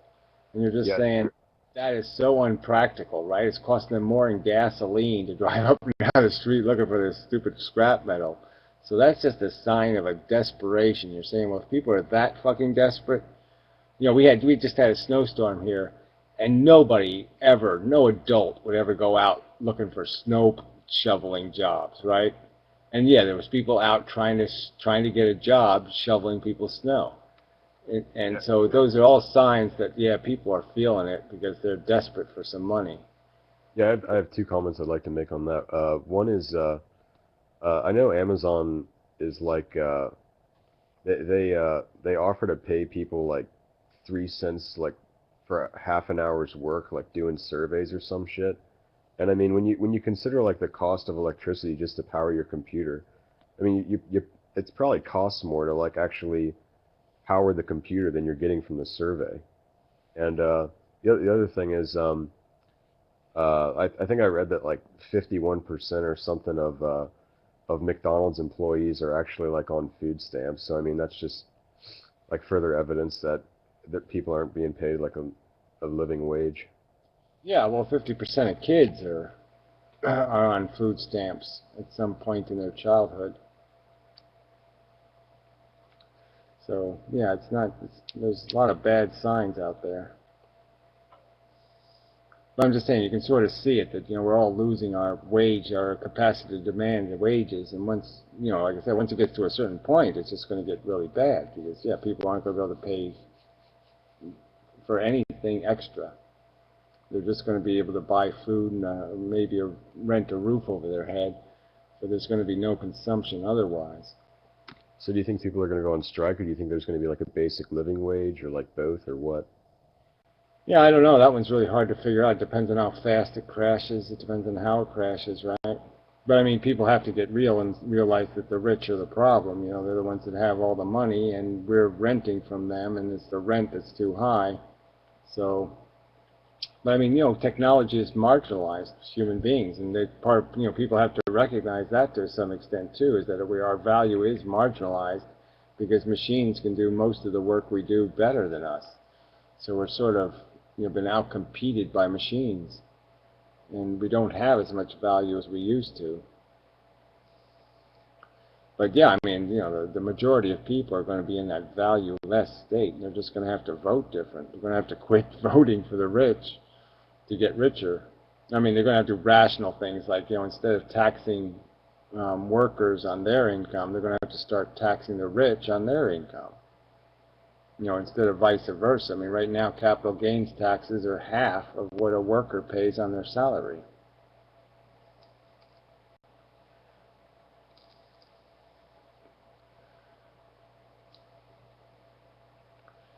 Yeah, I think I heard that like your richest like Fortune 500 CEOs, like most of the 75% of the money they make each year actually comes from like the stock market instead of like their salary from their job. Yeah, well, most wealth is in the hands of people who inherited it. You know, they never did any work to earn it. So this is part of the joke too. Is the stock market isn't owned by people who earned it. It's owned by people who inherited it.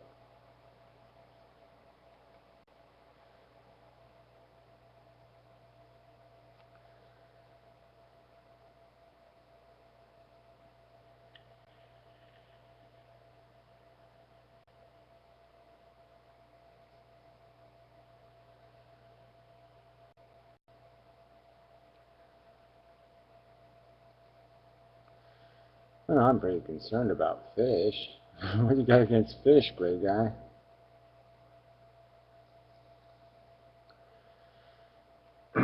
Oh yeah, well, caught fish doesn't matter just because yeah they're doomed anyway. But you're probably doing them a favor. Well, you're probably doing anything a favor as long as it doesn't stop something from reproducing and you're not financing the creation of a new one. So anything in nature you can kill, it's probably a good idea to kill it. Probably doing it a favor. So, yeah.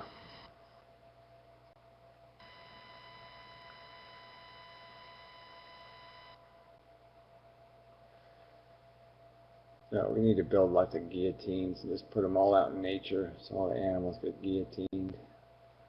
That's the right way to go.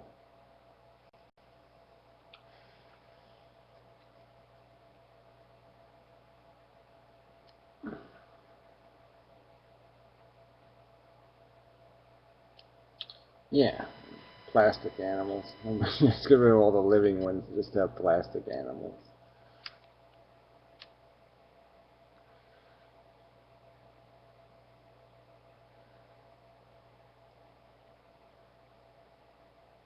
Hey Gary, I have another question.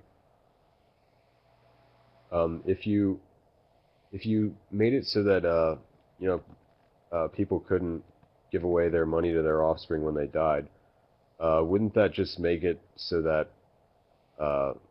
like people would spend their money like completely irresponsibly, like in their last few years? I mean, wouldn't that just make it? But you could always sell that stuff, so I guess you get some of the money back. I mean, you can't stop people from being assholes, but I'm just saying that generally speaking, people aren't going to want to be just total assholes. But the bottom line is you'd still be able to sell it. So, and it would sell at a bargain price, no doubt. So it'd be accessible to people who, a lot of different people. So I mean, if you get rid of the competition, you're always, everything you try to buy, you got to compete with some rich guy. Well, if there's no more rich guys outbidding you, then everything becomes a lot cheaper. So you might be able to work hard and save up enough money and buy yourself a business or something because you won't get outbid for it because there won't be people with tons of money to outbid you. So if you look at it that way, I mean, it would be so deflationary to get rid of that inheritance wealth that it will all have access to them. We'll all be able to buy bigger houses and better shit because our money will be worth twice or 3 times as much.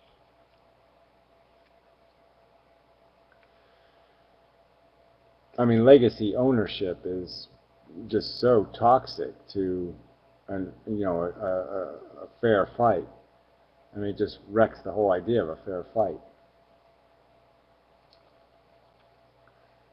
And getting what you deserve or getting what you earn. So I mean, it'll just make work so much more valuable when people will be able to actually buy something with the money they earn from working, instead of being outbid by people who never did any work in their whole life.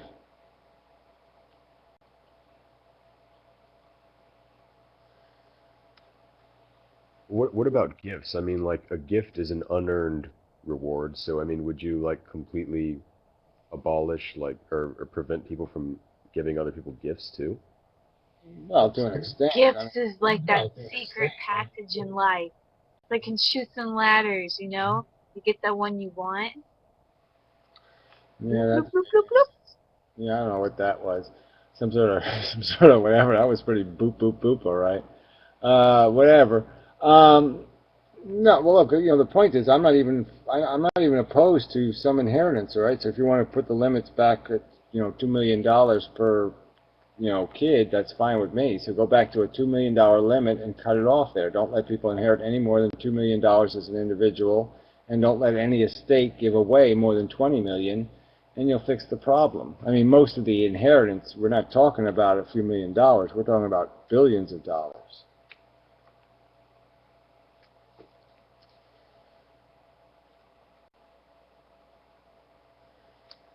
So, I'm not really talking about, if you want to give somebody a car or something, I'm not talking about that. You didn't even give away a house here and there. I'm just saying, this really isn't about the little shit. It's about the big shit. It's about big money, not little money. I mean, the top 1% own 45%, well, the top 3% own 45% of the assets in the country. It's a very small percentage of people who own most of the assets.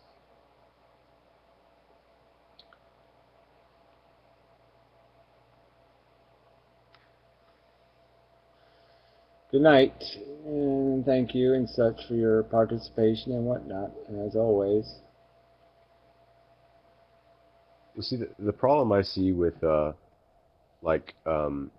capping inheritance at like $2 million per kid or whatever, is that it disincentivizes the super rich from spending their money like completely irresponsibly when they die. If I may offer another solution. Well, no, explain to me exactly how they could spend their money, okay, irresponsibly when they die without giving it to somebody that would be outside the inheritance boundaries. The point is, is that if in their money irresponsibly, we get to sell the asset. If they buy a yacht, we sell the yacht and we get the money. Yeah, but I mean, if they get like, if they buy like a ton of yachts or like a ton of houses, then that might like, I don't know, like there would be too many houses then, right? Well, I know, but we're still going to be able to sell it, so we're still going to, somebody's going to live in it, and somebody else is going to buy it, and eventually those prices are going to go down further and further and further. So I'm just saying that the point is that eventually we all might be able to buy a mansion then, because yeah, they're going to get dirt cheap if the rich do that. I don't know. I just think a better solution would be to, instead of like having a maximum cap, make like a percentage inheritance tax, so maybe like an 80% inheritance tax or something like that. Well, I'm just saying that you're still going to create incentives to cheat with that too. So I just don't see how that's going to work. Yeah, but the incentives, there would be. Go on. Well, I'm just saying they'll find dodges and ways to work around it. So I'm just saying, as soon as you give it a percentage, then you're still going to be playing the same game. So I'm just saying that I'm not opposed to that. I'm saying that's better than what we currently have. But I'm just saying that I just think it's more rational just to put the sensible caps on it and tell the rich that here's some approved organizations you can give the money to, or something like that, and give them and just let them know this is the game, okay? I mean, you can live your life, you can be a pig and a glutton, but yeah, we're a civilization, we're not a gluttonary, okay? So yeah, we're not going to let you create an empire, and have your prodigy ride on your innovation. I mean, that's just bullshit. You think you're worth it? You think you're worth squandering the work and the productivity of our country? Well, yeah, you can go ahead and squander it if you want to, but you're an asshole. We ought to just call them what they are. We ought to publicly hate them, and they'd have every incentive not to do it then. Well, see the benefit to making. That's the problem. The problem is that people admire these assholes. Well, the benefit of making it like a percentage tax would be that it wouldn't completely disincentivize them from like just spending money completely irrationally and like buying tons of houses and stuff like that. I mean, they would still be able to give some. Same point with you, okay? If they do that, it's still not a problem. I don't know how to put this, but I mean, it's not such a bad idea. If they build a ton of houses, okay, well then the rich it's going to drop the price of the housing. So everybody's going to benefit from that.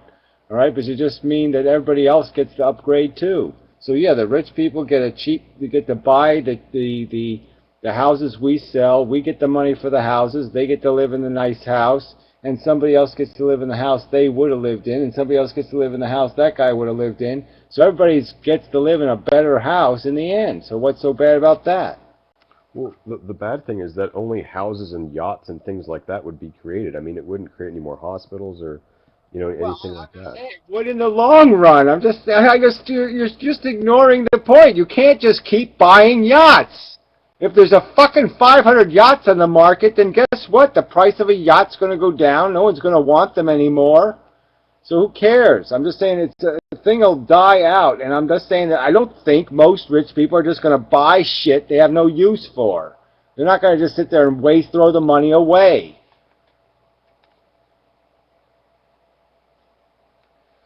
All right, well, I think this is kind of a trivial matter anyway, so, I mean, it doesn't really matter.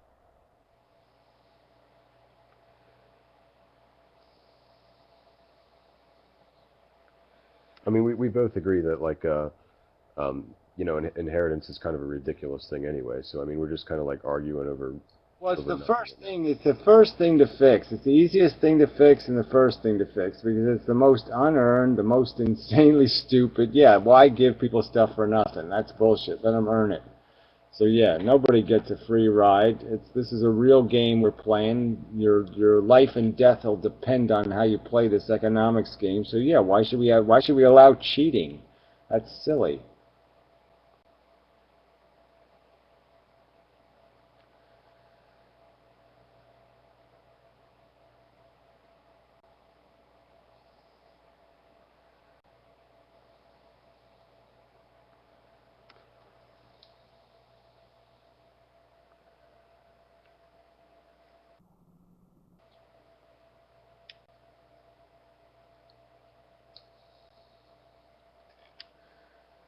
At the risk of sounding like a bit of a communist, I would like to suggest that maybe there should be a cap to the amount Hollywood actors or athletes are paid.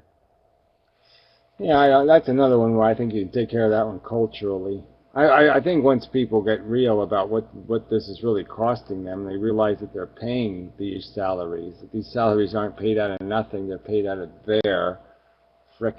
the world they live in. They have less infrastructure and a less clean world to live in because of the salaries they pay these assholes, and they could let go of this crap. But I think it's pretty hard to sit there. I mean, I think it's pretty hard to sit there and say, to try to regulate the salaries paid to entertainers. That's a tricky business. But again, if you tax their what they don't spend, that's I think all you can do. But yeah, I mean, that's one that people have to fix with their own internal character, I think. I just don't know if you can regulate that kind of stuff. But it is disappointing that people are so trivial, that they celebrate these crap artists and they crap athletes, and they don't pay any attention to the fact that they should be rewarding people for curing diseases and shit.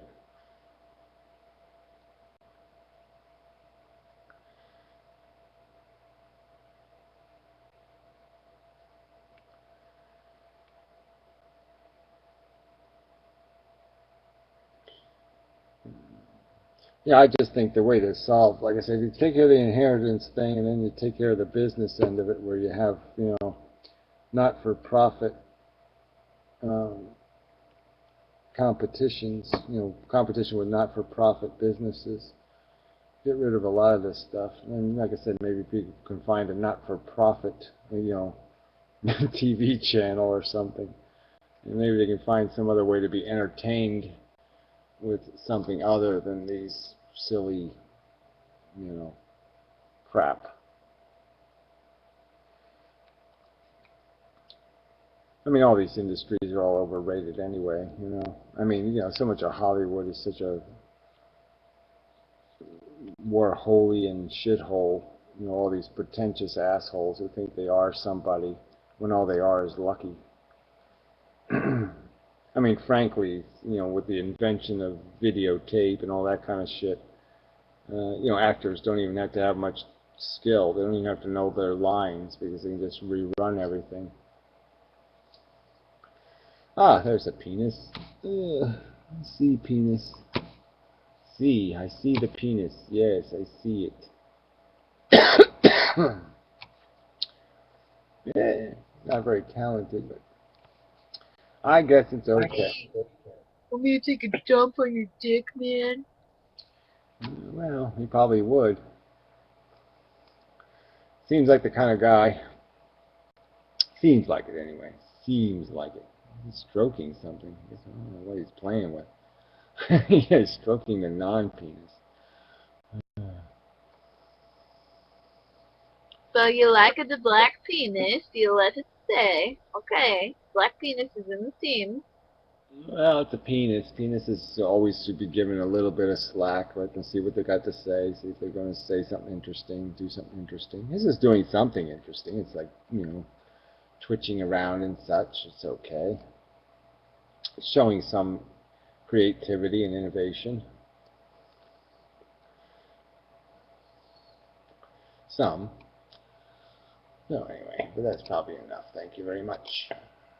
It's kind of boring. It's just kind of same old, same old. That No, was a one-trick pony. yeah, exactly. It just kind of just, you know, didn't know how to take it to the next level.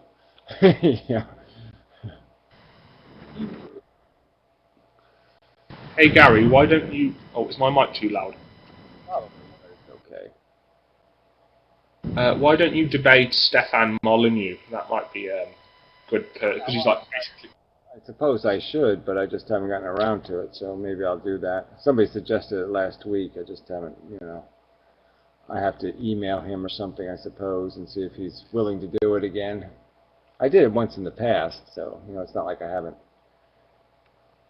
attempted confrontation. What would you debate him on? Well, probably his, you know, Ayn Randian bullshit philosophy. You know, he's still pretty much an anarchist. I haven't listened to him lately, but I'm sure he's some sort of libertarian anarchist jackass of some kind.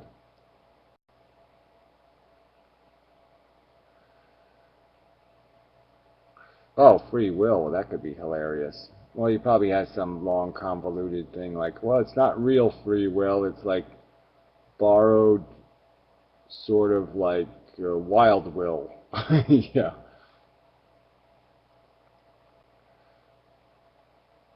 I can't believe Pierre was trying to make the argument that like paramecia have consciousness.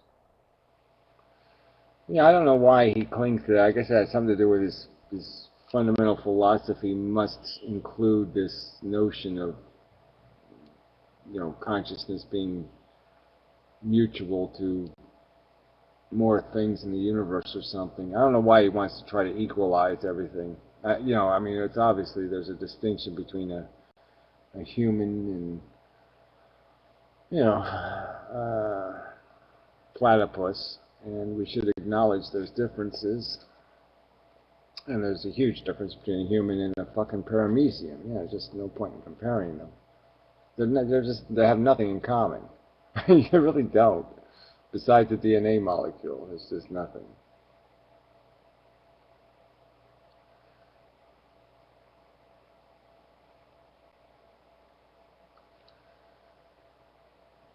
Oh, she has a woolen blanket. Yeah, she must live in a cold place though, but she's got like a jacket on, and now she's piling wool on top of her. And a cat, yay! Yay! Cats are almost as interesting as penises. Meow. Meow. What's his name? Scurvy? Cruddy? Hairball?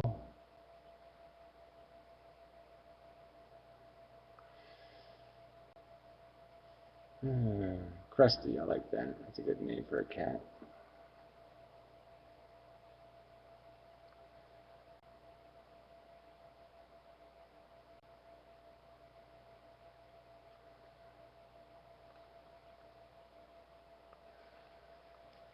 You know, people are pretty dumb.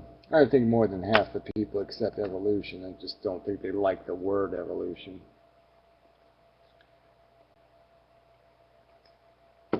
They just don't want to admit it.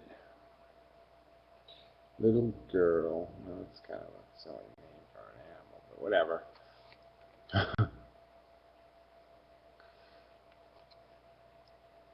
Like, name your cat Not a Rock or something. It's not a rock. Yes, I'll name my cat Not a Rock.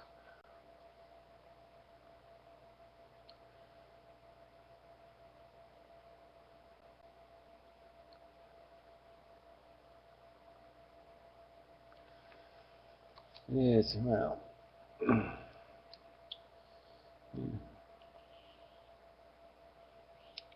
Yeah, I almost fried the poor cat. You know, it was the cat who lives outside, the one that I'm best friends with. And, you know, I put a heater underneath it. I put a cup warmer under his house, right? Figuring, okay, it'll keep the house warm. And it melted a hole in it. And it actually burned. I put styrofoam in to keep it warmer, too. And it melted the styrofoam. And luckily, I had some old clothes on top of that, so it didn't burn through that. But it was like, damn, I almost caught the poor cat on fire. It burned the pussy. Yeah, almost.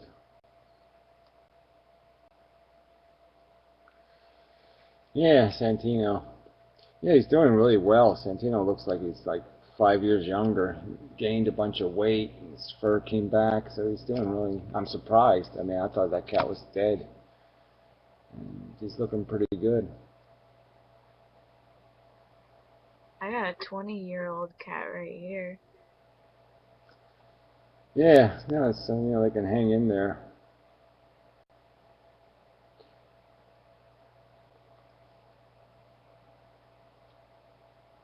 Except one of his fangs broke, so yeah, he's only got one fang. You know, one of his fangs broke off.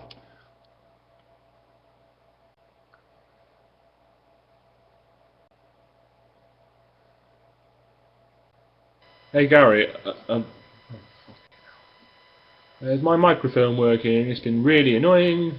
Anyway, Gary, what I was going to say was, you saying about evolution, like they don't like the word or whatever, because they probably know it's true, but they're just not admitting it. Well, it's the same with these mediums. Now, the average person who goes to a medium, in any normal conversation with a person in real life, and you haven't seen them for a while, it's like, what have you been doing?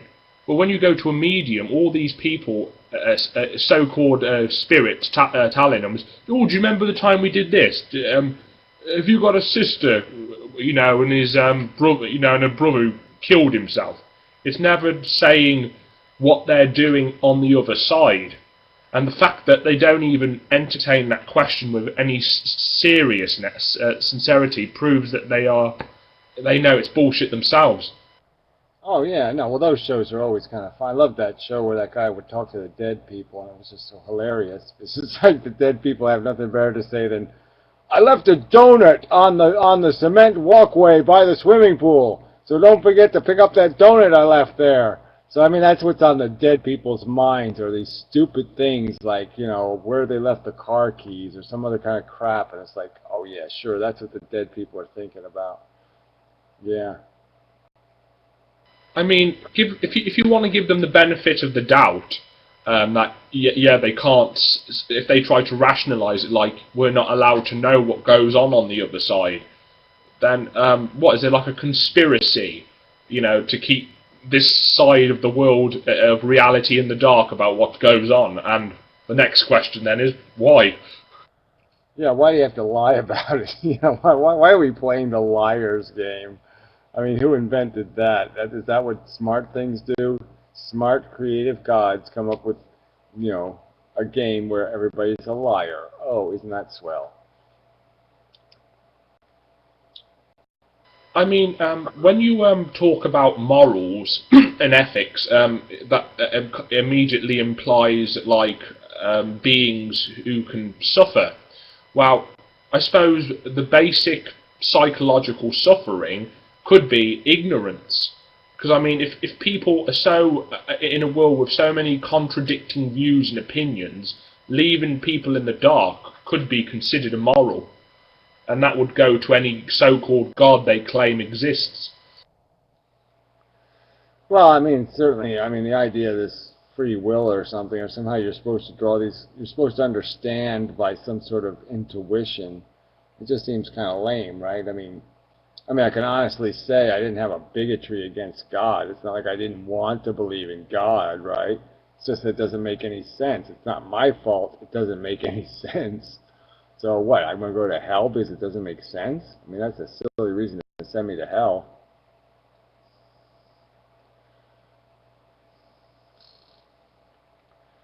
I mean, it's not like I don't believe in God because I want to be a sinner or something. You know what I mean? It's not like I'm saying, oh yeah, I want to sin, therefore I disbelieve in God. No. Quite the opposite.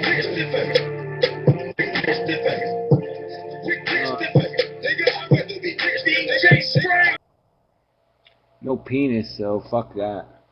I'm gonna do rap. You better have a rapping penis.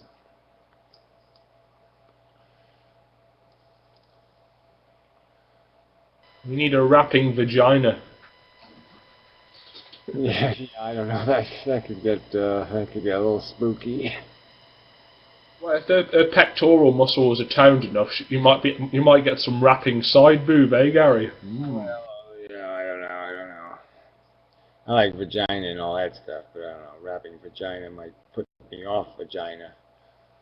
So we don't want to do anything to degrade the vaginas.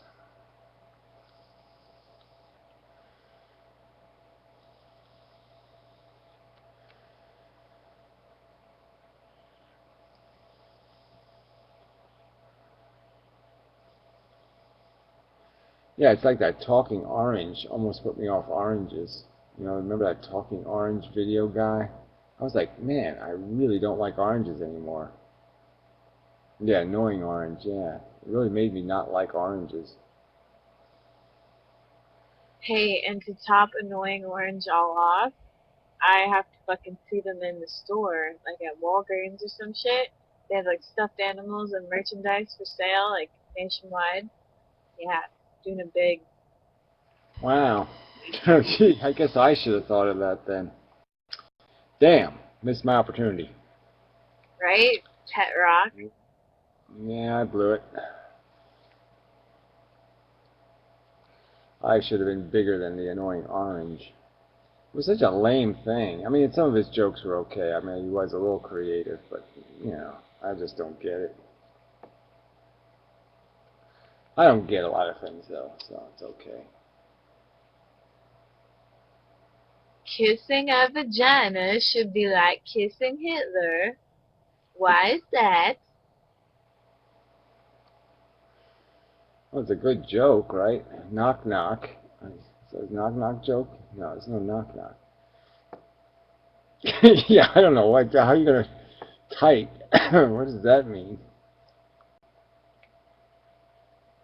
You don't answer my question. Yeah, I don't know. I don't know what the hell that is. I don't get it. I don't get a lot of jokes, though.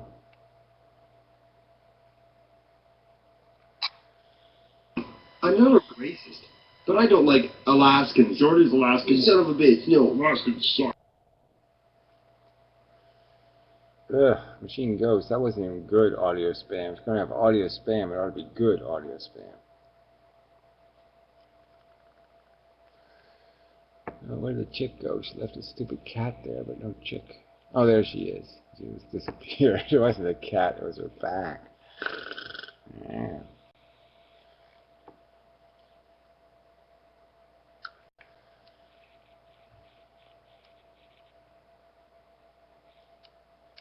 The blowjob, hold the ball.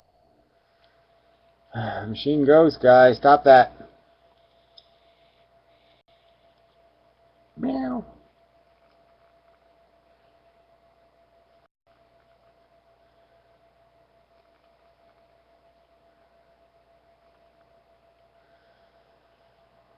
Hey Gary, do you think your arguments were well received when you went on the Magic Sandwich Show?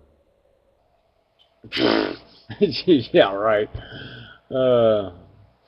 Yeah, I know. I mean, quite obviously, it wasn't fairly argued. I mean, Thunderfoot made some stupid arguments. The argument from your philosophy will genetically fail, because nobody will reproduce it. So, yeah, but I don't think, obviously people don't want to try to make the counter argument, the pro-life counter argument, because there really isn't a pro-life counter argument. There's just, I selfishly want to have a baby kind of bullshit, and there is no real rational argument to take the risk of child production. I mean, you're taking a huge risk. If it goes wrong, it can go horribly wrong. You'll just end up torturing some kid for no good reason, except you're a selfish bitch. I mean, it doesn't go anywhere, and they just won't concede that argument. They won't make the argument like, okay, this is why it's good enough. This is why it's so important we have to do it. No, they don't. They just say, we're human beings, we're allowed to be selfish cunts. And that's a bullshit argument. Can't take risks with other people's welfare for selfish purposes, and no one's going to make an argument explaining why we are more essential in terms of our existence than the non-existent Martians. Nobody's crying because there's no Martians in the universe, and no one's going to cry if we're not here. It kind of sounded like the host of the show was kind of like kind of saw the point of what you were saying, though. I mean, I know the point was completely lost on Thunderfoot and Concordance, but it seemed like the host kind of got it. Well, I've talked to DPR Jones before about some of these related subjects, and he's a reasonable sort sometimes. So, yeah, I mean, he's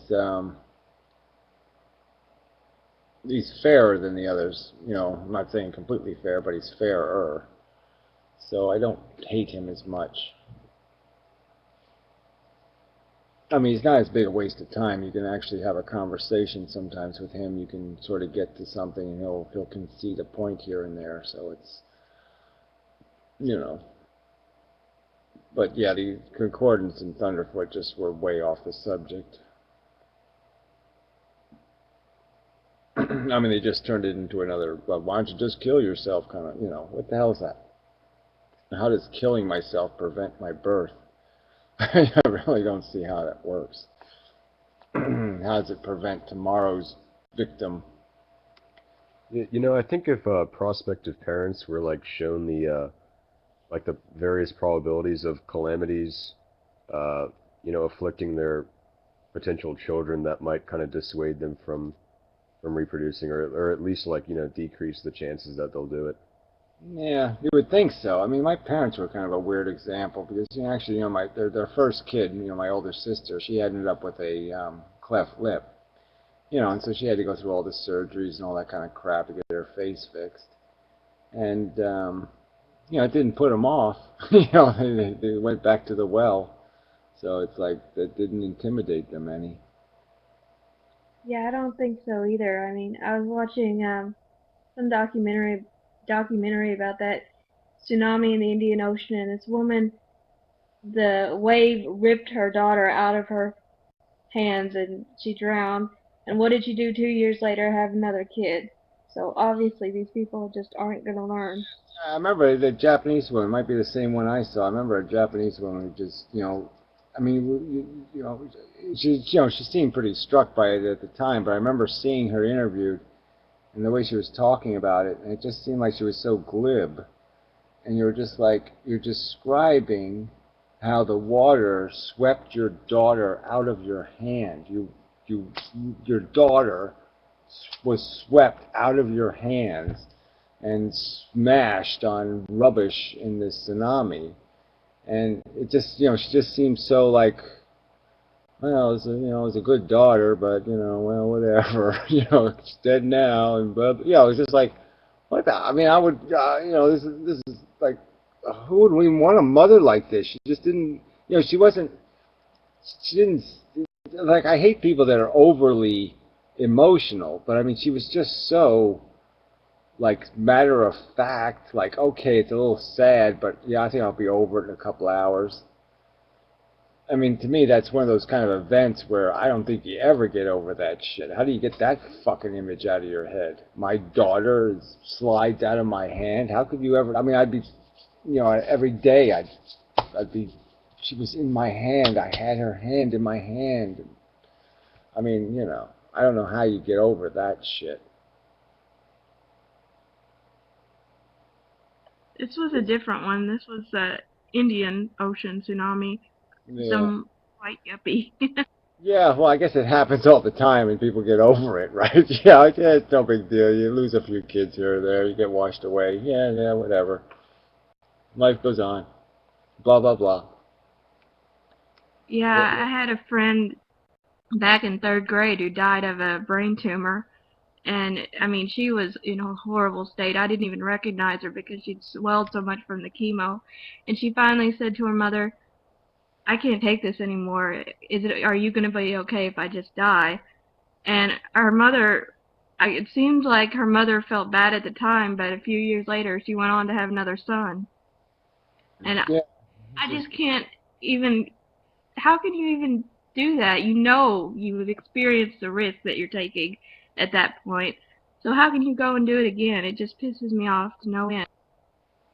Well, it just amazes me that people are just, you think of people being a little bit crass and a little bit less sensitive than you are, but they're a lot less sensitive than you are. You know what I mean? It's like, wow. I mean, I wouldn't want to survive this shit, let alone would I survive it. I wouldn't want to.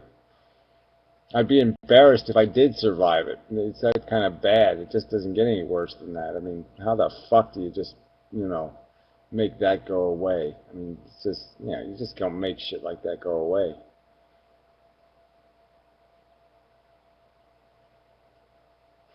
But, a lot of people have kids when they're young, so I guess they really haven't gotten, smacked hard enough. But like I say, I mean, you see people do it. They just keep walking into it like it's, oh, it'll be okay. It'll work out. It'll fix itself. It'll, they all think it's going to be okay. I mean, my parents really learned a lesson when my middle sister, she died of cancer. And that really hit them. I mean, they really got it when that happened. They kind of admitted that, maybe having kids wasn't a great idea. Yeah, I think one of the reasons why people choose to have children, despite like the the terrible things that can happen, is simply that they don't think it's going to happen to their kids. I mean, it is fairly unlikely that your kid is going to commit suicide. I mean, it's like 1 out of 100 chance. So I mean, they're just rolling the dice, and they don't think that it's going to land on that one permutation that ends up really shitty. But I mean, what they fail to see is that in the grand scheme of things, it's going to happen. Yeah, well, there's so many bad lotteries, you know what I mean? They're just not getting that part either. It's not like they're entered in just one bad lottery. There's not just leukemia. There's, brain tumors, and there's, blindness. There's all these different things, and it's like, yeah, they're all 1 in a million, 1 in 500, 1 in 1,000, 1 in 10,000. But yeah, you enter. When you add them up, one of them's going to strike you. Sooner or later, you're going to win. So yeah, it's like, whatever the number is. I mean, it's like 50% of the people over 60 are disabled or some kind of, I mean, it's kind of a high number. And it's like, yeah, people are going to have these liabilities and they're going to have these problems. And, for most people, life is, they got to earn it. Most people have to earn their existence in the sense they pay for it. It ain't cheap. So, and you're certain, I mean, and it's an absolute certainty that your kid's going to die. And so, the average death. I mean, the average death in my family is long, hard, brutal, and nasty. I mean, nobody dies of a heart attack in my family. I mean, it never happens. They die hard. And yeah, you're sentencing your fucking kid to a hard death.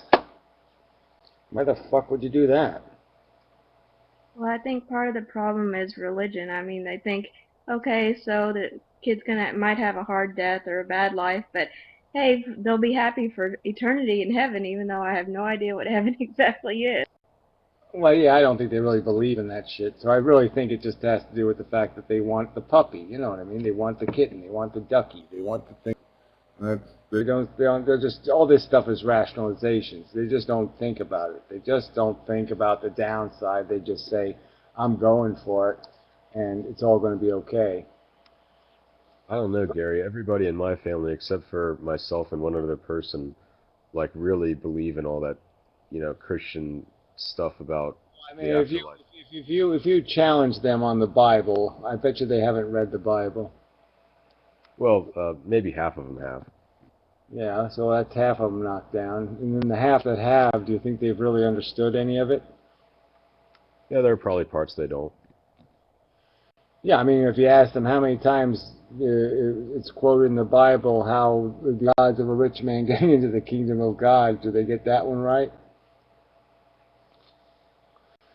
I'm just saying, I just don't think that if somebody took this religion seriously, they could make any sense out of the Bible, right? I mean, what's the message in the Bible? I mean, one minute it says deeds matter, the next minute it says deeds don't matter. It's just so arbitrary. One minute they're saying, yeah, kill everybody, the next minute they're saying, don't kill everybody. Forgive everybody, don't forgive. I mean, it's just so full of shit. I just don't think anybody can make enough coherent sense out of it to believe in it. And this personal God who's never personal, you never get that, he personally will not be personal with you. He will not send you a card on Christmas. I mean, nothing. Yeah, I mean, I don't know how anybody, believes in like the Christian story in particular when you consider what we know from maybe like the last 200 years of science. I think they just believe in the necessity of the moral mandates. They think the morality is correct, and so they think people need to be afraid of God to be decent, because they know they wouldn't be decent unless they were afraid, or something like that. They think people need a negative incentive to be good. Yeah, but the thing is that book sends a mixed moral message. I mean, one minute it's saying don't kill, and then the next minute God is like, wiping out all of humanity except for like 7 people. Well, God did say he was sorry. Well, he didn't say he was sorry. He says he regretted it.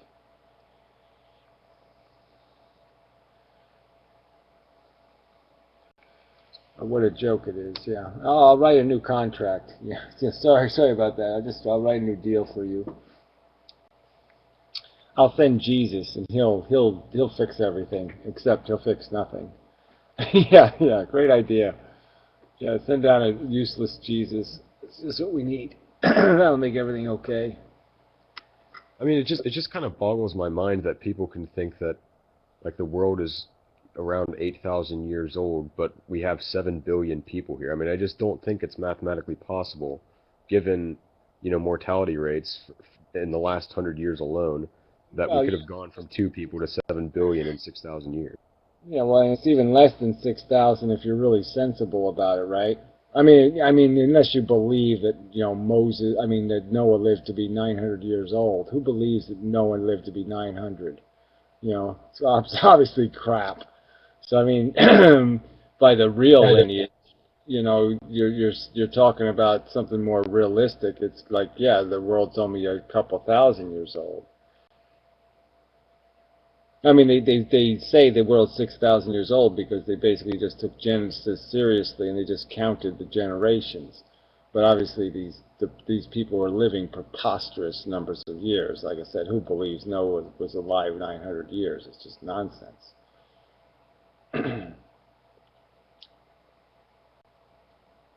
His 900th birthday, he decides to get drunk, and then his son sees his junk and ends up being cursed to hell because he saw his 900-year-old father's junk.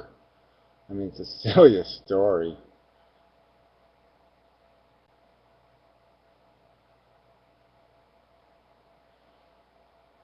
So I'm just saying, I just don't think people really believe in it. I think they just believe in the idea of it. They think it's a good social norm or meme, and it's a social club, and that's all. They're just defending it because it's the tradition. It's what we white folk do. It's that kind of attitude. It's a kind of ism. It's just a a kind of nationalism, racism, religionism. Jesus is better than Mohammed. Yeah, our team is better than their team. Just a pile of crap. Yeah, on the bright side though, I think religiosity is decreasing among people in general. Like I think I read that like among people that are like under 25, like 1 out of 4 of them don't have any religion at all. Yeah, I know, but look at the atheists. Atheists are such assholes, right? I mean, most of them are just heathens. So, I mean, the replacement for religion is some sort of Gaia bullshit, or, you know, some kind of New Age bullshit, or, you know, harmonica love or something. I mean, they're replacing God with some other delusion. So it's almost like it doesn't matter because they're still living a lie. Or they're just nihilists. Yeah, well, they're either nihilists or they're fucking hippies, right? There's just nothing in between. It's like either they're complete selfish assholes or they're feel-good, wishy-washy, mishy-mushy, mushroom-chewing, you know, bullshitters. It's probably a step in the right direction, though. I mean, like, I mean, it should be the case that things that are just obviously wrong can be like thrown out. So I mean, it's probably a step in the right direction. Yeah, well, I'm just saying that it's. I'm sometimes find. Yeah, frankly, I probably hate nihilists more than I hate religious people. So, you know, the whole Nietzschean bullshit philosophies and stuff. I just, you know, I mean, I find that more offensive than people who at least try this idea like, okay, if we, you know, treat each other better. I mean, some of the Jesus themes aren't that bad, right? I mean, do unto others as you have others do unto you kind of shit is kind of a good theme. But, yeah, I mean, the dogma of the religion, the fucking bigotry and the hatred and the petty, you know, homosexual bashing and all that kind of crap, well, fuck that. But, you know, there's a lot of atheists who are just, you know, they're libertarians, they're greedy, selfish pricks, so they're not much better. You know, they're more tolerant to homosexuals, but they're more insensitive to, you know, schizophrenics.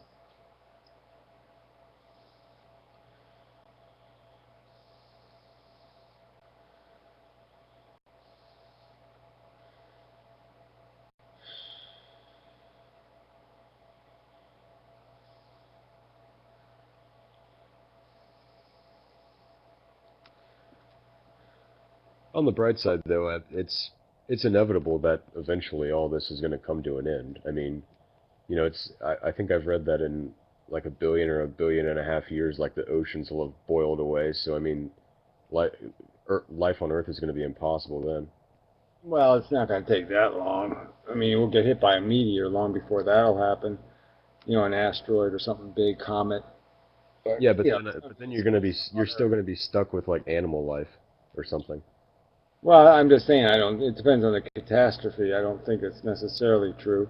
But, yeah, I mean, obviously it would take a deliberate act to wipe out all life on Earth, probably. But, you don't know. If something hits the moon crashes into the Earth, yeah, that's going to finish it off. But, you know, an extinction level event, you know, it's certainly possible. Well, it's certainly inevitable. It's going to come. I mean, I'm just saying that there's no way, you know, physically, I don't think we could survive another 1,000,000 years, to tell you the truth. You know, I think we've been lucky to get this far. I mean, I think that's another one of the bizarre perfect storm circumstances, is that the Earth has been as quiet as it has been. You know, that there's been so few catastrophic events. Jupiter's sucked in all the meteorites. Well, I'm just saying, you got so much of this shit that just shouldn't, you know, we were just lucky that you know, yeah, circumstantially, that things have happened the way they've happened. But you could even look at the dinosaurs being wiped out. I mean, technically, that could have been an extinction level event. It was pretty close to, you know, pretty catastrophic in terms of the climate on Earth. Yeah, I think we're overdue for an eruption from one of the supervolcanoes. Yeah, well, that's a whole nother thing. Like, we haven't even had to experience any of that shit. But, yeah, I mean, there's so many things, that's just going to be, you don't even know if your civilization could survive. Like, if you had you're due every 500 years or whatever for a fucking, level 7 earthquake, in New York. The Mississippi River Basin is way overdue for their massive earthquake. So, but I mean, at least the Mississippi, it's not as big a deal because it's not as highly populated. But you get an earthquake in New York, I mean, just imagine if you had 2 million people dead and, 3 million injured or some kind of huge numbers like that. What kind of, it just wipe out, just the resources alone that you'd have to expend. You could spend decades cleaning a mess like that up.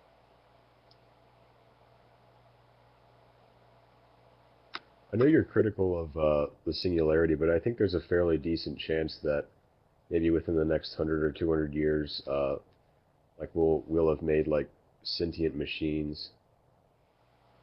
Yeah, I think that's kind of a daydream. I think sentience is pretty complicated. So unless you're making them out of biological machines, I don't think you're going to do it. So I think you'd have to use the biology and augment it with, mechanical parts. And that's just being Frankenstein. So I'm not going to be very happy about Frankenstein experiments.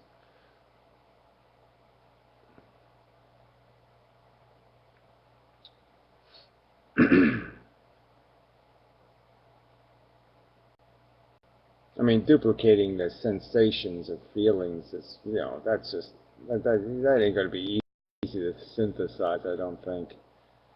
Because, the brain was made one tiny neuron at a time, and it was made beginning with an agenda machine. And so you'd be doing it backwards. You're trying to make a thinking machine into an agenda machine. That would be really hard to do.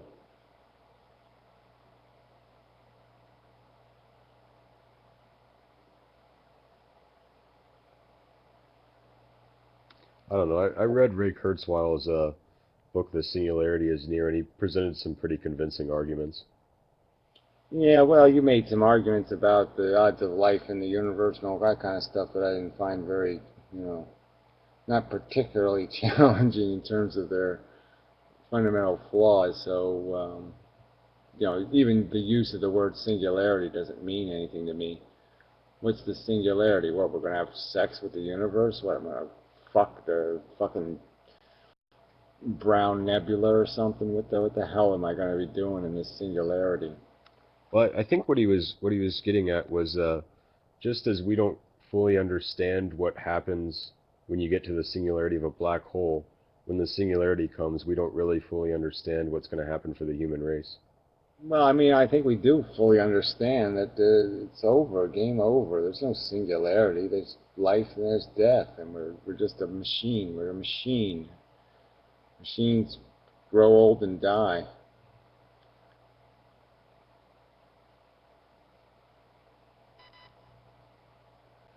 Hey Gary, what's your opinion of the Nietzsche spoke about this, the eternal return point reoccurrence time, something like that, where everything basically repeats? I forgot about that. I should have had that argument with Puro, because that is kind of wacky shit. I'm trying to remember what he was saying. But yeah, it's another one of these dodges. So, instead of having to take responsibility for the world that exists, you just make up this idea that it's going to happen all over again anyway, so who cares? But that's basically all it is. It's just like, oh yeah, it's just a rinse, repeat, rinse, repeat, rinse, repeat. You just do it over and over again forever for no good reason. Just if I remember correctly, when Nietzsche was talking about his eternal recurrence, he said that he thought there wasn't any more horrifying a thought than that. Yeah, I can't remember the exact context. I just remember it was just kind of, I didn't see much point in it. I mean, the reoccurrence is in the fact that we are sentences to live in the world we create, in a sense. So the future we're making, beings just as sentient as us are going to have to live in it. So it might as well be us. And the fact that people aren't realizing that, the risks they take are risks they're taking with something equal to themselves. I wouldn't want to be the average human being. I wouldn't sentence myself to that fate. So why would I think any of this is a good idea? It's been a long time since I've read Nietzsche, but I thought his point with eternal recurrence was that because it's going to keep happening over and over again, that's exactly why you should care and why you should be more cautious in your actions. Well, that's two different interpretations. I just thought it was a defeatist argument myself. That's where my impression of it was, just a kind of defeatism. Well, it's been years since I've read it, but actually that's what I thought at first. I thought your interpretation, but then a philosophy professor told me that was wrong. Yeah, well, it could be. Nietzsche was a little bit convoluted sometimes. I'm just saying that the general focus of his philosophy was one of these ideas that this is a kind of a shitty game, and Nietzsche was basically conceding it's a shit game, and he was basically saying, well, the only game we know is a game is this evolution thing, and this idea of making fit machines, so let's be as fit as we can be. Let's build the best. That's the only game in town, so let's play it. And so he basically got into this whole Darwinian exceptionalism philosophy, this idea of being exceptional. Like, let's what doesn't kill you, makes you stronger. Let's make ourselves stronger into mega men, and somehow we'll have accomplished something by winning the survival game. And I'm like, well, that's kind of a lame. That's it, all you're doing. You're just saying survival for the sake of survival because you say there's no way out. He's basically conceded that we can't end it, we can't get out of it, it's going to reoccur anyway, so let's just play. And it's like, fuck that, that's stupid. That's a stupid reason to play a game.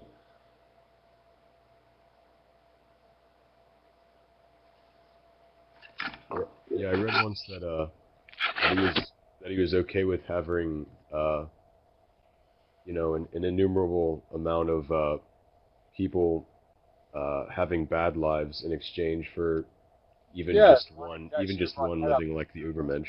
Exactly. I should have brought that up with Pirro, because that's exactly what he said. He basically was like, yeah, okay, it doesn't matter if you make a big giant mess as long as you get some kind of perfect little monster out of it.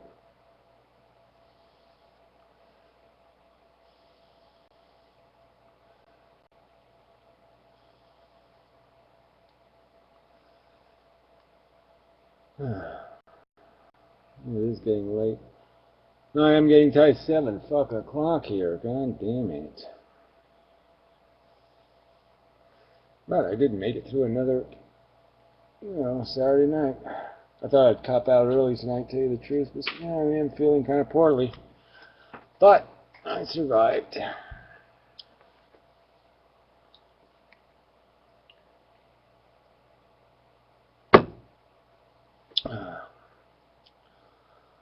Which, I don't know whether that's a good thing or not, but I did.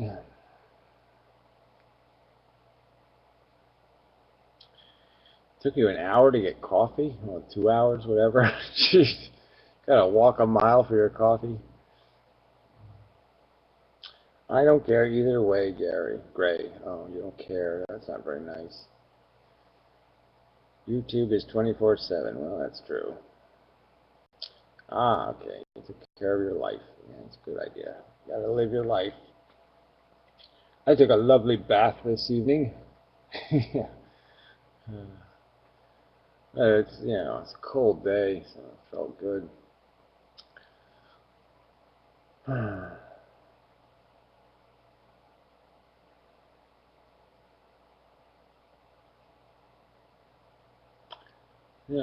should do something interesting. I don't think I have to go out today, so that's good. I can sleep and such. If you think about it, though, there's not, as far as I understand, there's not really an explanation for why the universe is here in the first place, though, how it got here. So, there is a chance that, the experiment will be run over and over and over again, and kind of like an eternal recurrence type of situation, right? Yeah, no, it's theoretically possible. It's just horrible to contemplate that the mechanism is that out of control. I mean, theoretically, it can just keep doing it even worse. It can come up with a worse variety. Like I said, what if the human thing didn't happen and all you had on planet Earth was all these animals just ripping each other's skin off? I mean, it's just, and what if insects feel intensely, um, in terms of the sensations, the raw sensations they feel. I mean, the whole thing becomes horrific to even contemplate the horror that goes on. I mean, fucking praying mantises are, eating other bugs alive, from the stomach out, I mean, it's not like they break their little necks first or something. I mean, no, they get eaten piece by piece. You know what's funny is have you heard of like the Greek philosopher Leibniz? I'm not big on Leibniz. knowing people. I barely know my own family's name, so, I don't know Well, the guy. there was this Greek philosopher Leibniz. He was a mathematician too. He actually co-invented calculus. He was a smart fuck. But he actually said that he thought this world was the best of all possible worlds. And I mean, I just think that's so preposterous. I mean, just consider all the immense suffering in like the animal kingdom. I mean, it's just obvious that there could be better Well, possibilities yeah, out there. just you could just extract a couple of weeds, just pull a couple of weeds, and it's a win, right? Get rid of smallpox. Wow, that's a win.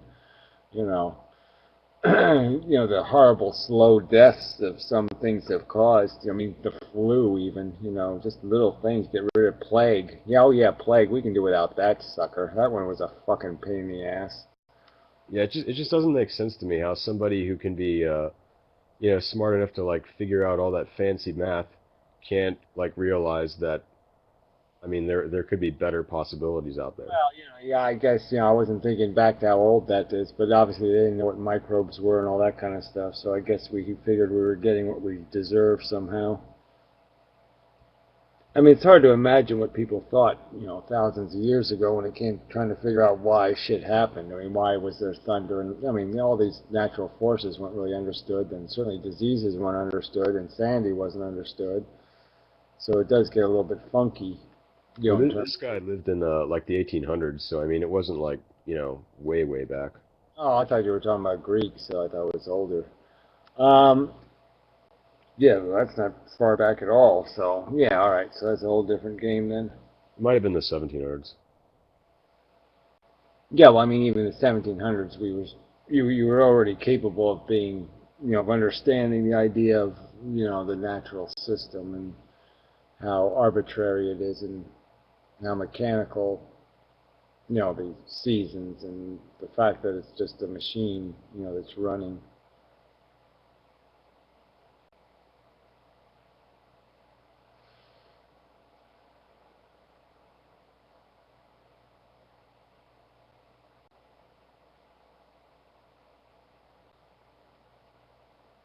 Yeah, it is kind of a mystery person. Yeah.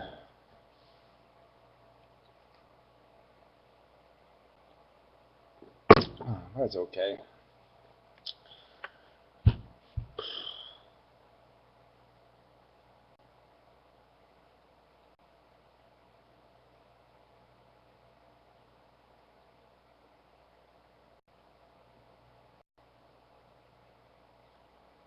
Oh, what else is news?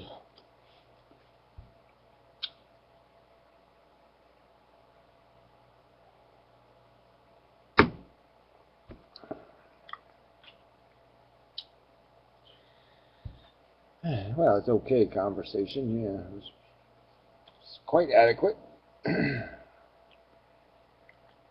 We were all just letting that guy ask you questions. Yeah, it's kind of the easy way. Yeah, it makes it easy when somebody just asks questions and just answer them, and I can just be, I can lay back and just, oh yeah, I can answer that. Oh yeah, I can answer that. Hey, Machine Ghost Guy is playing one of my videos. Oh, one of my swimming videos. Yay. It's got Fred in it, though. What's Fred doing in one of my videos?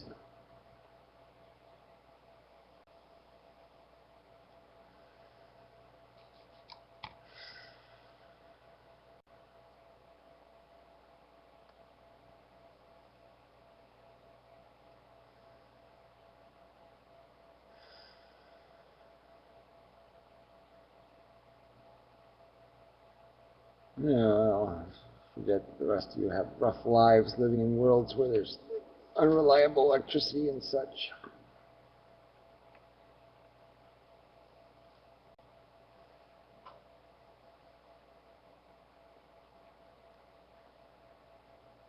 Yes. Yes, that's not an appropriate response. Oh yeah, the tired thing. Yeah, saying yes to the tired thing. Well, your hair really isn't alive.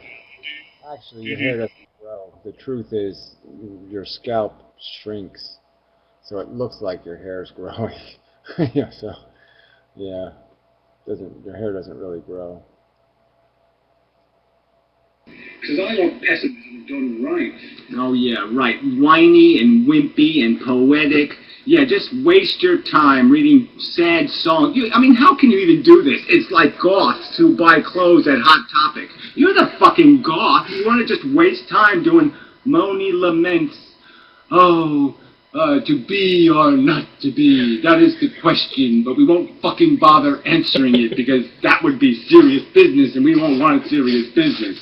We don't want to do something serious or real. We just want to talk about it forever. Let's talk about it forever. Let's say boo-hoo up each other's ass. That'll be fun. I'll say boo-hoo up your ass, and then you can say, isn't it awful? Up my ass. Isn't it awful? Yeah. We'll just talk shit up each other's asses. Forever. And not do a fucking thing. What a snarky bastard. Fuck, I'm good. Yeah, he's a good swimmer. He is. I miss my swimming. I want Oh, look, the chick's doing some kind of, like an Egyptian thing. Like an Egyptian, touched for the very first time. Like an Egyptian. Yeah, that was good. Oh, she's choking. Oh, that was good too. Like chicks choking. Yeah. It's hot. Okay. Enough of that.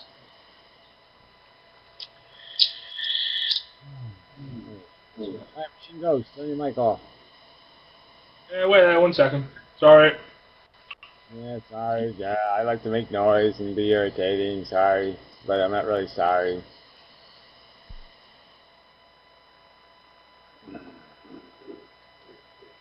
Ding, ding, ding, ding. I believe that sound of his fan is probably being made because it's moving faster than the speed of sound. Yes, that is my theory. After my speed of sound video today, I have a new argument in favor of it.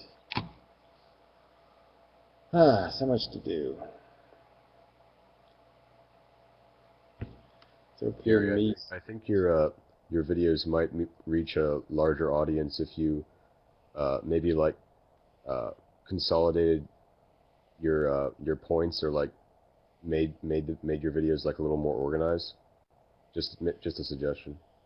Yeah, I know, but you know, it sounds like work, right? I don't know, you know, but I can't do everything. You know, I have to consolidate my thoughts. I have to write stuff. No, I really have to do some kind of production videos. It's on my mind. I just don't want to do it. So, but I know I do have to do shit like that. I have to do, I don't know, thoughtful, planned out videos, but, you know, I gotta make a movie. That's what I gotta do too, like the old fan. I gotta make myself a movie. I think videos kind of like in the style of the unintelligent design video might be a good idea. What'd you say? Sorry, I fell asleep. I think videos made kind of in the style of like the unintelligent design video might be a good avenue to pursue. Unintelligent design. Oh yeah, well that's the gray video, yeah. Yeah, well, I mean those are good, but obviously they don't, you know, people aren't exactly flocking to them either. So there's still some other magic necessary. Some other, I gotta tell like a really good joke or something, or I don't know.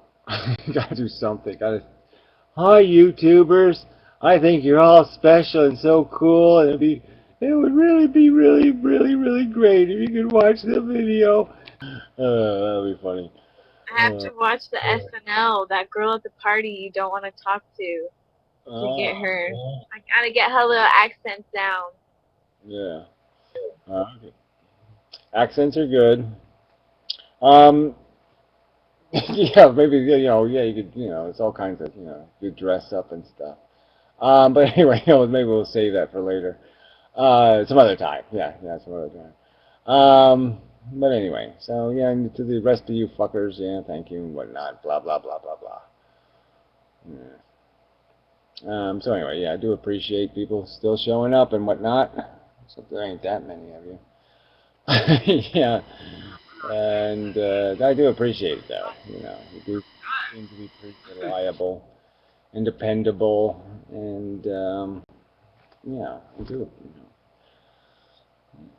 Couldn't do it without you, as they say. I probably could do it without you because you don't really make much of a contribution. But it is better for me to have the illusion that I need you. Yeah, just to make things seem more human and such. What's that sign language? Oh, okay. Anyway, so till the next time, such. The room is yours. Do what you like with it, and I'm going to bed. And we'll try again next week. Such, so forth. I'm pretty well aware of who you are. You don't know who I am. See you, Gary. Trolley Man. Trolley Man. Right? That's your official name? Trolley Man? Evil motherfucker? Yeah, you look like evil motherfucker. Yeah, maybe that's who you are. Evil motherfucker. You got an official evil motherfucker t-shirt. I can see a little emblem on there. Evil motherfucker. So fortunately I'll be leaving, so yes. Be careful everybody, evil motherfuckers in the room. The gray guy will take care of you. Torp, Casey Nunez, Team Egg, and blah blah blah. Yeah, How you doing, Amendment? Doing pretty blah blah blah blah blah. I'm actually saying goodnight and blah blah blah blah blah blah blah blah blah blah blah blah blah. But it's not blah blah night, so I better quit blah blahing because this isn't blah blah night. So anyway, and such. Yeah, that's all I got. I think that's enough. So. Yo, good. Never work. You never fuck my boobs properly. Audio spamming. Annoying. Oh, it's what. They use their powers in all kinds of secret and malicious ways. Those warlocks with their special powers and such. They actually have powers. They have little wands and stuff and make things happen. They put on their cloak of invisibility and they molest me when I'm sleeping. Like they're in Harry Potter. Oh, I'm funny sometimes. Oh, I forgot about that video. Man, that's a long time ago or something. Anyway. Yeah. Cloak of invisibility. That's pretty funny. Anyway, I'm leaving. Okay. So anyway, till next time. I'm really going to go this time. Here I go. I'm going to really do it this time. I will hit the button this time. There we go. I'm actually going to do it.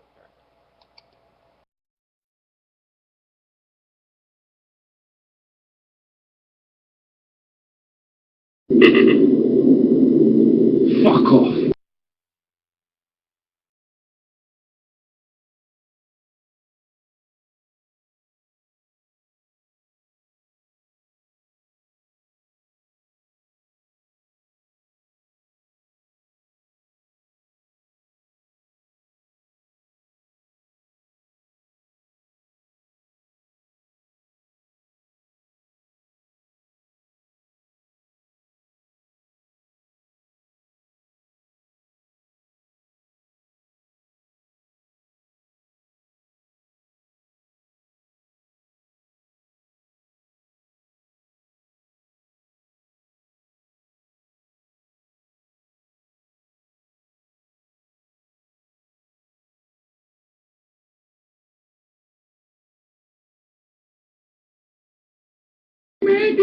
Commander Bajor!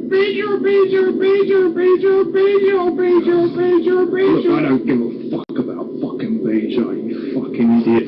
But you can't say things like that to me. I will tell Dax and she will, like, smack you in the face. And it will hurt, okay?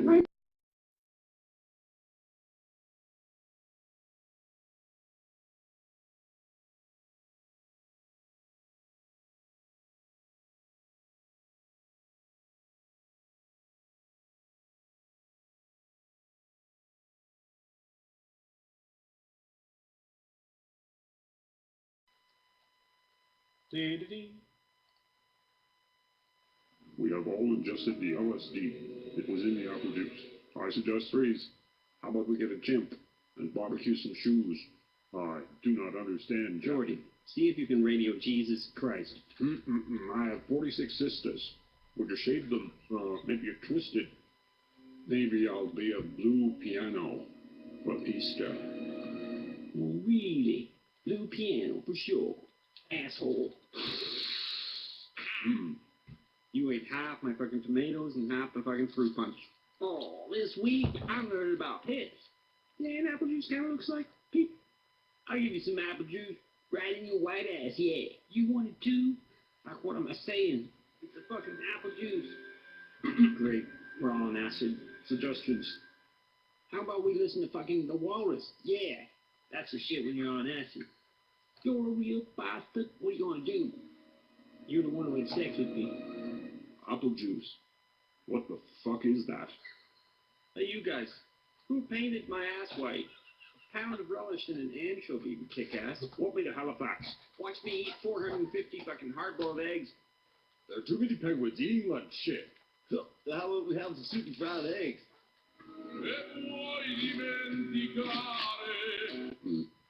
What's happening? Any game? Yeah, whatever. I want some apple juice. Truth about apple juice is making me sick. Kill Jordy. I figure we'd roast him alive. My mission after Apple School is to win the rodeo. Yeah, so? Ninjas, hijack my mother. Shoot Steven before we go. Or we have some fries, but don't check me out. I'm obviously made of fish. Abdomen and some dried fish. Happy in Paraguay, some horny fish. Are you for panda rape? You crazy woman? You shut up! How many fish heads? 5. You're crazy. It's time to poo. What do you say we make apple juice and fax it to each other? Captain, the French are about to kick my ass. Smell that. My band's in pieces. Don't be a dickhead, son of a bitch. Yeah! Mind if I fuck around in your attic? Give me 4 glasses of apple juice. This is a drag. Hey! Shit! Go the fuck away. Go away. Hey! Apple juice! Right? You and me in Japan. Watch me dance. Oh, yeah! Boy, might I freak out on you. Have a whole bunch of fish in your mouth, will you? I have a sheep doing roofing over at my house. Come and drop in. We put on Zeppelin and eat cheddar cheese. Why did you play with Worf's hair? I need to go home and get fucking high. Jesus is a raisin. I need to go piss soon, real bad. I smell. Fuck a hologram. Want some apple juice? I like haiku. Did you water your airport gin? Ever scratch yourself until you have a hole in your bag? Haiku.